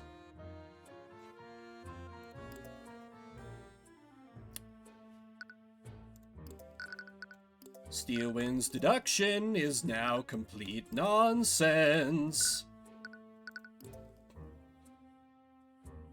Yep, Miriam Frege at 1 p.m. Objection! Miss Frege, if I recall correctly, you have a habit of getting absorbed in your work. So much so that you'll even lose track of the time of day. Yes, but what does that have to do with my testimony? Earlier in today's proceedings, the prosecutor made the following argument. Our first witness saw Bellwether leave the meeting with the headmaster. That would time me this encounter around 1 p.m. I do not sound like that, Mr. Cuthbert. I need to show up late then. It's only the second case, but yeah, it's good. I really like it. Miss Frege, if you had said good morning to the professor, you would have been mistaken. Because that encounter could only have happened during the afternoon. And your point is? You said it yourself, Mr. Cuthbert. The witness simply lost track of time. What the witness said isn't what's important here. The significance is in what Professor said in response. She had just come out of a meeting that was scheduled for noon. She would be well aware that it was no longer morning. So why would she respond good morning? Wouldn't she have corrected the witness? Their encounter was extremely short. The victim's mind may have been preoccupied. She could have easily responded to the witness without thinking. I'm gonna be honest, I kinda agree with her. It's not hard to believe that they were both confused about the time. It's definitely a stretch, but you still can't shake the feeling that she's hiding something. Every time you ask her about how Bellwether acted that day, the eye picks something up. There has to be something there. Miss Frege, you haven't been entirely truthful in your testimony, have you? Oh yeah, it wears the inspiration on its fucking sleeve.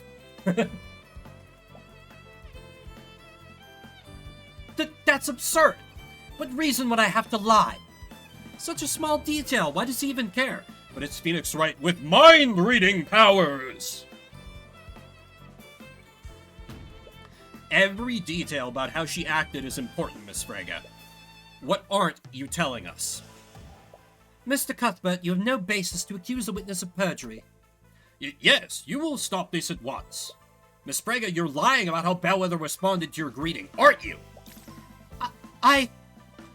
It doesn't make a difference. All she did was yell at me. All she did was yell? Miss Frege, is it possible that Bellwether's response was less than friendly? What do you care? What difference does it make? Why is he being so persistent? And sitting in the same court, yeah. My job is to make sure every part of your testimony is truthful. Every detail matters, no matter how seemingly insignificant. Mr. Cuthbert, you will stop this, or I will find you in contempt. The professor yelled at you, didn't she, Miss Frege? So what if she did? I mean... I'm sorry, but there's no going back on what you just said. So you do admit that she yelled at you? You impertinent little... Yes, I admit it, the professor didn't greet me back that day. Oh, good morning, Professor. Be quiet. So Phoenix Wright. You got me there. She yelled at me to be quiet, but until then we had always been nothing but courteous with each other. I don't know what got into her that day, but something put her in a foul mood. But that's it. Everything else I said was the truth. They'll believe me, right? I did see her come out of the headmaster's office and walk towards the library. That part is true. So she wasn't lying about that. So is that all, Mr. Cuthbert? What do you mean, is that all? You badgered this witness so you could prove what exactly? The witness committed perjury. The witness changed a small detail of her testimony, a detail that is inconsequential to the case. This is clearly an act with no malicious intent. After seeing her thoughts, it's hard to disagree with that.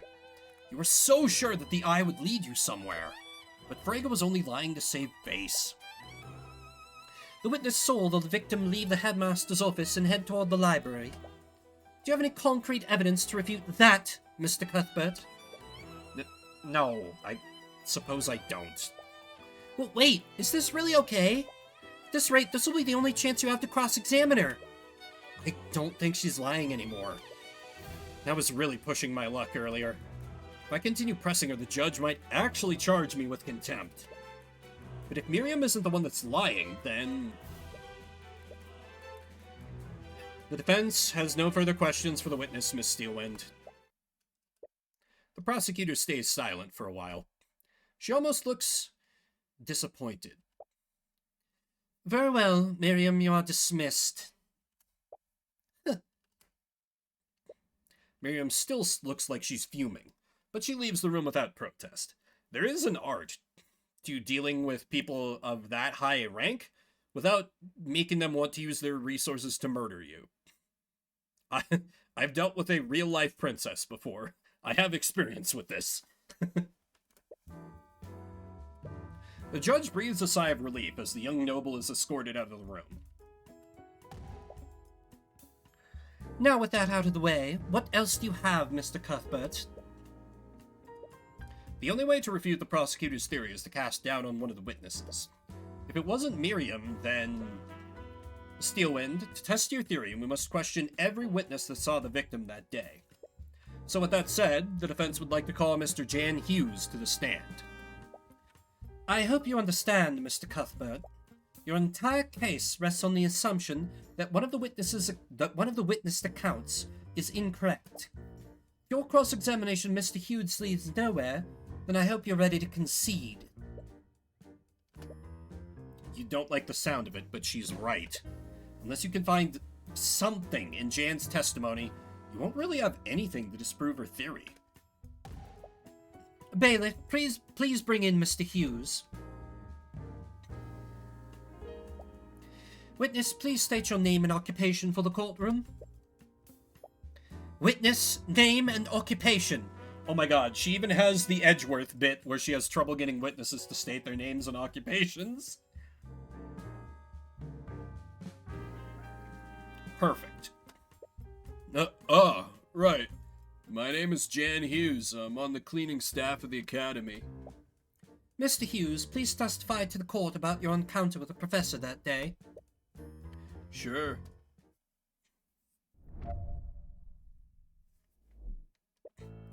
I saw the professor when I was cleaning the West Wing hallways. It was about 20 to 30 minutes before the body was discovered. She walked by me, but she looked pretty out of it. Heard she was undead when this happened. Pretty creepy, if you ask me. After that, she went to the empty classroom. Well, that was straightforward. Come on, Jan, what are we supposed to do with that? I don't know. You guys are the lawyers. I'm just telling you what I saw. That's fair. Mr. Cuthbert, you may begin your cross-examination.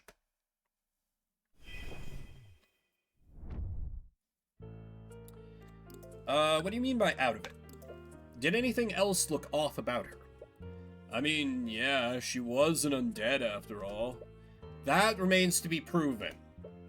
If you say so. Anyways, what was her demeanor like? She looked like she was in a bad mood. Either that or she was tired. But I guess she was just dead inside. Literally.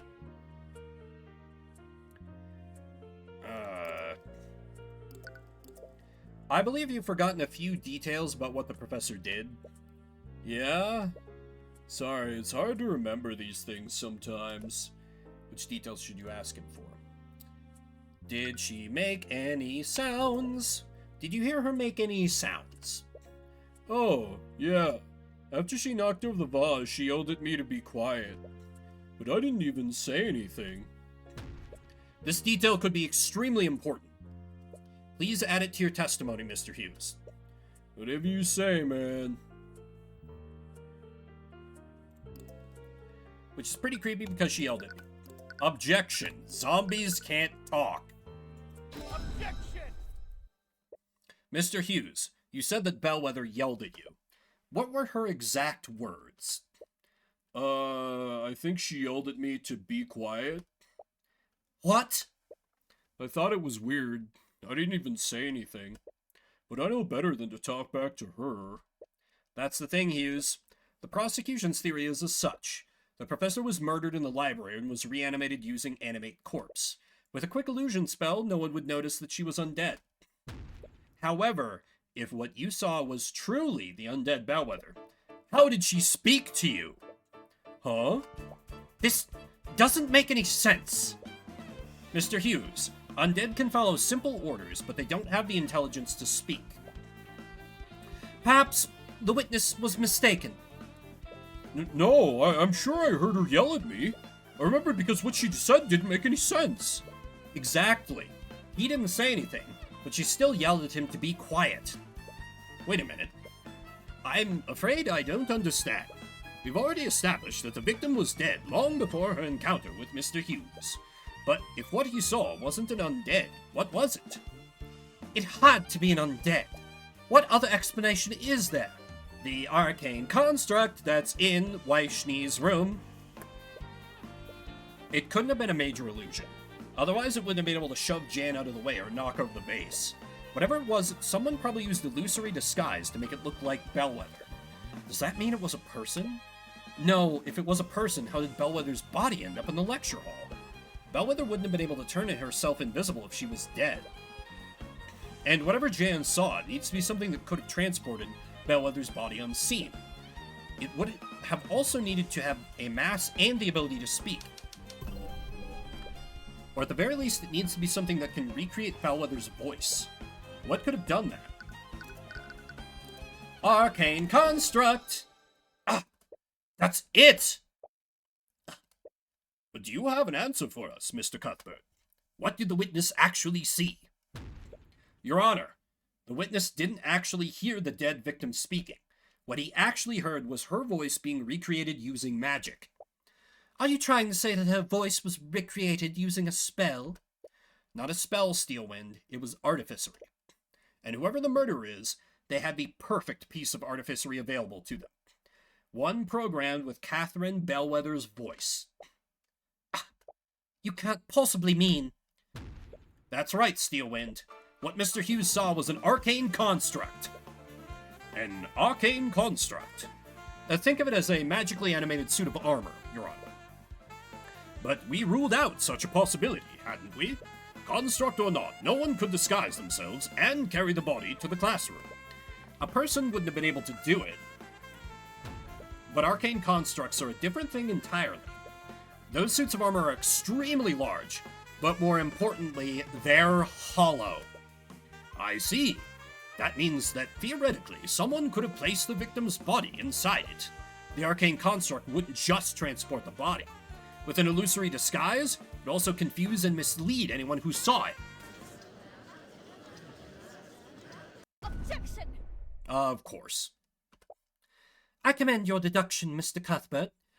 I would have never considered that possibility. It's certainly plausible, but what does this prove exactly? It proves that the body wasn't animated using necromancy. My client isn't the murderer. The defendant is still capable of performing all of the acts that you described. His compendium contains illusory disguise, after all. There were several students in the library that day. Any of them could have committed the murder. One might come to that conclusion if they didn't have one crucial piece of evidence. I'd like to present a new piece of evidence to the court. Oh boy, here we go. Hit me with that updated autopsy report. Come on. From under the table, you see Miss Steelwind pull out the bloody rapier. Blood? Is that? Yes, Your Honor. This is the murder weapon. Ah, she was saving that for the perfect moment, wasn't she? This rapier was reported stolen by Miriam Frager weeks before the murder, and during the investigation it was finally found in the defendant's locker. Wait! He was clearly trying to use one of her possessions in a paltry attempt to frame her. Why, he even stole her locker's nameplate and placed it over his.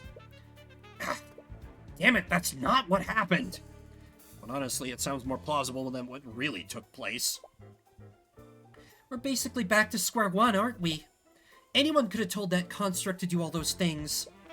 Wait, anyone? Is that really true?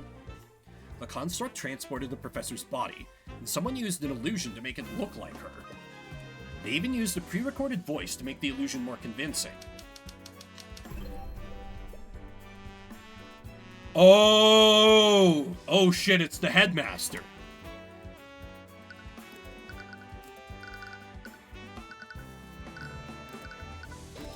Several memories flood back to you. Mr. Hughes, you said that Bellwether yelled at you. What were her exact words? I think she yelled at me to be quiet. She yelled at me to be quiet. But until then, we'd always been nothing but courteous with each other. I don't know what got into her that day, but something put her in a foul mood. Be quiet. Sorry. Be quiet. Eris begins giggling. She seems amused by what's happening.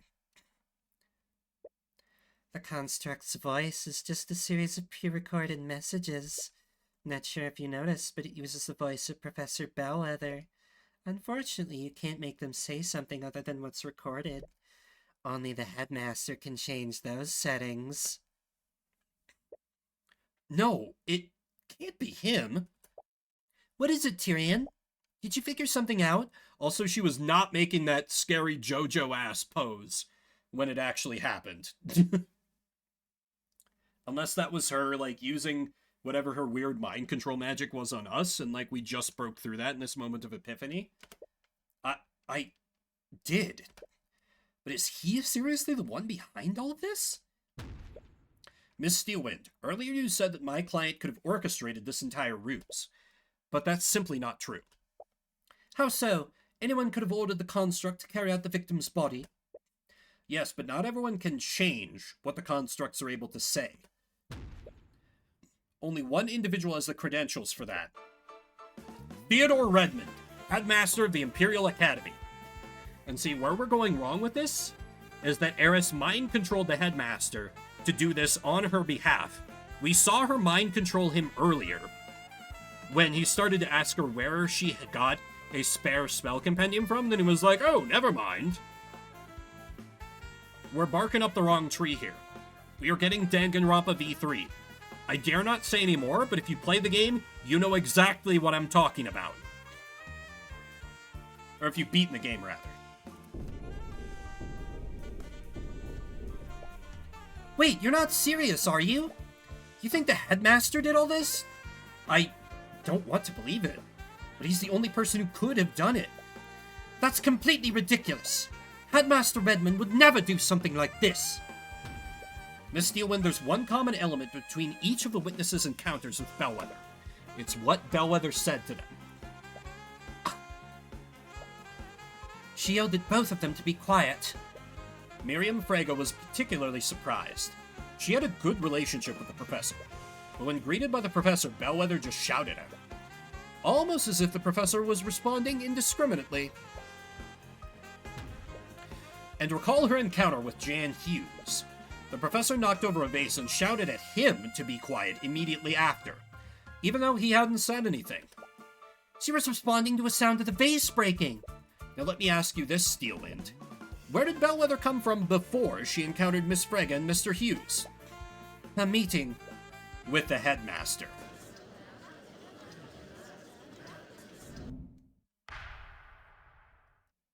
It appears that the defense truly means to indict Theodore Redmond. If so, we have no choice but to take a brief recess until he can be brought here. There's no need.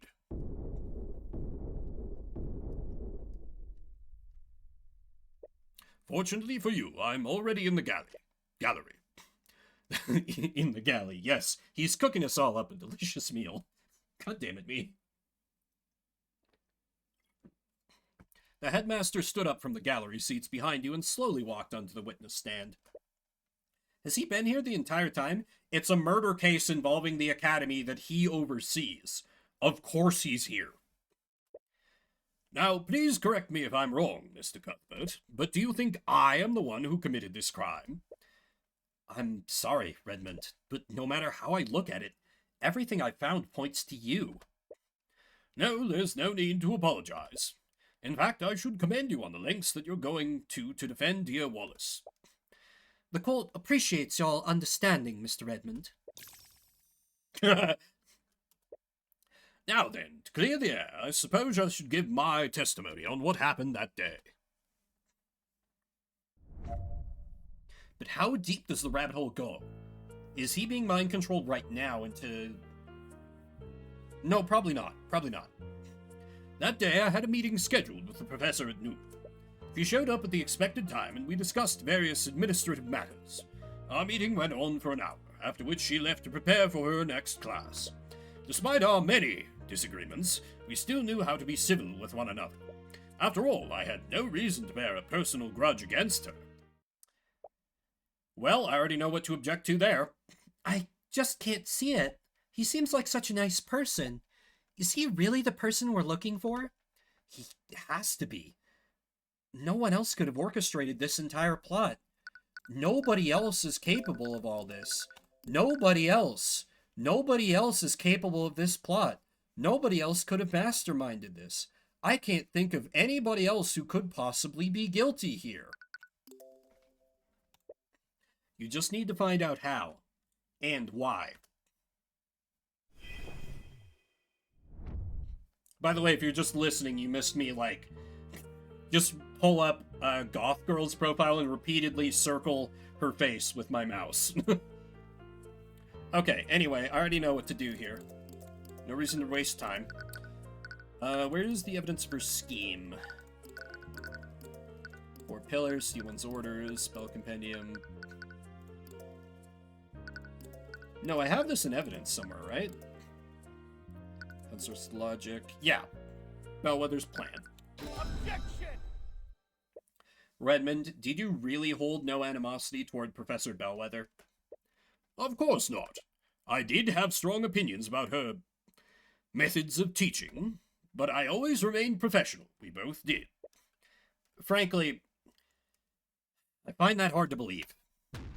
In fact, I think you might have had a very good reason to murder the professor, considering that she was going to take your job. What? So you knew about that? I'm sorry, but I don't follow. Just how was the professor going to take the headmaster's job? According to Miriam Fraga, Catherine Bellwether was currying favor with noble families. In fact, there was a plan to oust Mr. Redmond and appoint Bellwether as the new headmaster of the academy. What? But in any case, I doubt that the headmaster had any idea of this until now. I'd like to remind the court of the witness's reaction just now. He said, "So you knew about that?" His reaction was one of surprise. But he wasn't surprised by this information. He was surprised that I knew this information. That's...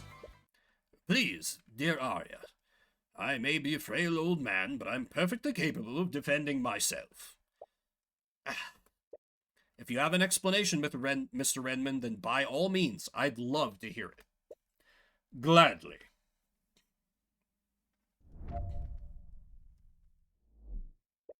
It is true that I knew about the Frager's plot beforehand, but I had only just learned about it. On the day of the murder, the professor told me about her plan. She was going to replace me as headmaster and replace the staff with her arcane constructs. Now, you might say that this would have given me the perfect motive to murder the professor. However, the supposed murder weapon was stolen from Miss Frager. This happened weeks before the murder and my discovery of the professor's treachery. I had no knowledge of their plan before she told me, and therefore I wouldn't have known to steal Miss Frager's weapon in an attempt to frame her. That's a really good point, actually. Are you satisfied now, Mr. Cuthbert? There's no way that the headmaster could have come up with this plan. If he really did do this, that means he stole the rapier too, right? Most likely. His alibi makes sense. He couldn't have planned this whole thing unless he knew about Bellwether's plans. That would mean he knew about this weeks ago. Gee, how could he have learned about this weeks ago? How could he have learned about this weeks ago? It's somewhere in here. Jan's statement. Jan's statement. Why does it have this creepy icon? Why does it have this creepy icon? Oh, wait, that's not the one. Where was... Yeah, according to Jan, Bellwether revealed this plan to the headmaster during a meeting a few weeks ago. Yeah, he's lying off his ass. But how did he even find out? The best way to tell a convincing lie is to leave a lot of truths and only change one detail. That's true. Maybe Bellwether did tell him, but she actually told him weeks ago. The question is, how do you prove that? Mr. Cuthbert, you may begin your cross-examination. I'm glad that the judge isn't interacting that much with the headmaster, because I've given the two very similar voices. Just learned about it weeks before the murder. I had no knowledge of the plan before she told me. Objection! What? Your Honor, it's clear that the witness's testimony is contradictory, and this piece of evidence proves it. I fail to see how that proves anything, Mr. Cuthbert. Oh, I guess you're right. Okay, maybe I need to press more. Or maybe I need to present that here?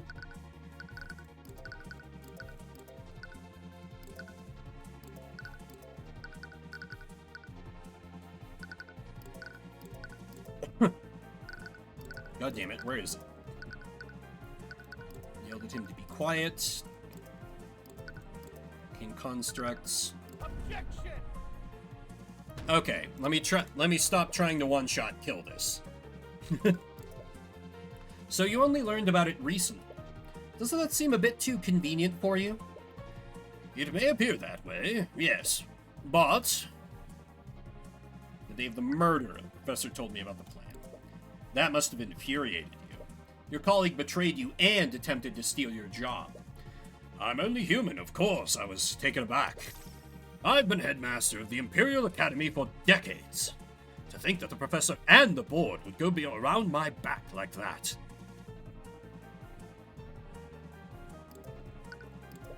As a headmaster, you'd probably have the tools available to get into her room. Yes, I will admit that. The Academy is a master key that can be used to enter each of the students' dorms. And yes, as headmaster, I would have access to that key. Then you had the perfect way to get into her room and steal the rapier undetected. I suppose I did. However, there's one flaw with your logic. It was my understanding that the Fragas wanted to keep this a secret until the very end. Why would Bellwether, of all people, tell you about her betrayal? I imagine she wanted to taunt me with that information. We've long had our disagreements, and looking back, she may have resented me for that. And at that point, there wasn't anything I could do to stop her. Really? I thought you and the professor were on good terms. I thought so too, but I suppose it was all a facade. She was just biding her time until she could take my position as headmaster. He had to have known about Bellwether's betrayal weeks ago. Right, the question is, how do we prove it? Do we have something that proves he knew about it before the day of the murder? Do we?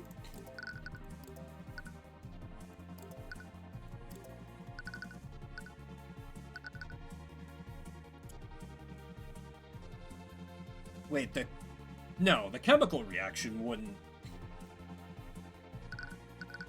It is weird that this hasn't come back. It is weird that hasn't come back. Pull from security, the lockdown. Used her position to curry favor. Her reputation isn't good enough. Inner path, yelled to be quiet. Stealin's orders, 4 pillars.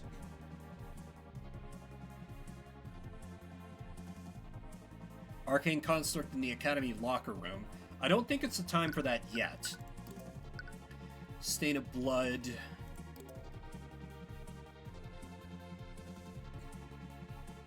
The academic dishonesty, maybe? Reported stolen. Oh wait, maybe object with Jan's profile. No knowledge of their plan. Let me object using, because I can object using a profile. Objection! Back! Good thing I have infinite health. At least during these segments. Objection! Ah! He's giving me nothing on press.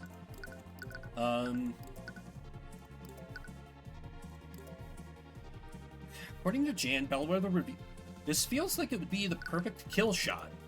Do I need to use it somewhere else? Maybe on the day of the murder? Because, oh, she actually told you about this weeks ago. Objection! Ah, okay. So it was just on the wrong statement. Got it. Redmond, you keep saying that you didn't know about Bellwether's plot before yesterday.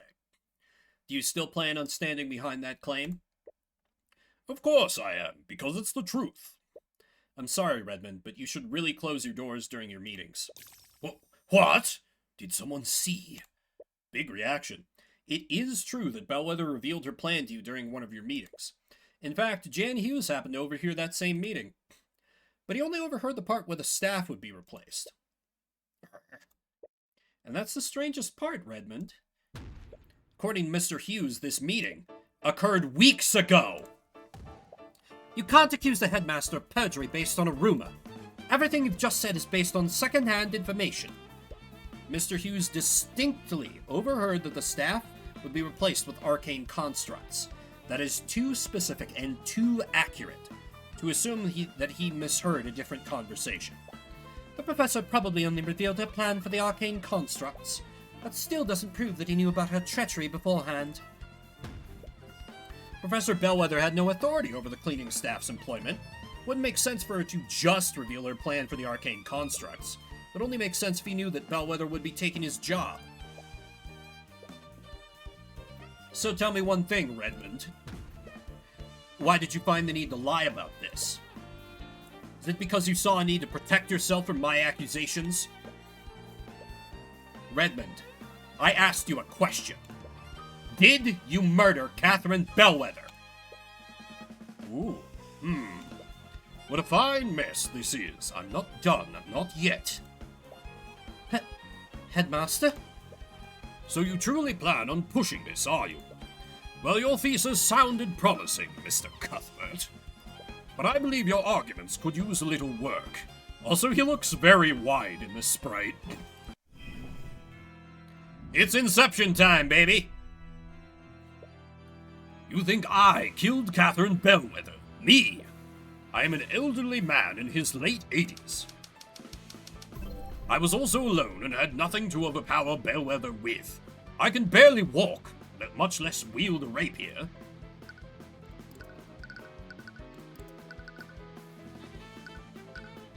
It's an arcane construct, right? Or does it need to be that specific? No, that's the locker room. They were in his office. But you and Bellwether weren't the only people in that room, were you? You needed the arcane construct to carry Bellwether's body. That means that the construct would have already been in your office. That's a little circular, Tyrion, but okay. And with your privileges, you could have easily programmed the construct to stab Bellwether for you. Even so, think about what would have transpired afterward. Recall Miss Steelwyn's timeline of Bellwether's witnesses. With your theory, the construct would have spent more than an hour in the library. Having it there would have risked my so-called ruse from being discovered. Luckily, Lady Frege can tell night from day.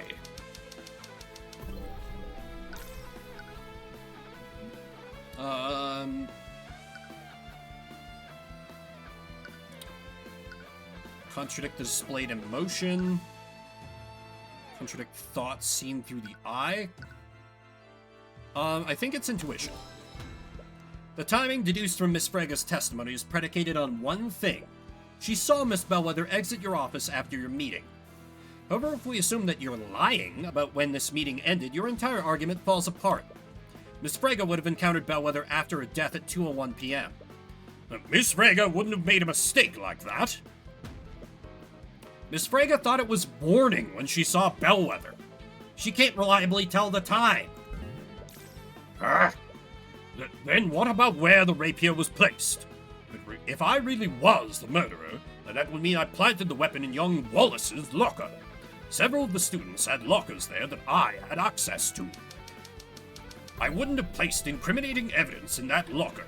Wallace is one of my prized students. If I had to frame anyone, he would be the last person I chose.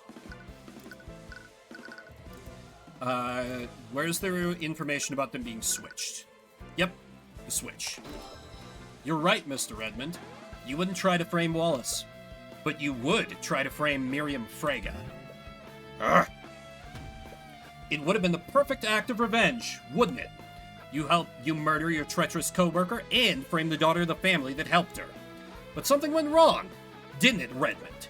The labels on Wallace's locker and Miriam's locker were switched. Anyone who saw that would have easily mixed them up. I am the headmaster of the Imperial Academy. I have records of all the students' lockers and where they're located. There's no reason I would make a mistake like that. If I truly planned this, I would have known where Wallace's locker was. A simple change in labels wouldn't have led me to make a careless mistake like that. Not you, but the construct? Yes. But it wasn't you, was it? Your arcane construct was the one who planted the rapier in the locker. I bet you commanded to place this rapier in the locker of Miriam Frege. But it saw the ID number in Wallace's locker and assumed that it was Miriam's. This is... Redmond begins desperately stammering, looking for something to say. Miss Steelwyn, say something! What? Mr. Cuthbert, your theory may be plausible, but there's no evidence to support it. Ha! That's right. You don't have any proof, do you? There is no evidence of my orders. Saying that I could have committed the murder isn't the same as proving I did it.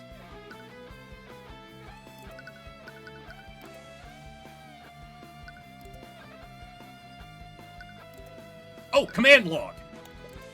No, that's not right. Wasn't there some sort of evidence of a track the orders given to him? That's exactly what it was.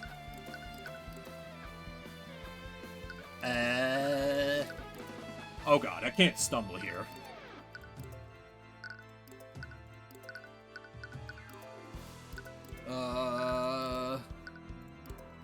Bullying students. Do I have to present the construct in the locker room specifically? Ah! Your arcane construct is still in the locker room where it planted the rapier. All we have to do is take a look inside it and we'll see the blood inside. Is that so, Mr. Cuthbert? What? Why does he still look so confident? No, Mr. Cuthbert, I already checked the inside of that construct during my investigation. The interior was completely clean. What? The construct's primary function is to assist and clean, dear Tyrion. They have a function that allows them to clean themselves, inside and out. Well, we can still look at its command history, right? Think about it, Mr. Cuthbert. Do you honestly think that the murderer would leave behind evidence like that? I'm sure that whoever orchestrated this plot, they ordered the construct to wipe its logs when it was finished.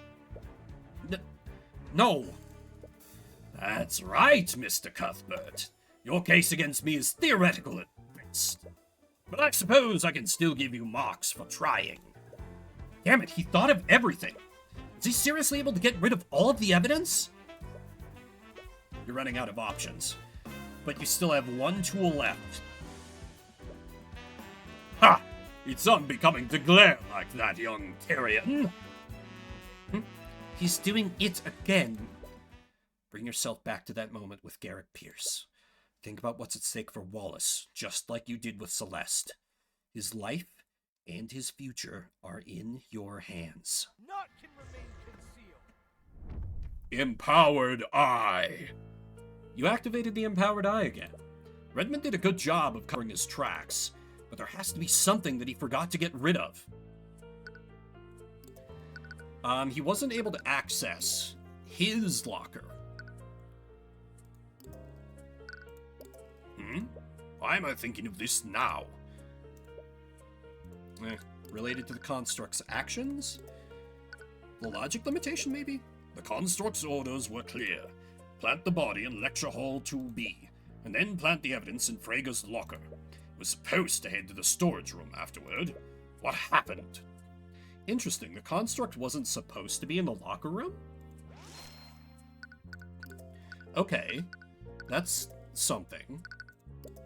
Why was the construct in the locker room, though? Shouldn't have been there if it had followed my orders. No matter, it wiped its logs. They have nothing on me.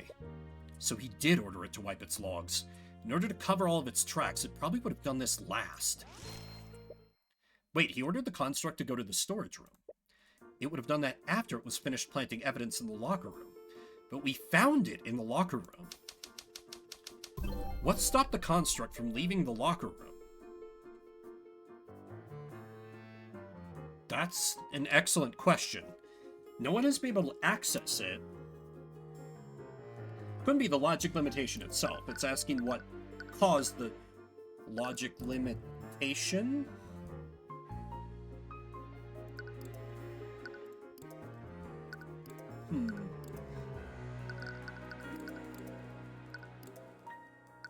No.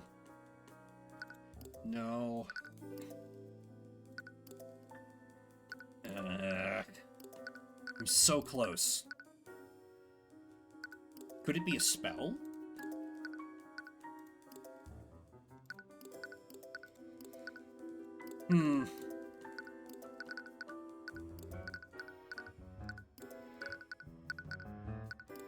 What stopped the construct from leaving the locker room? Let me check the map. For that matter, where is the locker room? It's not on the map. Oh, the lockdown, of course.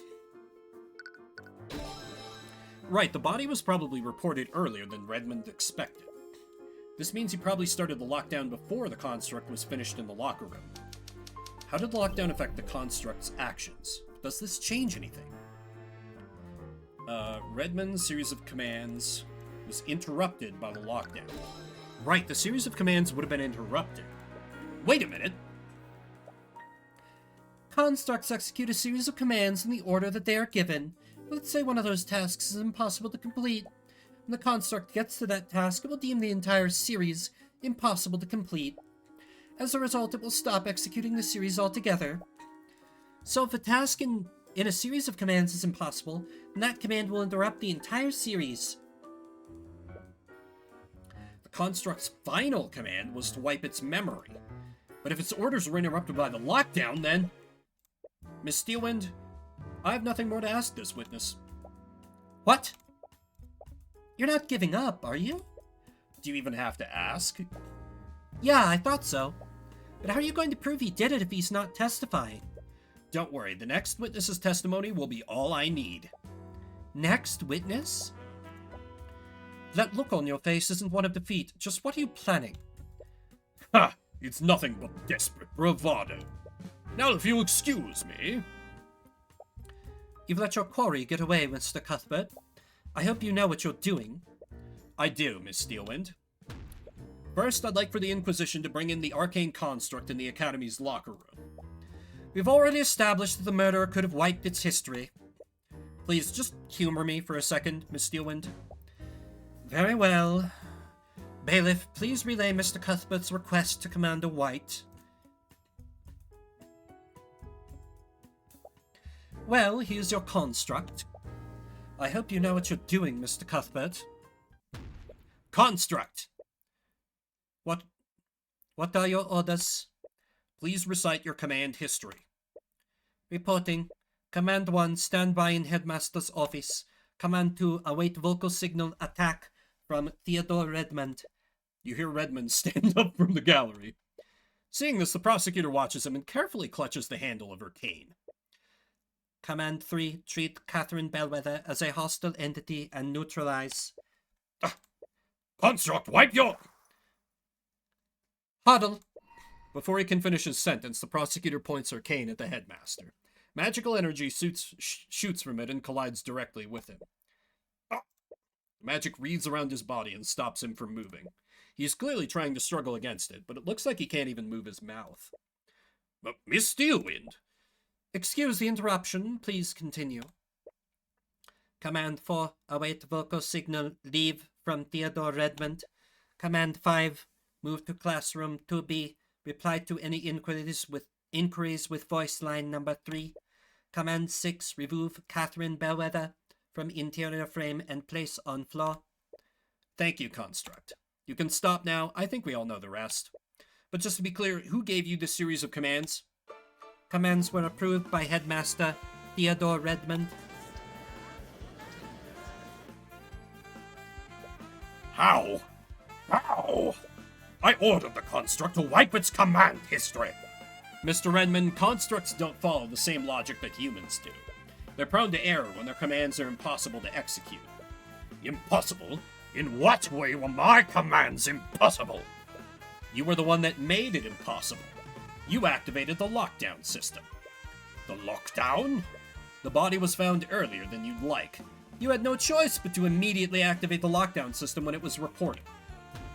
However, the construct was still in the locker room when you did this. So that's why it was there. The construct finished its tasks in the locker room, but then it tried to follow your next command. It tried to move to the storage room, but it was prevented from doing so. Completion of that command was impossible. So the series of commands was stopped before it wiped its history. You little... Theodore Redmond, you ordered your construct to murder Catherine Bellwether. Then you had it place the murder weapon in a locker to frame Miriam Frege. And we have your construct's testimony to prove it. And that's checkmate.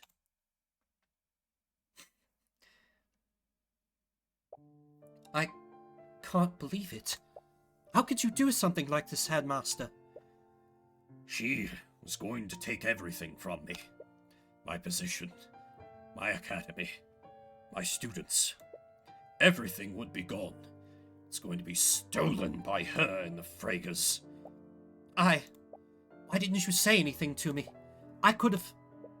Don't you dare stand there and act ignorant, Lady Steelwind. Do you think the Fragas acted alone? Your father was a part of this plot, too. What? I have nothing to say to you. I thought you were different. I listened to your lies about societal reform. In the end, you were just like the rest of the aristocracy. By the Scaled Lord, what have I done? I was even willing to sacrifice poor Wallace. I can't believe Why did I do this? Yup! We didn't catch the real mastermind. It appears we have a full confession. The court sees no reason to prolong this any further. Bailiff, please escort the witness to a holding cell.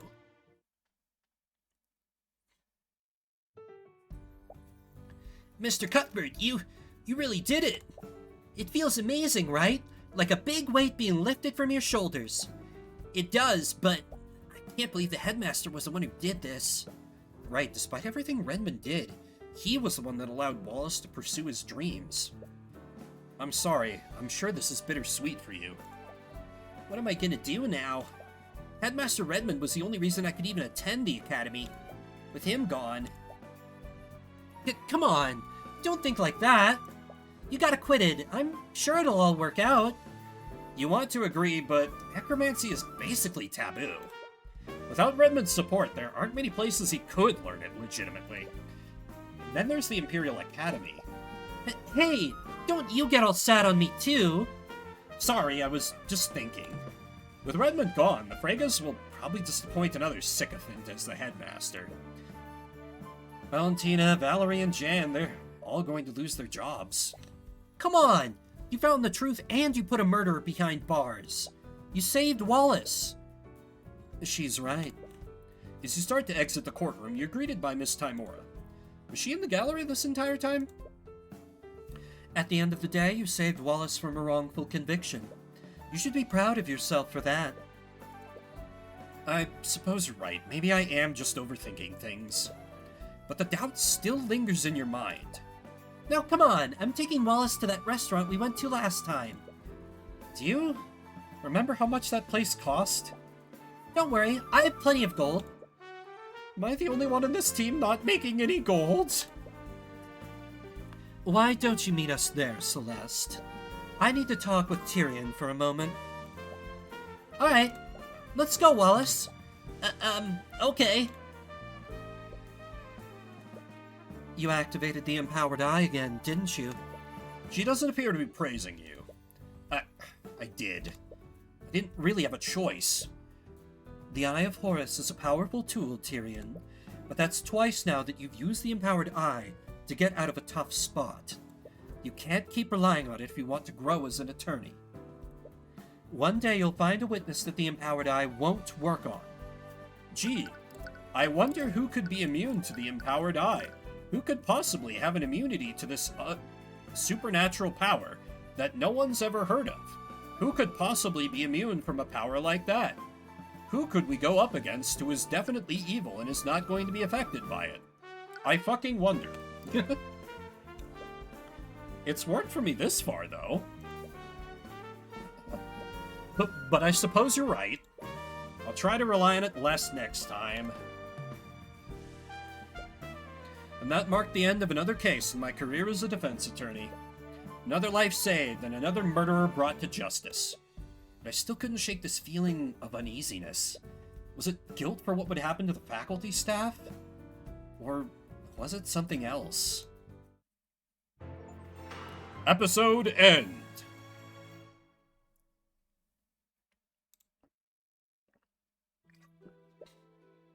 Man, Steelwind has been talking with the perp for hours. What's there to even ask at this point? Turns out she doesn't trust his testimony. Something about his memories not matching up with the crime scene. You don't think he has mage blight, does he? No, it's not that. She found that damn symbol etched into his desk. What did she call it? The purple mark? Oh, for the love of... Not this again. Look, if the little lady wants to chase the boogeyman, just let her. At least this time she's doing it personally instead of dragging us into it. Cast sleep. Hey! What's up with...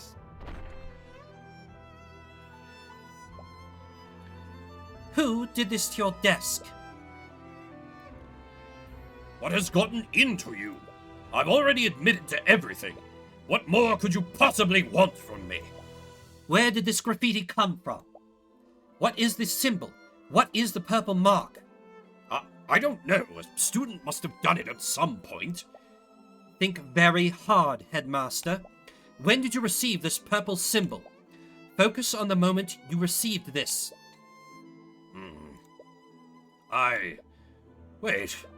Wait a minute. I remember it now. But how? Lady Steelwind?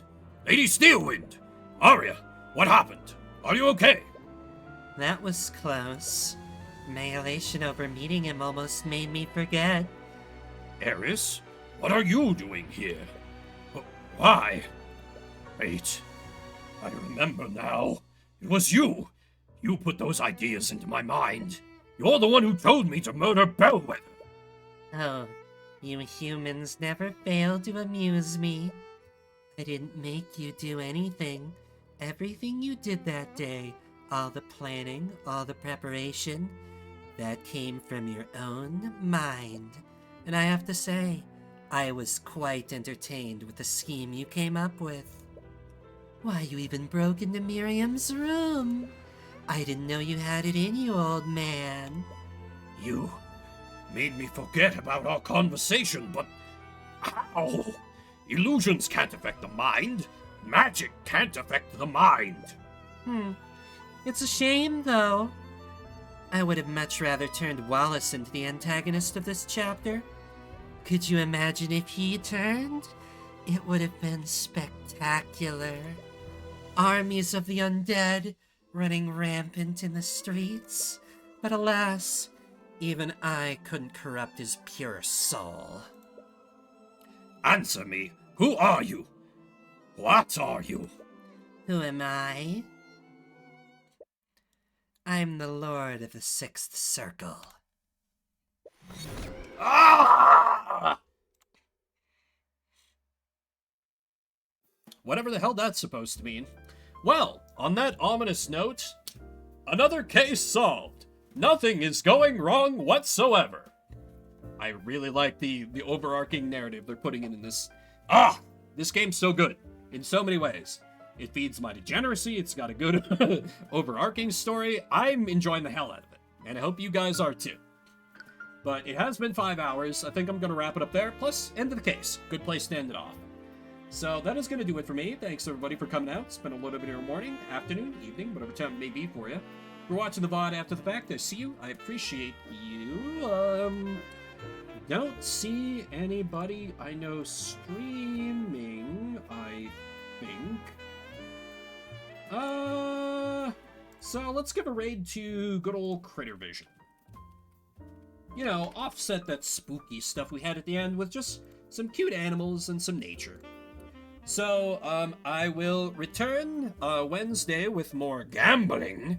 And then next weekend is going to be I'll have family in town, so it's going to be a bit of a moving target, how that's going to work out. I will stream if I'm at all able, but I might not be able to. So, I'll for sure see you on Wednesday. My name's Vimbert. I'll see you around the internets.